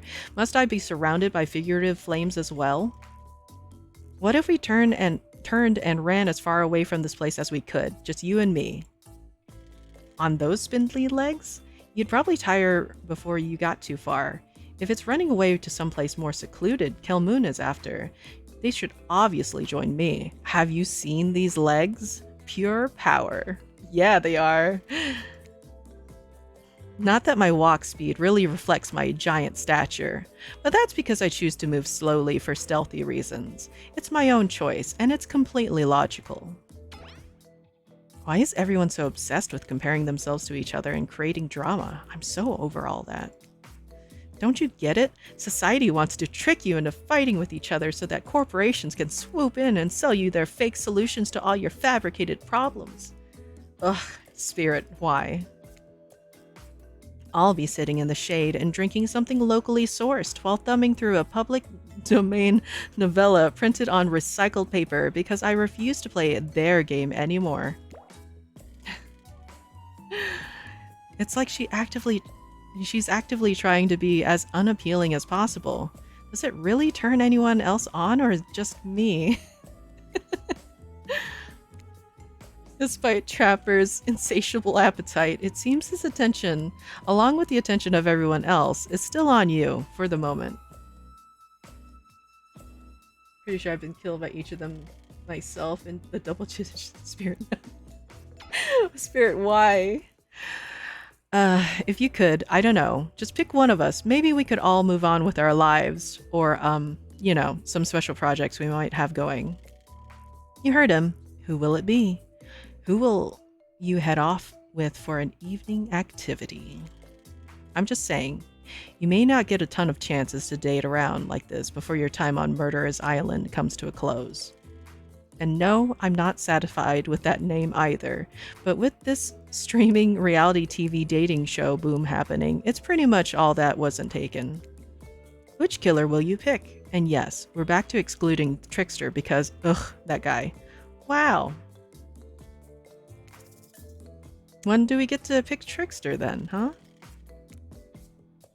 Spirit? Oh, you picked me. Yay. Sorry, that was rude of me. I despise phoniness, so I should be honest with you.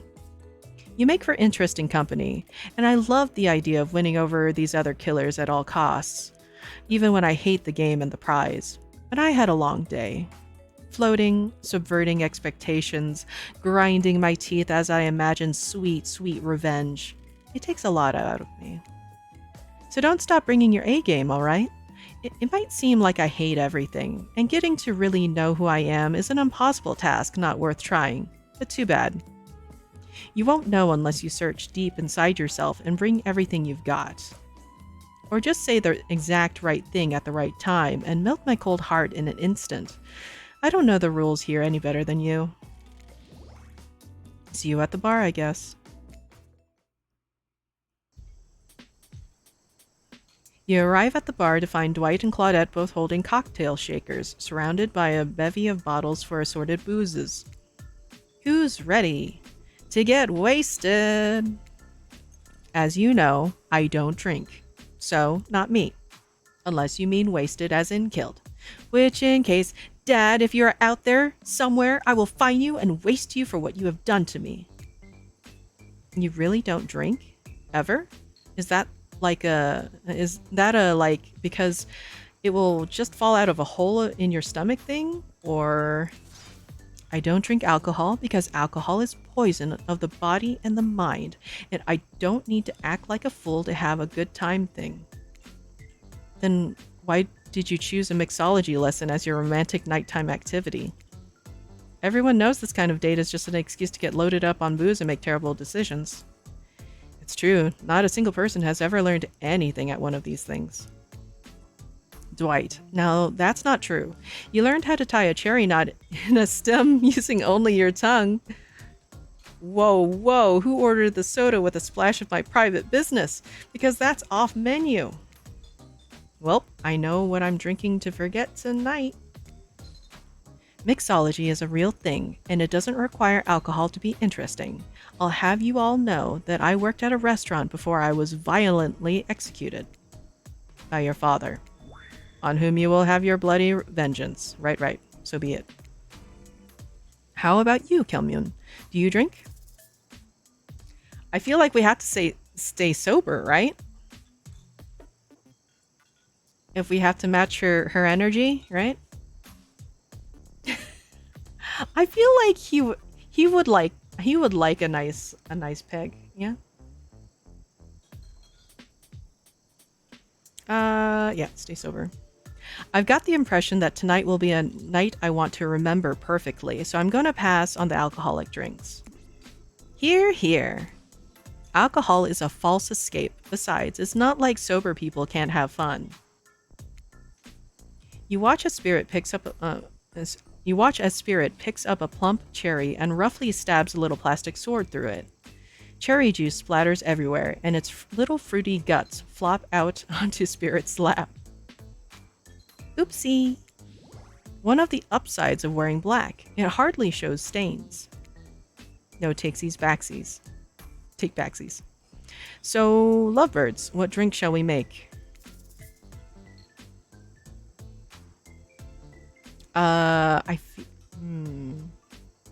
What do you think? Fancy beer, zombie, Bloody Mary, dark and stormy. I've never heard of a dark and stormy. Yeah, clean up for her. I feel like a Bloody Mary maybe, yeah?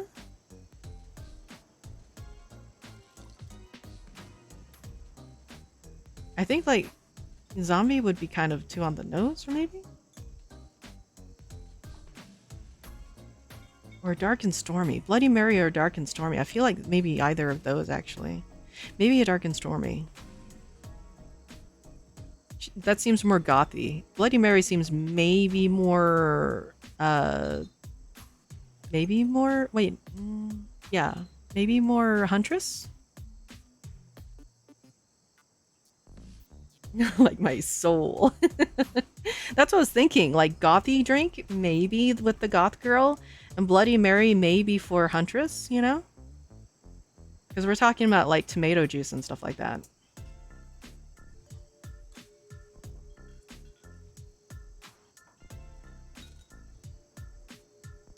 I might go with dark and stormy. We'll see. How about a dark and stormy drink for my dark and stormy date? Ah, there we go. Yes, perfect. Okay, that one is cute. Please allow us to demonstrate how a dark and stormy is made.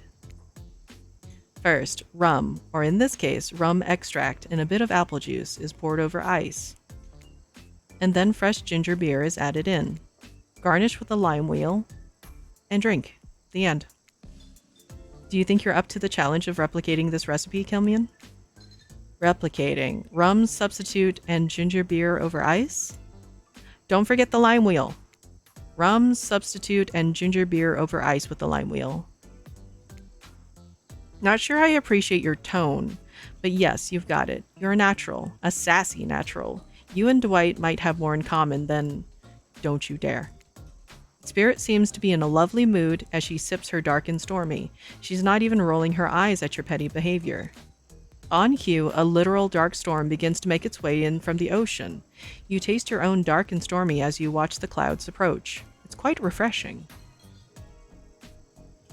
The drink okay, but that pickup line. Isn't this fun? Honestly, it's the most drama-free fun I've had since I got here. And since you picked a simple but delicious drink, we've got plenty of time left to relax. Want to make out a little? You breathe in a sip of your drink and immediately begin coughing. Before you can get a yes out, lightning strikes a palm tree on the beach and it immediately starts a fire. The activity ends abruptly as Claudette and Dwight usher the two of you away from the bar. Dang it! Why not? They're just freaking... Damn it. The gang's all together again on the volleyball court. Seems like only yesterday you were sitting on the sidelines watching everyone get sweaty. Fire trees romantic. Yeah. No.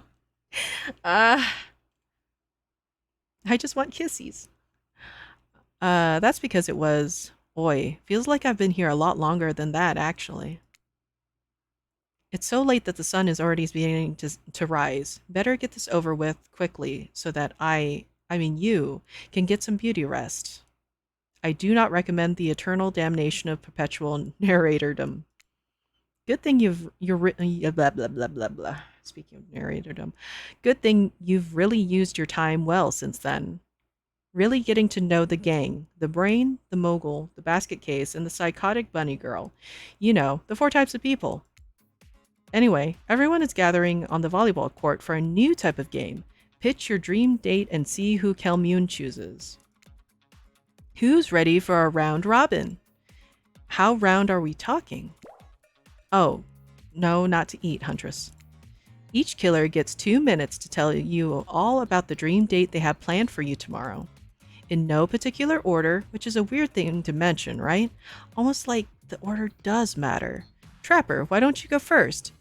You think you deserve it, even if, in this case, it's a subtle dig. Stop talking.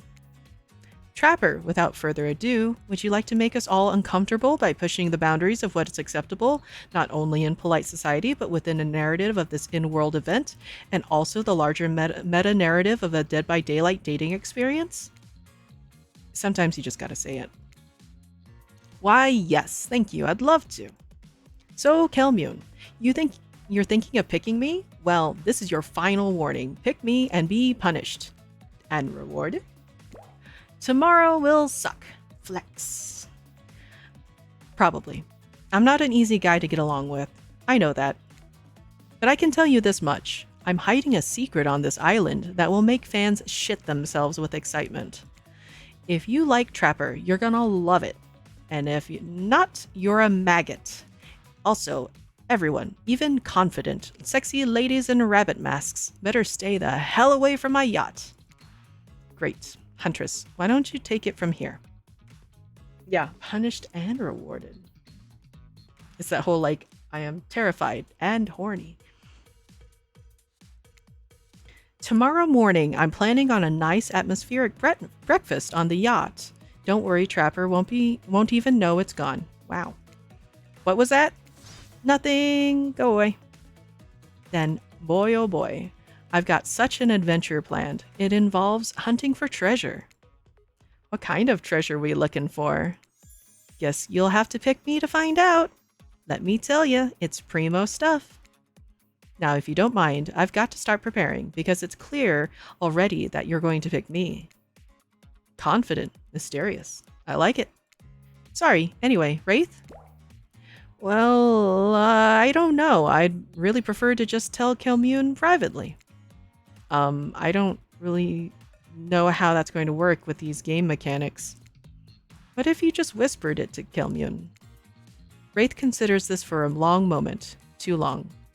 That's fine. Without moving, Wraith lowers his voice to a barely audible whisper. Tomorrow, we have to find my bell. And then I can finally tell you about what I've been working on. It's going to be really special. The kind of thing where we really bond. And maybe finally get off this island. And maybe then we can go on a real date. You done? Is that it? Wraith nods, proud. Hit us, spirit. Figuratively. Damn it, Dwight. You gotta watch your words with these people. Tomorrow, you'll spit in the face of God, die, and be reborn anew. That's it? If you're not intrigued by that, I don't want you. Go draw crayon art with Trapper or dig up whatever mysteries with Wraith. I don't know what those guys do all day. Do you want to at least specify which god you'll be spitting in the face of? All of them. Okay then, so hydrate tonight if you intend to hang out with Spirit. And time's up, everyone. Gosh, you'll need to dream about these options so you're ready to choose in the morning. Now go dream about all these swoon-worthy options so that you're ready to make a choice come dawn. Have a swell night. Did you two forget to mention something? Oh gosh, how could we forget? Before you run off to slumber peacefully, there's one more thing to do. No reality survival dating competition parody would be complete without singling out one of our contestants who is already teetering on the edge of a psychological break and giving them a little push. Hold up, this has been a survival dating competition parody this entire time and I'm just now finding out about it? Come on, the signs were there. You just didn't read them. Welcome to Murderer's Island! It's now time to eliminate one of the killers. Oof, it's like a butchering, but it hurts even worse. You can't kill a killer, but can you break their heart? Do you dare even to try? You mean... That's right, tomorrow one of these sexy slicers will not be eligible to take you on a date. Who's it gonna be? But why? Because it's dramatic? Because it's surprising? Because it's a classic reversal of fate? And it will hurt someone's feelings, someone dangerous. What's it gonna be, champ? What's your thought process here? Trapper seems like he might throttle you in your sleep if you eliminate him. That being said, at least you see him coming. Spirit could be anywhere. She floats. And I hear she can disappear. Hard to track. Eek, if you get rid of Wraith, he might cry. And although I totally support normalizing men crying and being vulnerable, it just seems like he might be an ugly crier. Man, sad bing bong hours.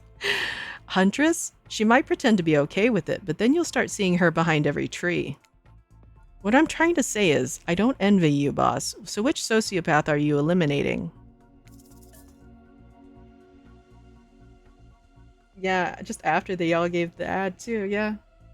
So, that's why I appreciate the narrator.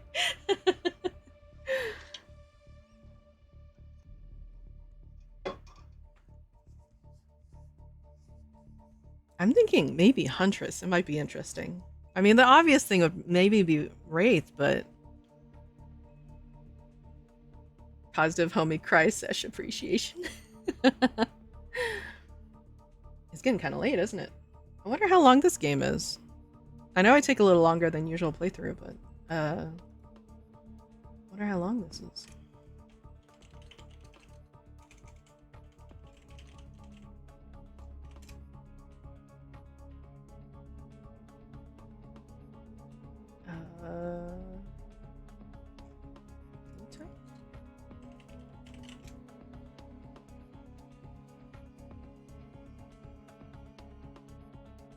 I can't find a playtime for this. Probably just how fast I read. Don't you dare, Huntress, in a bad either the top or bottom. Are we really gonna pick Trapper? He might murder us. Trapper? Are we going Trapper? I like that Seven steps in just to defend his lady.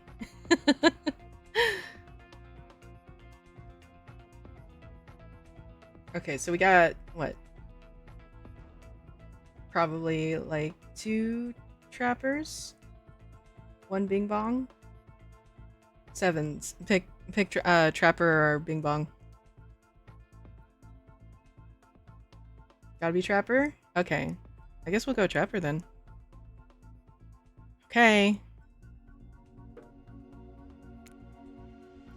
This was very simple. Trapper. You scared the living shit out of me. You are eliminated. That's fair. Honestly, though, I don't care. You suck. But not in a good way. You Borby. You personality-free maggot. It wouldn't even be fun to kill you. Which I was totally going to do tomorrow, the first chance I got. So really, this is a win-win for both of us. Still might kill you, though. Out of principle for eliminating me. Sleep with both eyes open, and have fun on your date tomorrow. Now that you've broken the heart of someone heartless, you should go get some shut-eye.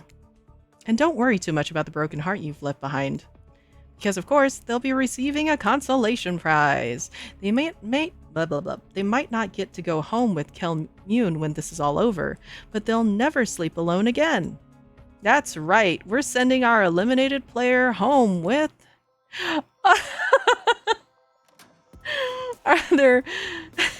their own mostly new trickster body pillow, the next best thing to the real trickster. It might not hug you back, but it definitely won't try and stab you.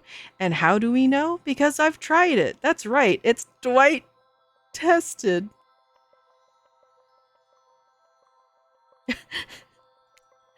Claudette approves. I hope you sleep well tonight, Khellendrathas. You're my hero for what you've accomplished.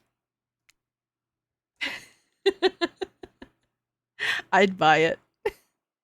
Yeah, just gently used. Slap a sticker on it, disrespect. How can you sleep tonight knowing what you've done? No, not because of the guilt. I mean, knowing that there is a legit homicidal maniac who hates you so close by. How can you sleep tonight knowing what you'll do tomorrow? I don't know how you'll do it, but you better go before Dwight and Claudette come back and put you to sleep themselves. You know those two. Schedule, schedule, schedule. Man, Sevens.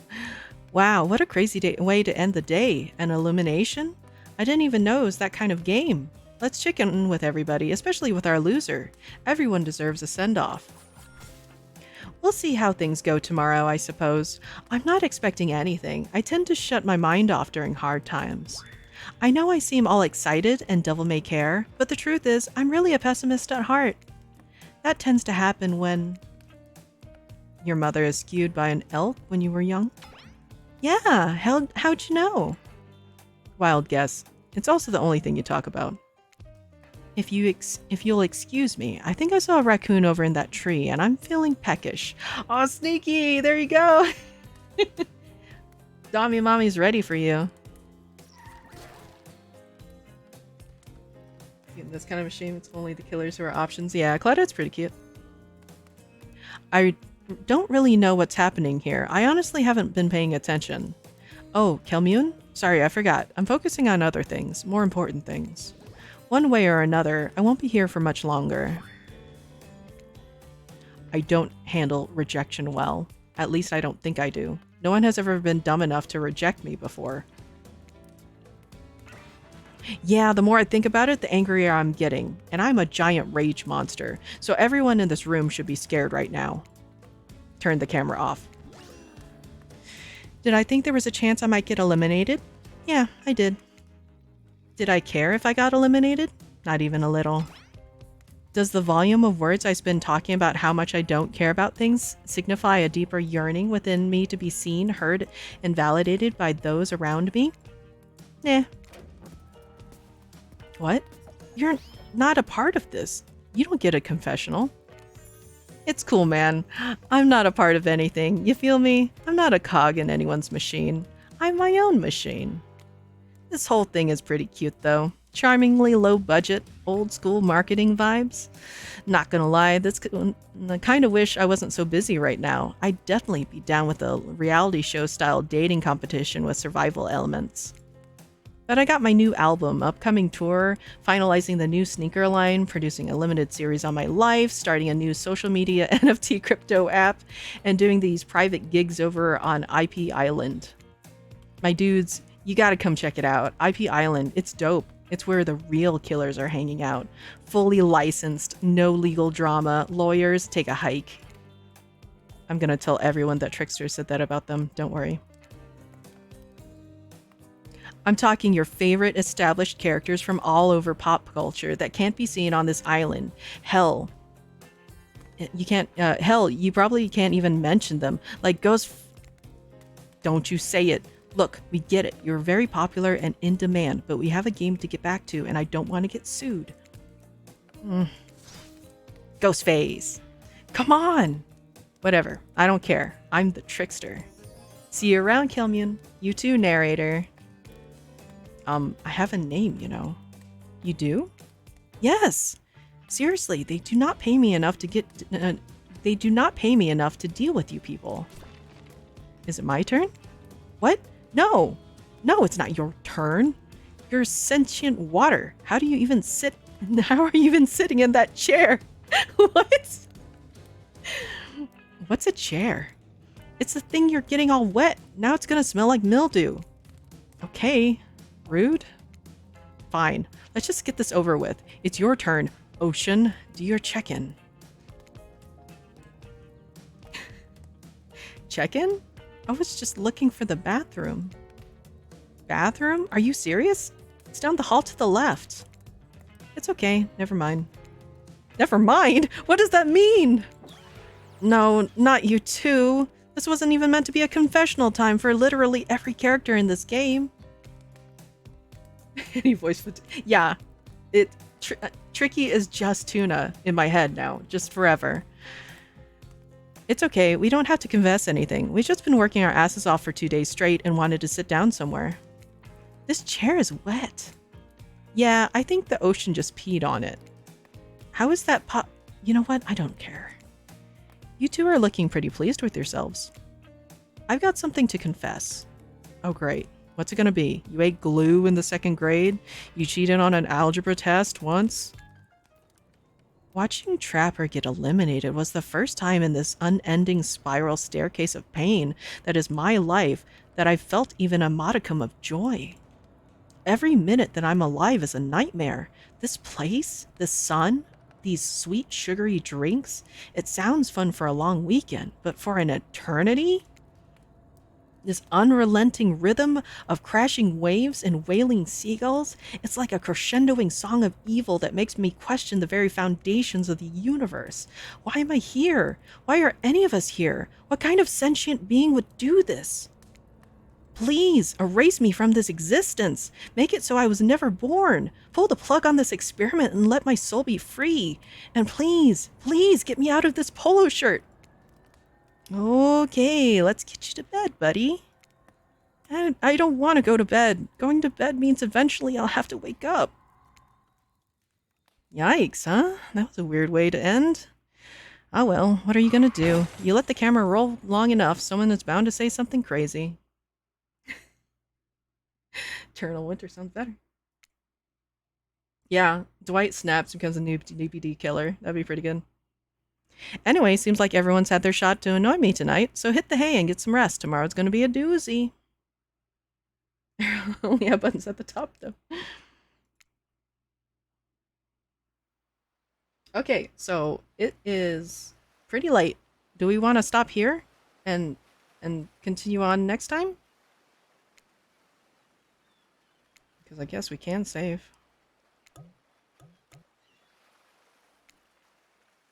Because it's pretty late.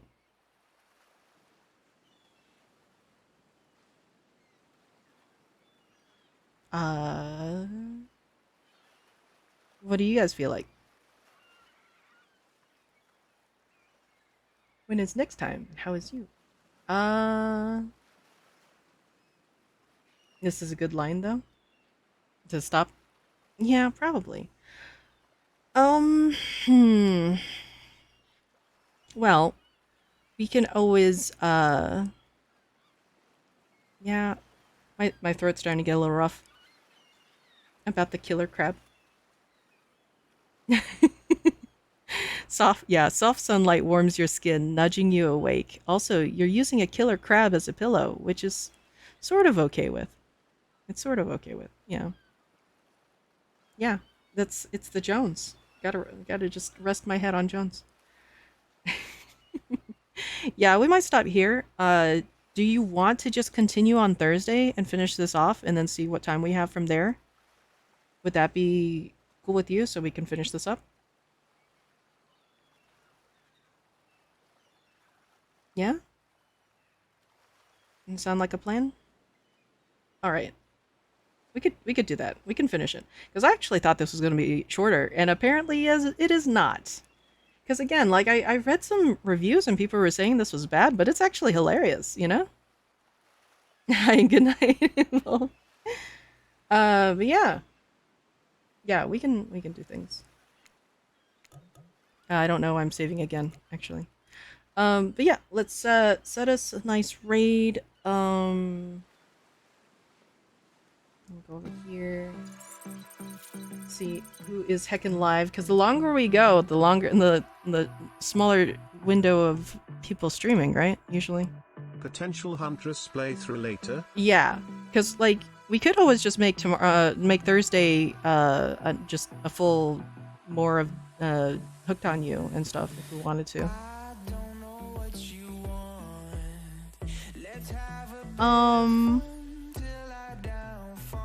Actually, let me see. Oh, is it Hidden Fox's birthday? Wait, is this a birthday? He says it's a birthday stream. Okay, let's raid Hidden Fox.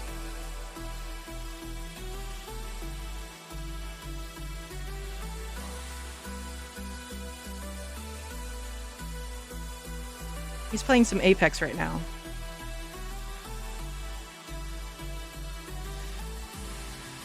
That's horrible. That would have been really good though. But yeah, this was a lot of fun. I really like this thing. It's kind of, you know, corny, but and some of the jokes are kind of cringe, but I'm having a lot of fun with this. It's a lot better than I thought it'd be. Need more than a day to get over COVID booster death. Oh no, you got a COVID booster? Oosh. Yeah, my account made it. It's actually scary. Whoa. Yeah, at least it acknowledges its own cringe. But yeah, we'll go ahead and I'll put this down to continue Thursday, and then we can hopefully get that done and maybe successfully romance Spirit. We can maybe poke at a trickster. We'll see.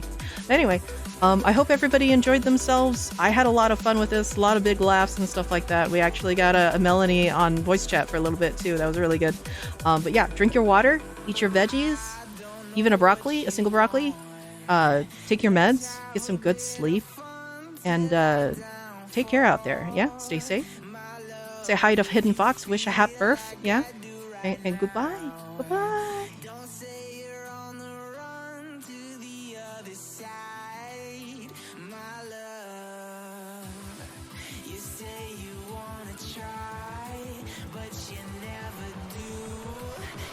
Holy fuck. Oh god, you scared me.